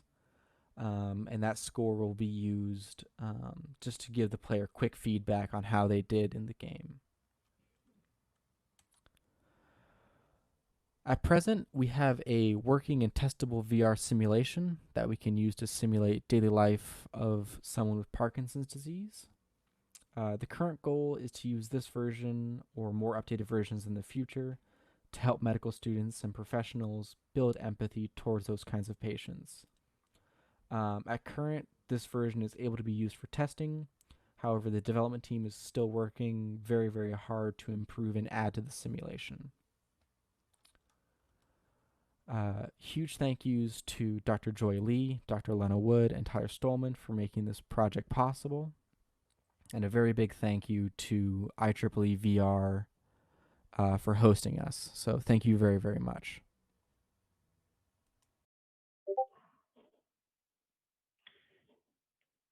Thank you for the presentation and for the demos.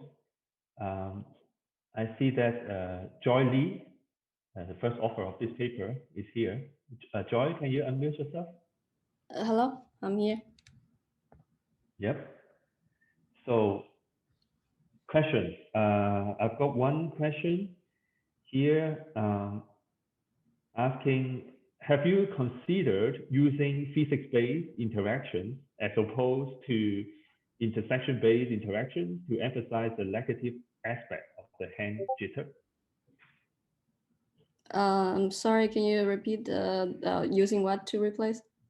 Yeah, have you considered using physics-based interaction instead of intersection-based interaction to emphasize the negative aspect of the hand jitter? Not really. Right now, we're only using the space, the random space points, the waypoints to change the, to simulate the hand tremor. We have tried also the feedback. It didn't work that well with the vibration, so we just stick with the visual itself. Okay, I have a follow-up question. Yes. I noticed that in the presentation, it says that a Parkinson patient may not be aware that his hand is shaking randomly. So my question is, would vibrating the hand controller make the user experience more realistic or not? Yeah, that's what I was saying. Actually, if you are in the VR and the hand tremor is pretty visible, and we have 3 degrees of difficulties on it. So it depends on the player and the medical students, their technical level. We can adjust the hand tremor. But the vibration is a very good thought. We have actually tried it because the constant vibration is kind of annoying. We finally just decided not to go with that. I see. Yeah, because of some of the user feedback, because it's constantly vibration, and it's kind of distracting when you are really doing the tasks. I see. Yeah. Yep. Thanks for your response. I have another question from the audience. Zubin from Discord. Zubin asks, did you look into the simulator signal? Simulation. Yeah, simulator signals. No, we have not used other symptoms. Okay, so any other questions? Okay, so if no question, let's thank the authors again, and we move on to the next paper. Thank you. Thank you.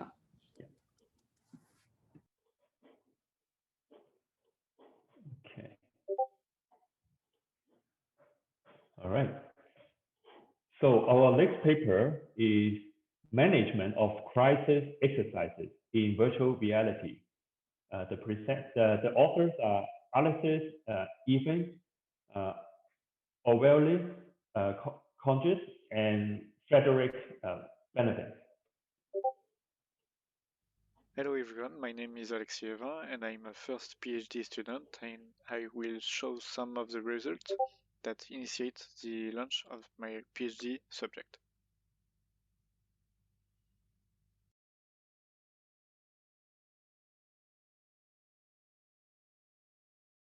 The project I'm presenting is a result of research into a planning decision support outcome for a crisis situation.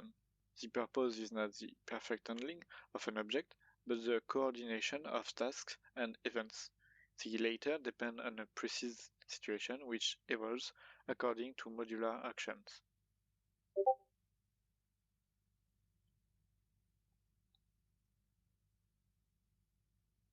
I'm going to start with a short presentation of our previous research. Several people are immersed in virtual reality in a dangerous context that needs to be resolved. Each person has attributes that he or she will be able to put forward throughout the simulation. For the first simulation made 2 years ago, we had a static situation. By this, I mean to say that there is finally no freedom in terms of the degree of modification of the scenario and interaction with the environment. The purpose of this simulation was to compare two crises, the first without our decision support and the second with. The second was to highlight the connection with different people and to optimize the search for information. There are 3 in all to be immersed. There is a policeman, a doctor, and a firefighter. These people have different objectives, tasks to do, and therefore a different path and may not all have all the information.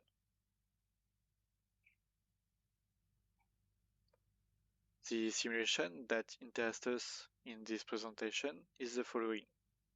We wanted to take over an existing place with its rules and constraints. So we asked firemen and the technician who deals with the security of the building to help us to write this new scenario. Some students and employees of the building came to test and participate in the experiment. Unfortunately, with the sanitary concerns, we are not able to get a large number of people to try out our simulation.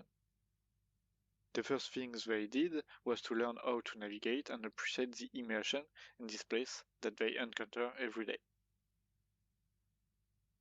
It's obvious that I'm going to have a hard time explaining the point of view of 6 people who are doing a 25-minute scenario, but I will summarize it for you.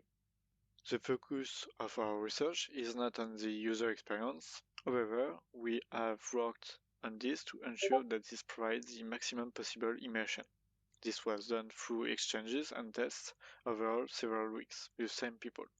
This led to some very interesting choices in terms of ergonomics.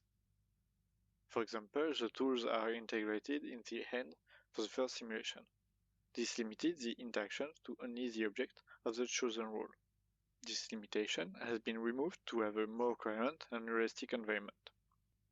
Fire extinguishers can be found and taken from the corridors of the building.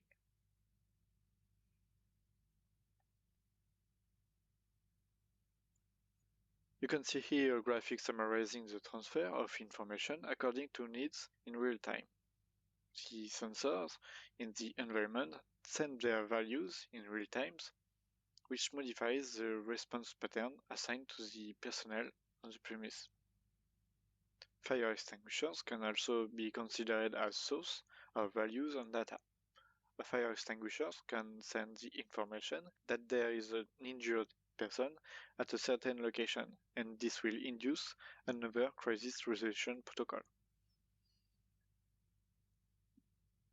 Gathering information in real time makes it possible to more effectively adapt the solution proposed to resolve the crisis. We will be able to come back to this very easily with your question if necessary.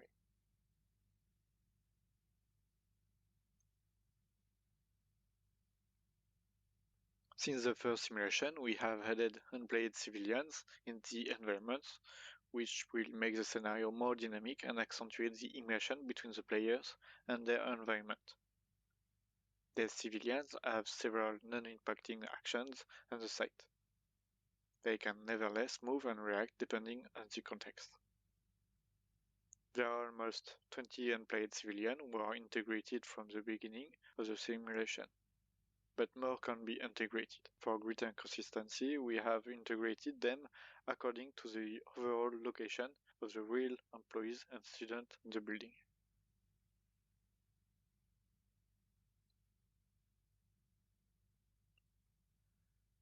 We have wrote in a major element, and that is what will interest me a lot in my future research, the game master.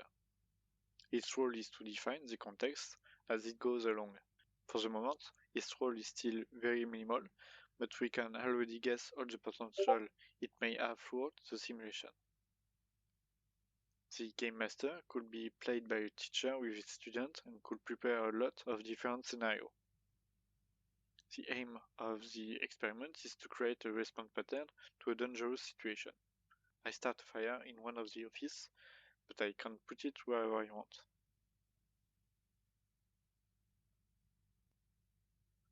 Smoke detectors will set off an alarm and bring out the non-playing characters. The fire brigade is called. At the same time, one of the players manipulates the fire extinguishers to put out one of the fires. You can see from the illustration that civilians go out according to the declared fires. Indeed, if fires prevent the exit at certain place, civilians will choose another exit. The characters have several worldviews that can be further developed in the futures. For example, some may run or be injured, and in this case be slowed down.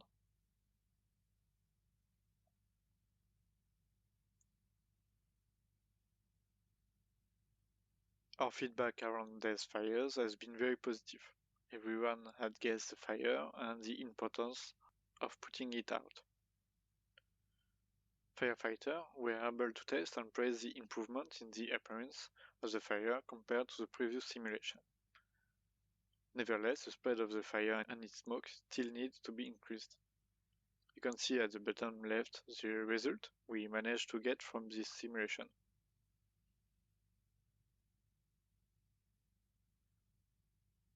The fire brigade arrives and enters the building with additional information through the bias of a civilian played by a user. They must extinguish and dislodge the blockade person as well as to take out any dangerous material. Each task is assigned by our crisis management support and is displayed on the fire brigade tablet with additional information if necessary. Technical gesture could be learned as the trial progressed. For example, before entering a room, you have to put your hand on the door to evaluate it in the room. The hardest part for the actor was getting familiar with the tools. We reworked the fire extinguishers and the tablet several times to make them as accessible as possible. The whole simulation has been filmed and can be seen entirely in a share live on YouTube.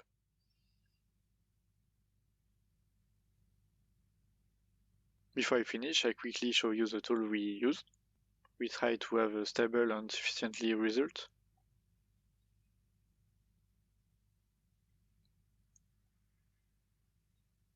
In conclusion, I would like to invite you to imagine this project 5 years from now. A simple deployment that could be automated in any type of environment and allow a coherent crisis with an international deployment, all for immersive training with realistic equipment. Here you have a list of points to work on that are of particular interest to us. We are looking forward to a simulation that could take place simultaneously at the University of Cincinnati and Georgia Tech, and here in Albi. Thank you for listening to me, and I invite you to ask me your questions to conclude my presentation.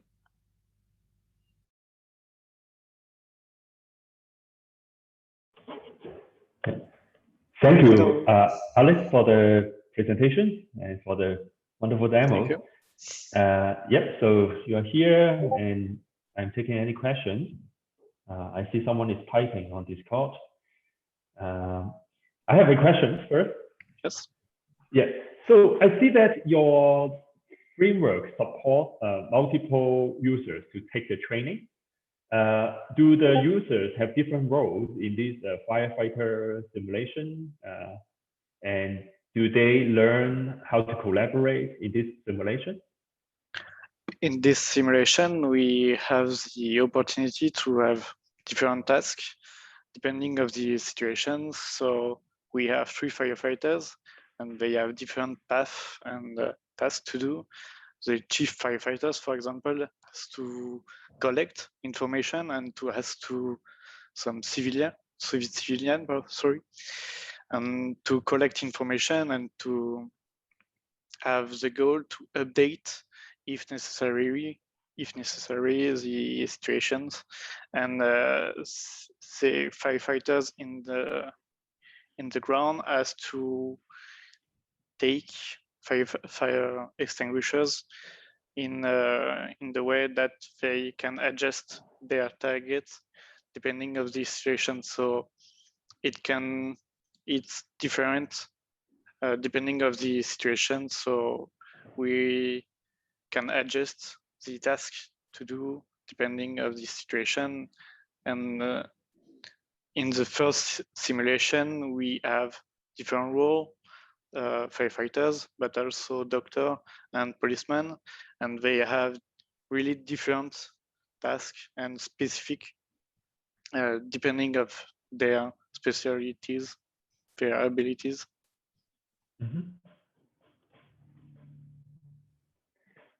I would like to ask a question. So there are some NPCs.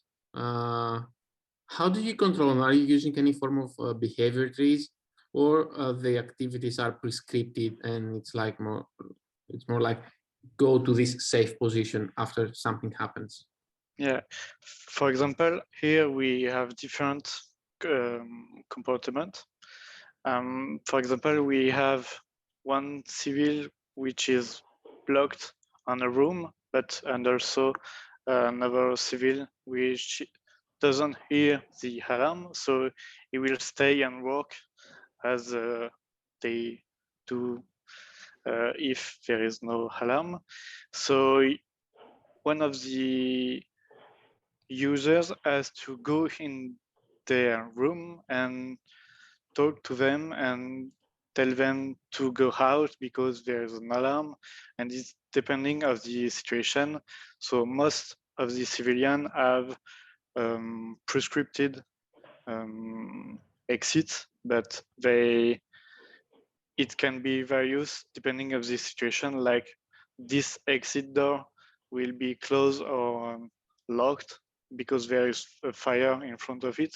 We will now go use that door and they will choose another door, and this is depending of the situation. Like I said, if we declare fire at this place, they will adapt in depending of this situation. Yeah, so there is very simple for now, then but we have to add parameter to them to make them more dynamic than already.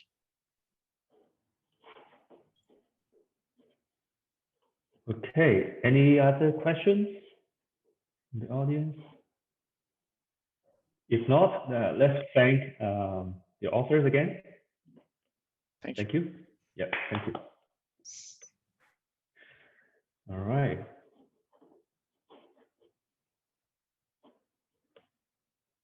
So now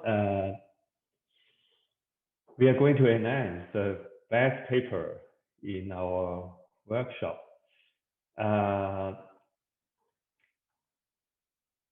So we select the best paper based on the reviewer score, and among the papers with the top reviewer score, the organizers vote for the best paper. So this year, the best paper goes to Ryan, you can show the slide. Yes, the past paper goes to Parkinson's disease simulation in virtual reality for empathy training in medical education.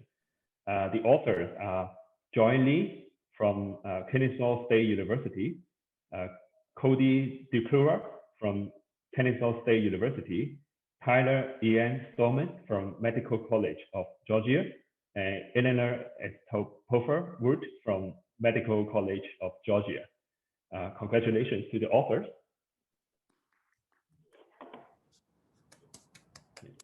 Yes. So now I think we ended 5 minutes earlier than scheduled. 3:15, 20 minutes later, we will have the next keynote talk by Professor Dinesh Manocha on real-time generation of audio content using deep learning.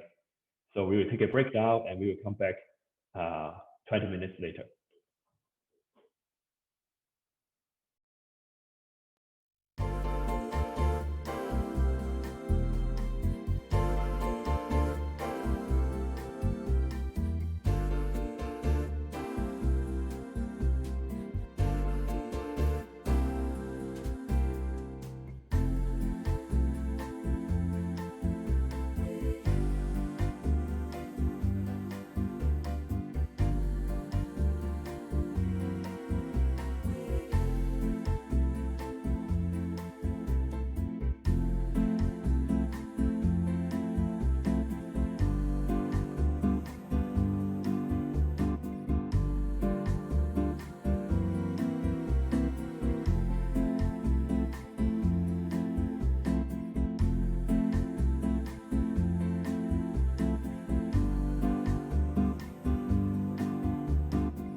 3:15.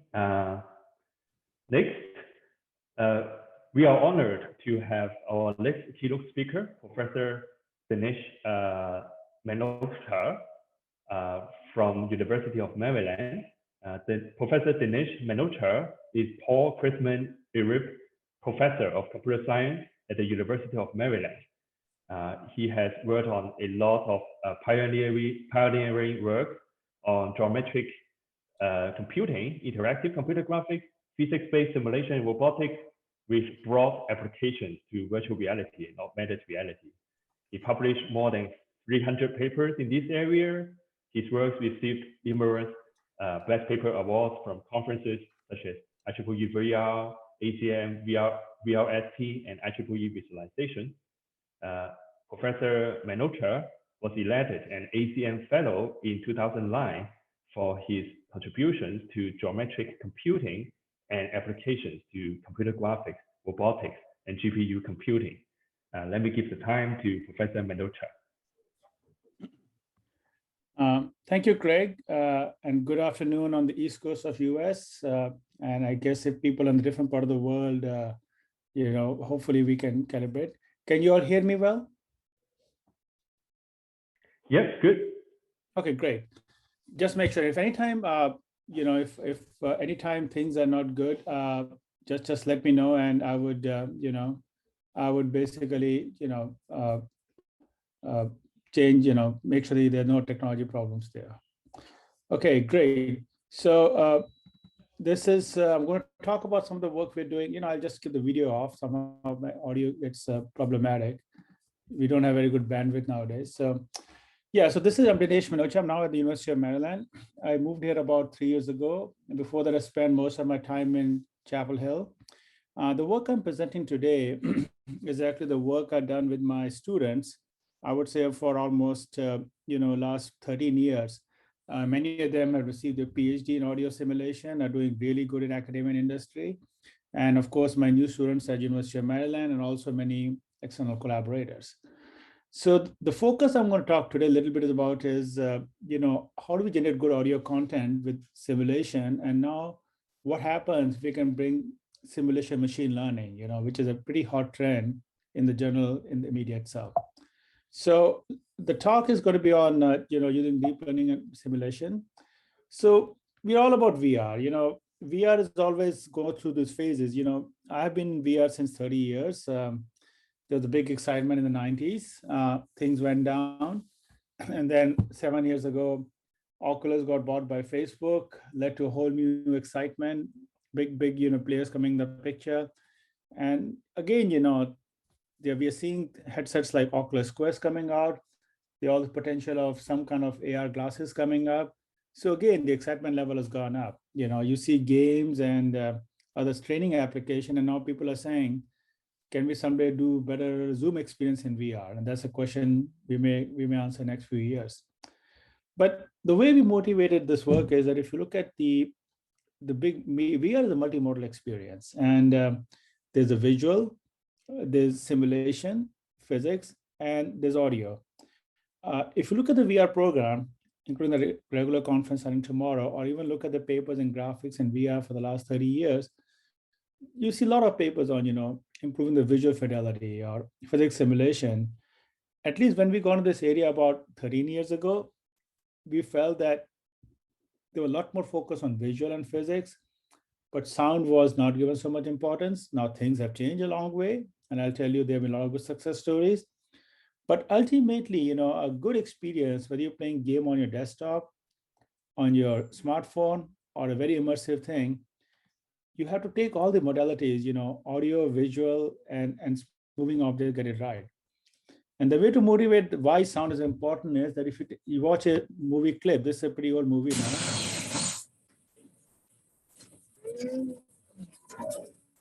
This is Fast and Furious 6. I think it came in 2013. I used a video, I guess, with proper acknowledgement. You're just watching the experience. You saw this visual effects, the smoke, the fire. You see this actor driving the car, moving. And when the plane strike the ground or the car move, you heard the sound. So all the things came together. and you just had a good experience. This is, of course, a 3-second clip of a long movie. Now, what happens is that, what if the sound is not there? Sometimes you realize the value of something when it is not done right.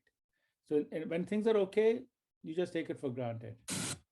So what happens if you play the same video now, but there's no sound? So same graphics, same physics, but no audio. So all of a sudden, it becomes a silent movie, and it's not the same experience. And then what happens if you play things with sound, but the sound is, for the lack of good term, I say it's a bad sound. It's not high fidelity sound, something we want to generate.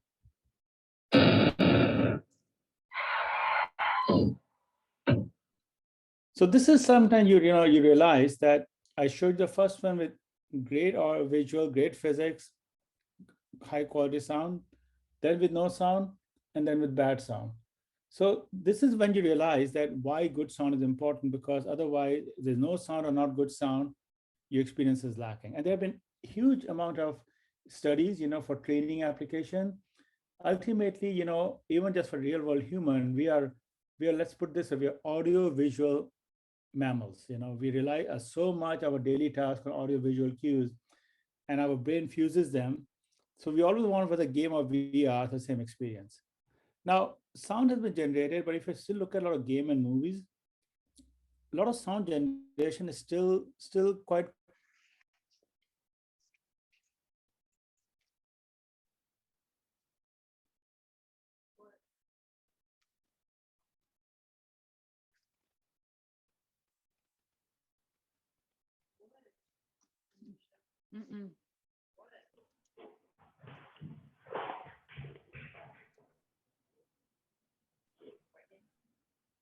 Yeah, can you try again? Damn it.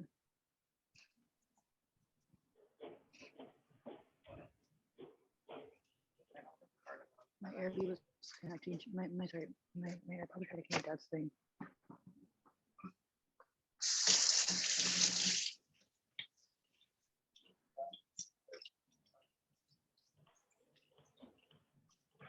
Yes. Not a big deal. Hello, Dinesh?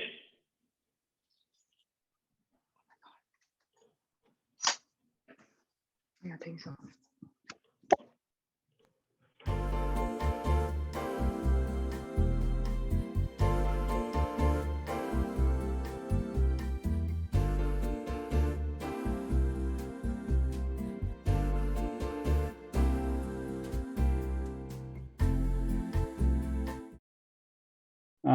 Just a second. No problem. Right. This is where technology. All right. So this is, I was talking about sound. Let me go and share my screen again. My apologies, just for technology, because suddenly I think my audio got disconnected. All right. So I was talking about how sound is generated, and see, when I go to the screen sharing mode, somehow the audio goes bad. I don't get to know. So this is how sounds are generated here. You can see how people record. They basically physically record sounds, and that causes all kinds of problems. So believe it or not, even today's movies and games, a lot of course, there are a lot of libraries of audio content, but folks still use these kinds of methods. And you can see they're not easy, especially explosion sounds. And if you change the situation, audio will change. So this is still quite primitive, recording human effort and being expensive, time consuming. So, it's high time. This is 2021. We should do better than that. So before we go into sound simulation, we start looking into what is sound. So sound is basically a pressure wave. Every sound generated from some kind of contact with your vocal cord, or when you clap like this.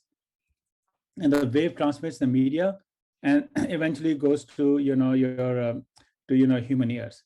So the field, and this is now, as I say, around for at least 2 decades in graphics and VR, we kind of physics-based sound simulation. This process of generating sound is sound synthesis, then sound propagates, and then you do spatial rendering with HRTF. So it's the kind of work we have done over the last 13 years. This is generating sound purely from rigid body synthesis. This is just like a dry sound. 1, 2, 3. This is, you hear the long tail reverberation in a big cathedral. And this one, imagine you could play that, strike that plate in a big cathedral sound. So this is what we have been doing, and not me, like the whole community has been doing. And this is like a kind of an audio pipeline. How do you model the material, just like you do in graphics and VR, geometry, material, propagation, and whether using HRT or spatial sound or some kind of ambisonic, there's a lot of work in this area. So what we have been doing, at least now, I just want to give a very brief overview coming from, but then I'll talk more about the recent trends with machine learning.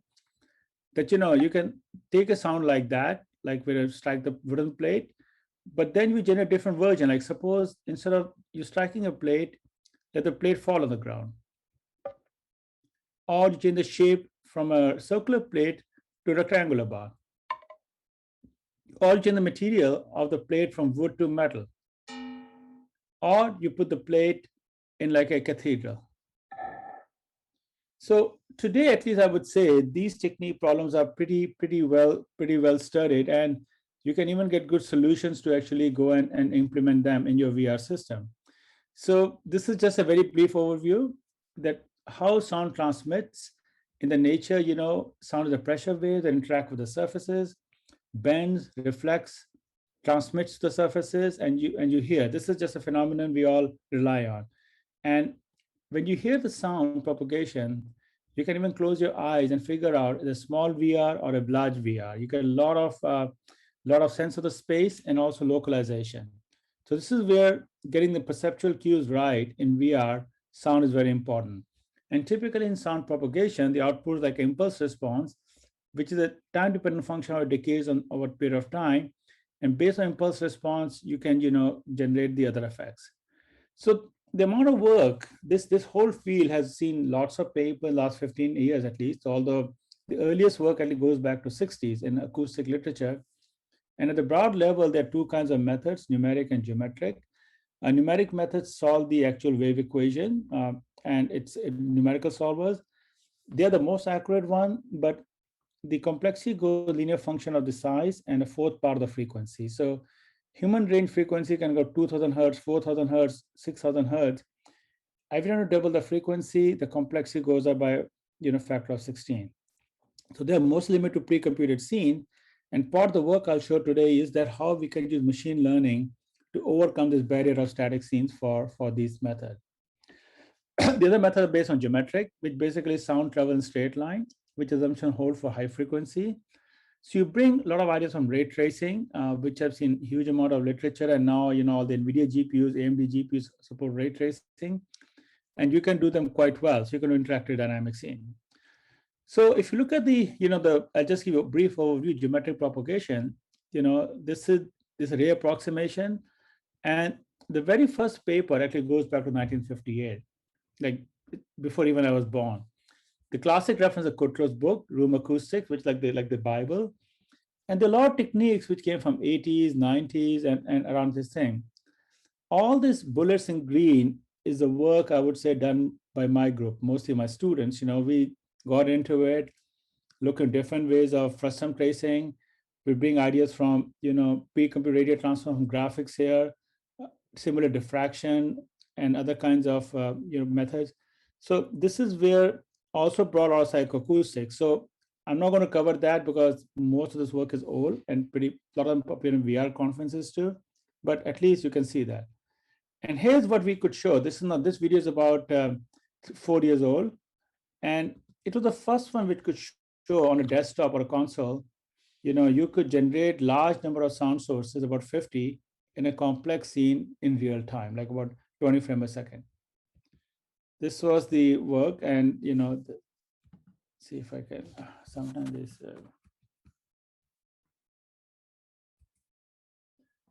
So everything in the red is a source, and the blue was a position. You can see if you go to the video, and you see all these traffic moving, and you experience. Imagine you're in this standing on the road, and there are cars moving, there are airplanes, there are trucks, and you see everything there.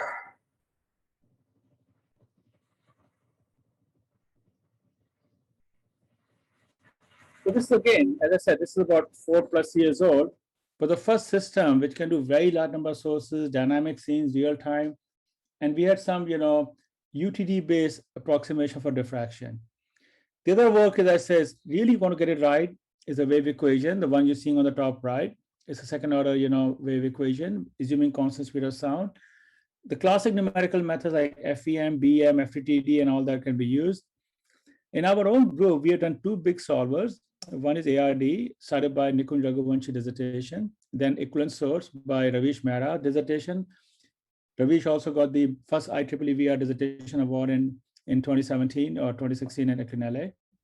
And literally what we showed was that these both rectangular domain decomposition equivalent source, they're slightly as accurate than FEM or FTTD, but suddenly are 10 to 100 times faster and less memory. So based on this ARD and equivalent sources, we were able to do wave propagation large scenes and use it for rendering, which was not possible before. We also work for scientific application and parallelize them on multiple clusters. So here's one example of video. This is almost actually about 10, 11 years old. It shows how diffraction occurs in the room. You can't see the source, but you can hear the sound as you walk around.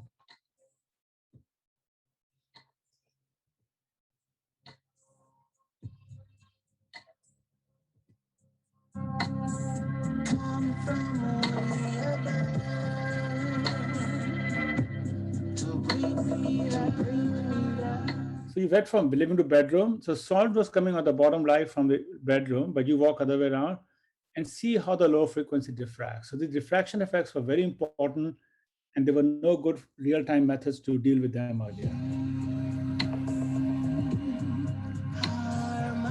And then there are a lot of frequency dependent diffraction. But again, this is old work, so I don't want to spend time to do that. Now, a couple of my students, they took the technology from UNC, formed a company, Impulsonic, and it was acquired by Valve. So if you see Wall SDK, Audio SDK, it came out of my students' work, and both my students, Anish and Lakulesh, are still at Wall doing great work, doing more good stuff that I can't keep up. But, it's a good example of a lot of PhD dissertation going into industry product, not just Valve. If you look at Facebook Gallery Lab, my former student Ravish Mehra, whose dissertation was equivalent source methods, heads a big audio group. They're one of the biggest audio research group. They also license our technology and patents. And if every Oculus HMD takes some version of technology, Nikunj went to Microsoft, started Project Acoustics, and you've seen a lot of wonderful play from Microsoft and technologies in games again. So all these methods are made to the real world, which was at least quite gratifying. And again, all the credit goes to our students. So you see even game engines like Unreal, other thing, they do have support engine. What do we do next? So we had some partial success with sound propagation method a little bit. But if you look at state of the art, even though you see lots of papers on sound synthesis, I don't think they're prominently used, not like sound propagation. Still people use sound libraries, sound methods, but you don't see too many physically based sound synthesis method in the game engine or VR engine, because they're limited to real world objects and lots of real world sounds we still cannot generate. So there's generation and propagation.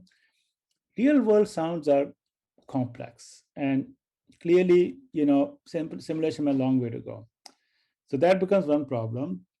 The second is that generate real world sound effects. So let's say you go to a new room, new place, you can take a camera and you can reproduce a scene. Computer vision has come a long way. You can make a video, you can do 3D model reconstruction. Can you reproduce the acoustic? Can you reproduce the acoustics of your house? Can you reproduce the acoustics of your classroom? Can you reproduce the acoustic of an airport, or a metro station? I would love to just take my iPhone, record the video, take the microphone, and reproduce. Like, imagine we get there. And even the wave-based methods, which are very important for simulating diffraction, they take a lot of pre-computation. All the solutions at Microsoft see a lot of pre-computation. How do you scale them to non-static scenes with large model and high frequency? So this is what we have been focusing for the last 3-4 years. And just as the trend is everything in the world, can we take a lot of data from real world and do machine learning? So that's the focus of the rest of my talk. how can we address some of this problem where we can record a lot of real world sound? Because you go to YouTube or you go to games or other sources, the library of recorded sound is incredible. There's a huge amount of oral data available. Now, some of on a little bit of is labeled, but there's clearly a lot of data. Can we use that knowledge along with classical simulation methods to do it? So I'm going to tell you 3 lines of work we're doing. They're all ongoing projects. And I'll spend about 5 or 6 minutes each because I don't have a lot of time to give you a sense of where we are doing. But I still want to impress upon you that that these are open research area. There's still lots of challenges to overcome. So I'll talk about 3 methods. They all actually published in the last, I was in the last 12 months. And one of them is in the conference later this week at the regular conference. We introduce a deep model for sound synthesis. Then we bring learning scoot acoustic scattering fields using, again, deep learning methods. And then I'll also talk about the work. It was actually presented at the first version presented at IEEE VR, the journal paper last year. We call deep acoustic analysis for real world scenes. So that's all them up. We're taking all our knowledge of simulation methods, combining with all the advanced machine learning to get the best of both. So the idea here is, if you look at sound synthesis, as I said, the kind of sound synthesis that works right now is still model, because on the left, you see the Foley artists. They have all these objects, but they do physical recording. Even radio jockeys, they also do the same thing. Foley sound. The kind of sound we can do today, you see lots of papers in both VR, graphics, and other conferences, physical sound modeling. You take a model, you perform analysis, and you generate these modes. Now, how the mode works is the following. The typical idea, you take a shape, you voxelize it, you compute the mass matrix, stiffness matrix, dampness matrix, decompose, compute the eigenvalues, and extract the frequency amplitude. So this kind of pipeline is sort of done, how many modes you take, except taking this computation all the time can take quite a few minutes. So this is normally pre-computed. The modes are pre-computed for objects, and then you store them. At runtime, you use them. But what happens if the objects deforms? Or in gaming, you explode something, or objects glue. So these pre-computation methods cannot work well for dynamically generated objects, which is very common in VR and gaming environment. So our goal was, okay, how can we generate new synthesis for new dynamically generated objects? Because the exact ground truth based on modal analysis is not easy. And the data form of the vibration mode is also irregular. And the modal sound strongly depends on the shape, size, and material, because if you change the material, you change the shape, it can change a lot. So we ask ourselves a question, can we design a good enough machine learning solution? When I use any machine learning solution, I say the word good enough because it's very hard to give guarantees, but we test a lot. So we start posing this more like a network CNN problem, a supervised learning problem that will generate lots of objects, and lots is a very good question, and treat the circumstances as a supervised problem. There's been a lot of recent work on geometric deep learning and geometric processing, use those ideas, but instead of dealing with the shape, we're dealing with the modal properties. So we take all the ideas on geometric deep learning and apply to the modal distribution of the objects that we're dealing with here. And we post-process the sound to scale to different material and sizes. That's how this works. So the idea is the following, that you take a shape, voxelize it, fed to your learned model, compute the frequency and amplitude. Now, assuming it's accurate most of the time, the good thing is, no matter how complex the shape is, the number of voxels increase, because the CNN-based method on a GPU only takes 0.1 millisecond. So if you learn all the good properties, generating the frequency and amplitude at runtime is very quick. Otherwise, it can take a long time. So this is the idea, but again, the challenge is how do you get the geometric deep learning right? So we use a encoder-decoder network. For the lack of time, I will not go to the details of that. There are lots of network design as a step for any machine learning method, so that we can learn the characteristics. What are the things that you want to learn? Compact models and outputs. And again, I will refer to the paper. But typically, what happens is we took lots of shapes. You see 5 different shapes from bowl to bottle to a wood door, different shape, different size. We scale them up. On the top row, model synthesis, you see the ground truth spectrogram. This was generated by model analysis. And on the bottom, These are generated by deep learning. Let me tell you, none of these 5 objects I'm showing you was in the training data set. Otherwise, it's not a fair comparison. So we took lots of objects for training, but these were not there. We changed the shape and this thing.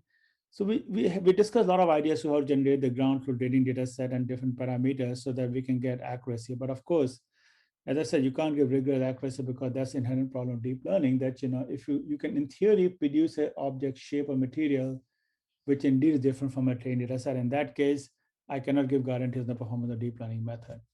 So let me show you some videos, and I'm going to, this is a little bit of a thing. Let me change my screen. So this is a video showing the object of fracture, which previous method could not do. So I hope you can still see my screen with this object, and I play the video.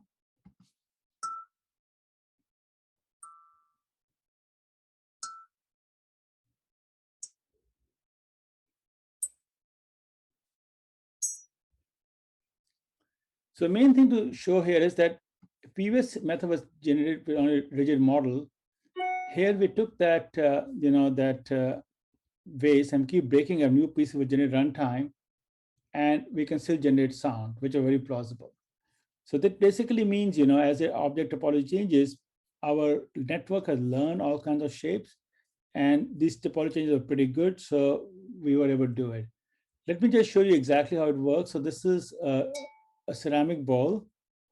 You're seeing the different sounds of strike. This is a ground truth. This one real simulation. So the ground truth sounds are here.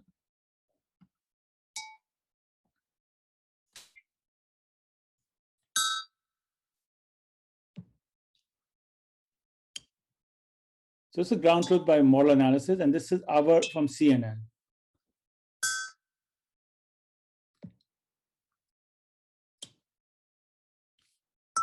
So the actual, all the videos on the web page, you can hear them one by one with headphones and get a sense of what's going on here.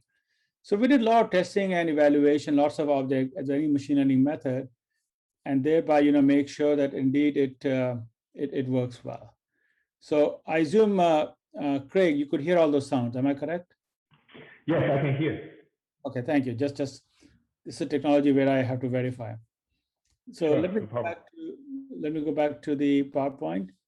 So this is the synthesis part. I'll move on since I'm in about 10 minutes.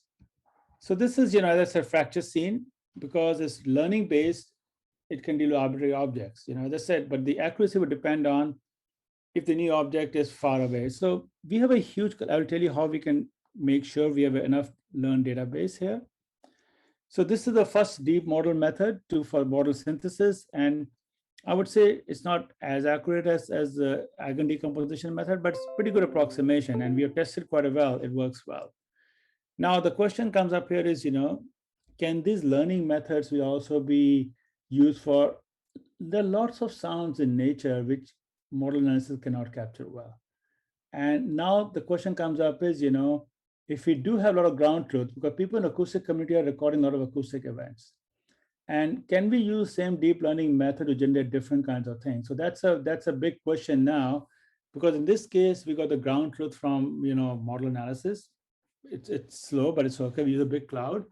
But what about other kind of acoustic events? So that's a thing to go and model all the sounds that we wanted, crazy sounds, but bring machine learning with same kind of network. So that's what we are looking at right now. The second thing I want to move on is scattering field. So that was model analysis of objects. Now we're going to what's called scattering function. So scattering is a property of objects where the input sound comes, input sound hits a certain location, a certain frequency, how does it scatters in different direction. And this is the basis of all wave-based solver, how sound scatters when it strikes the surface. So this idea of computing scattering field is well studied, and there are lots of numeric solvers. I told you BEM, boundary element method, FEM, or ARD, except the problem is they're slow and their frequency increases the cubic or fourth power. So if you want to go to 1000 hertz or more than 1000 hertz, that will get quite challenging. So our idea was, can we again bring machine learning? So compute scattering functions. So the thing we did here was we actually did a pretty brute force. Now people have data set. There's a very popular data set called ABC. Last I knew, it had close to 1 million objects, and there could be more. So we took like 300,000, huge number. It could be 400,000, 500,000, scale them. So we literally said, is this data set means most geometric shapes in the world can be captured? And that's a very big if. There's no rigorous answer to that. We run a fast BM solver, which is ground truth, and compute the scattering field. Again, it takes few minutes per object. So this was huge compute pre-computation, ground truth.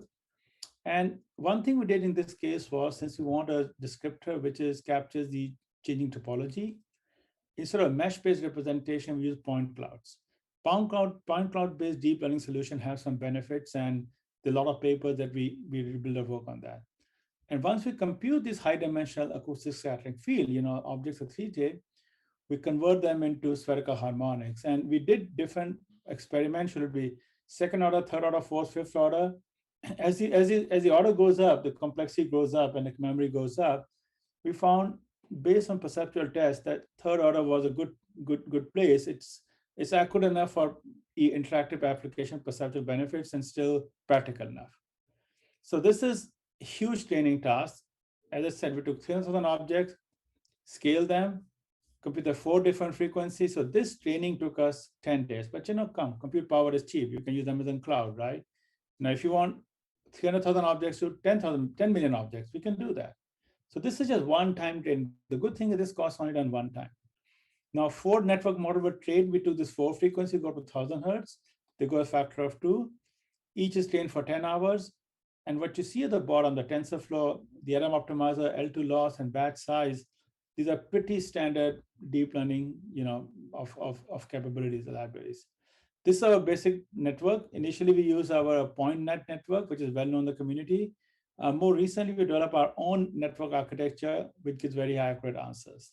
But the geometric processing community or geometric deep learning is definitely coming up with very good, these kinds of reasoning functions on the geometric shape. And in this case, what we're doing was input is a point cloud shown like, let's say 1K by 3 thing.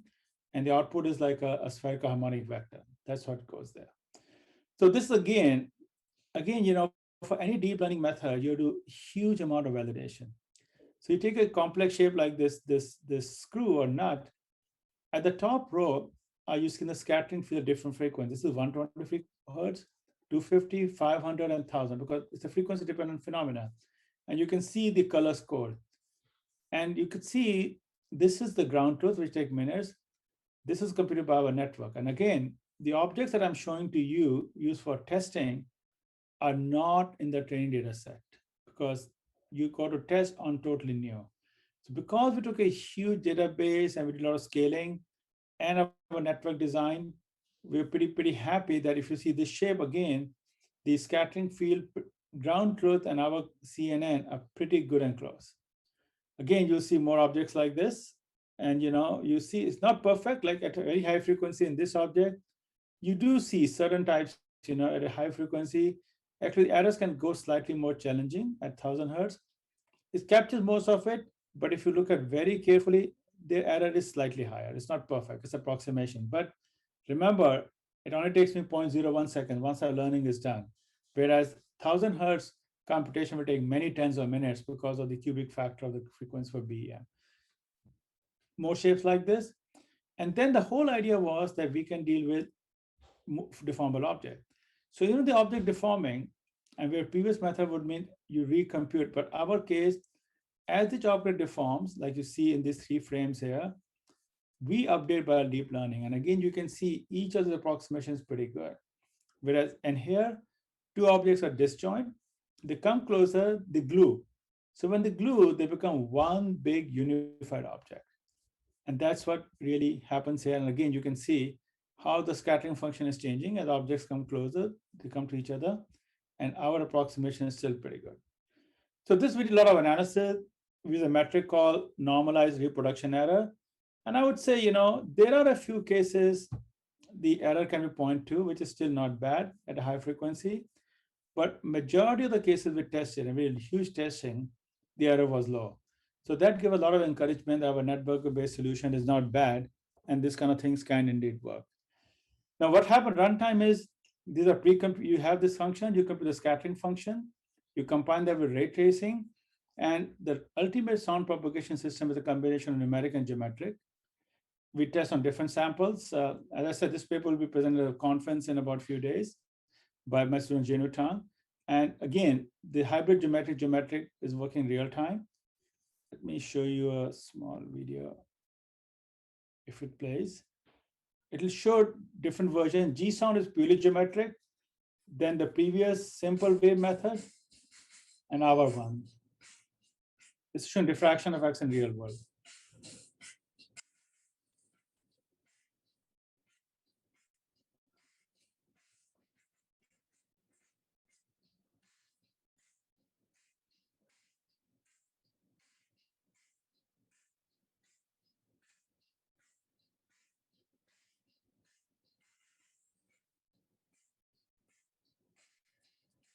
So this is showing different frequency analysis of different sounds, because these high frequency sounds are what we want to capture with deep learning, which are more challenging. And then we show different sound rendering methods and show the difference of qualities. Hopefully you can hear them well over the Zoom network. So this is like some objects on the floor.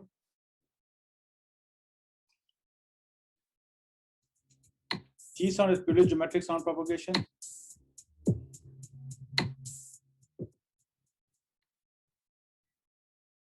And because it doesn't get diffraction right, there's a discontinuity there.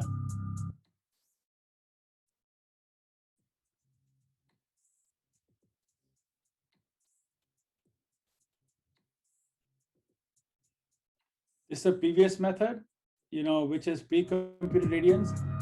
It works sometimes, but not all the time. And this is our solution. This gives you a continuous sound field.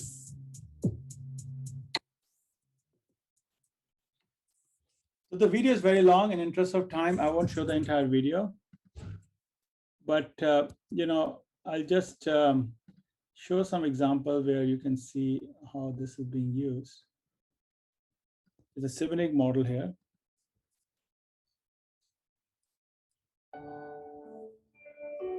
You're basically flying some objects around because they cause diffraction occlusion problems. So we use such benchmarks to evaluate our methods.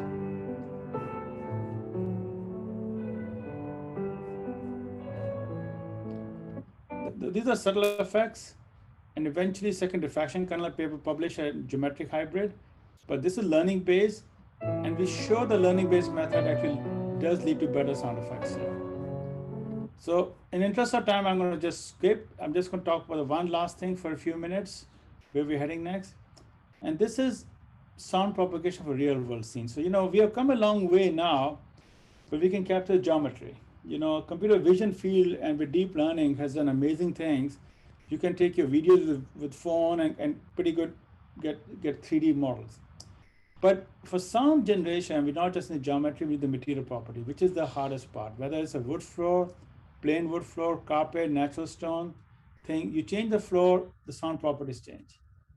So once you have these things, then you can perform ray tracing or do something to compute the answers. Unfortunately, materials, and these are what I call acoustic materials, are very hard to acquire because they have frequency dependent properties. And capturing them automatically with a commodity device is still a non-trivial problem. Now, in previous work, including us a couple of years ago, Carl Maschisler, people use computer vision method for material recognition to acoustic properties. They help, but they are not very accurate. So they're good for scene semantic segmentation, but they do not give very good properties for acoustic material because possibly, they don't have a lot of deep learning, a lot of data. There are not too many labeled data sets available for material. So our goal was that we take a recording, and from the recording of a room, let's estimate its acoustic parameters. So we come up with called environmental acoustic properties. One of them is reverberation. Reverberation is something you hear like this is a dry sound. Buck did not read the newspapers, or he would have. Buck did not read the newspapers, or he would have. Buck did not read the newspapers. Buck did not read the newspapers. So I'm playing two sounds. One of them was no reverb and reverb. The second thing we want to capture equalization, which actually capture low frequency effects. I place one sound with and without EQ. I am sitting in the morning at the diner on the corner. And this is with low frequency equalization. I am sitting in the morning at the diner. Hopefully you can hear them later and do it. I am sitting. And you can see on the spectral graph on the right how they get on. So the idea was that they're the two properties we capture. So what we do is we take our device like an iPhone, commodity microphone, record the sounds, and from the recordings, we use a deep acoustic network to compute those parameters. And then those parameters are fed to a geometric simulator to generate the sounds. So we basically don't do per object material recognition, which is still, we're not there yet, but we do per environment, like per room or per something like that, and use that to basically do it. So again, how do you perform the network? The paper last year in IEEE VR journal give all the details, because to train and generate the network, we had to get a lot of synthetic data set. Again, in interest of time, I'm going to switch that out. Give details are here, but you again will see a huge amount of validation. We generate a network, we compare ground truth data, the data sets available. So this process is quite challenging. And just to give you some final video, how this plays. Infinitely many words can be written with a small set of letters. Infinitely many words can be written with a small set of letters. Infinitely many words can be written with a small set of letters. Infinitely many words can be written with a small set of letters. Infinitely many words can be written with a small set of letters. So I've generated ground truth and 5 different methods. Again, the videos on the web, I'll skip over. Hopefully you can analyze it. So in conclude, I'm a little bit over my allocated time. So the field of sound simulation has definitely seen a lot of progress, and it's a huge community progress, not just my group. At least propagation solution available in VR system and game engines. For many cases, they work well, except for some wave effects or high frequency. Sound synthesis, in spite of a lot of academic research, still is not there yet, because maybe the game developers or VR users don't find it good enough. The learning has a lot of potential. I just give you 3 evidences using modal sound synthesis, learning scattering functions, and then generating real world sound effects. And I would say, at least based on learning, we can show first real-time and plausible method for non-rigid and real world scenes, something we can do, which I could not do 2 years ago in spite of our previous work.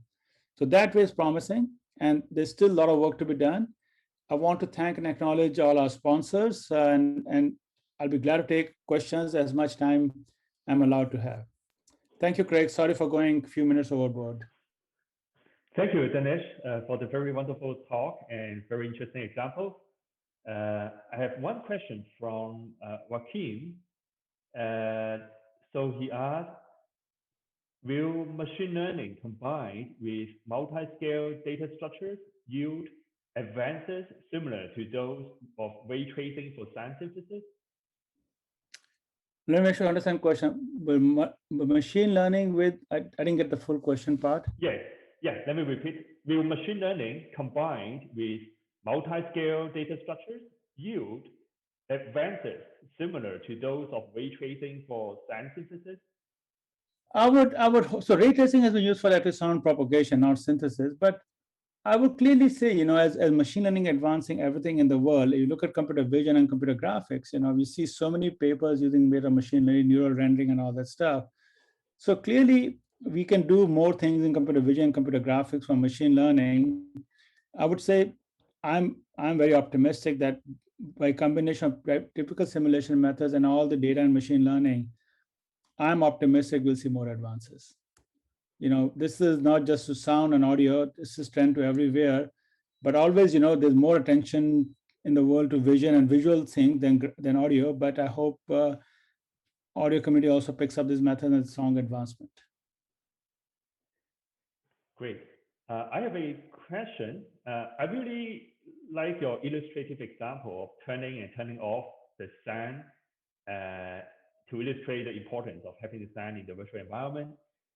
Do you study how sound may affect the emotion of a person in the virtual environment?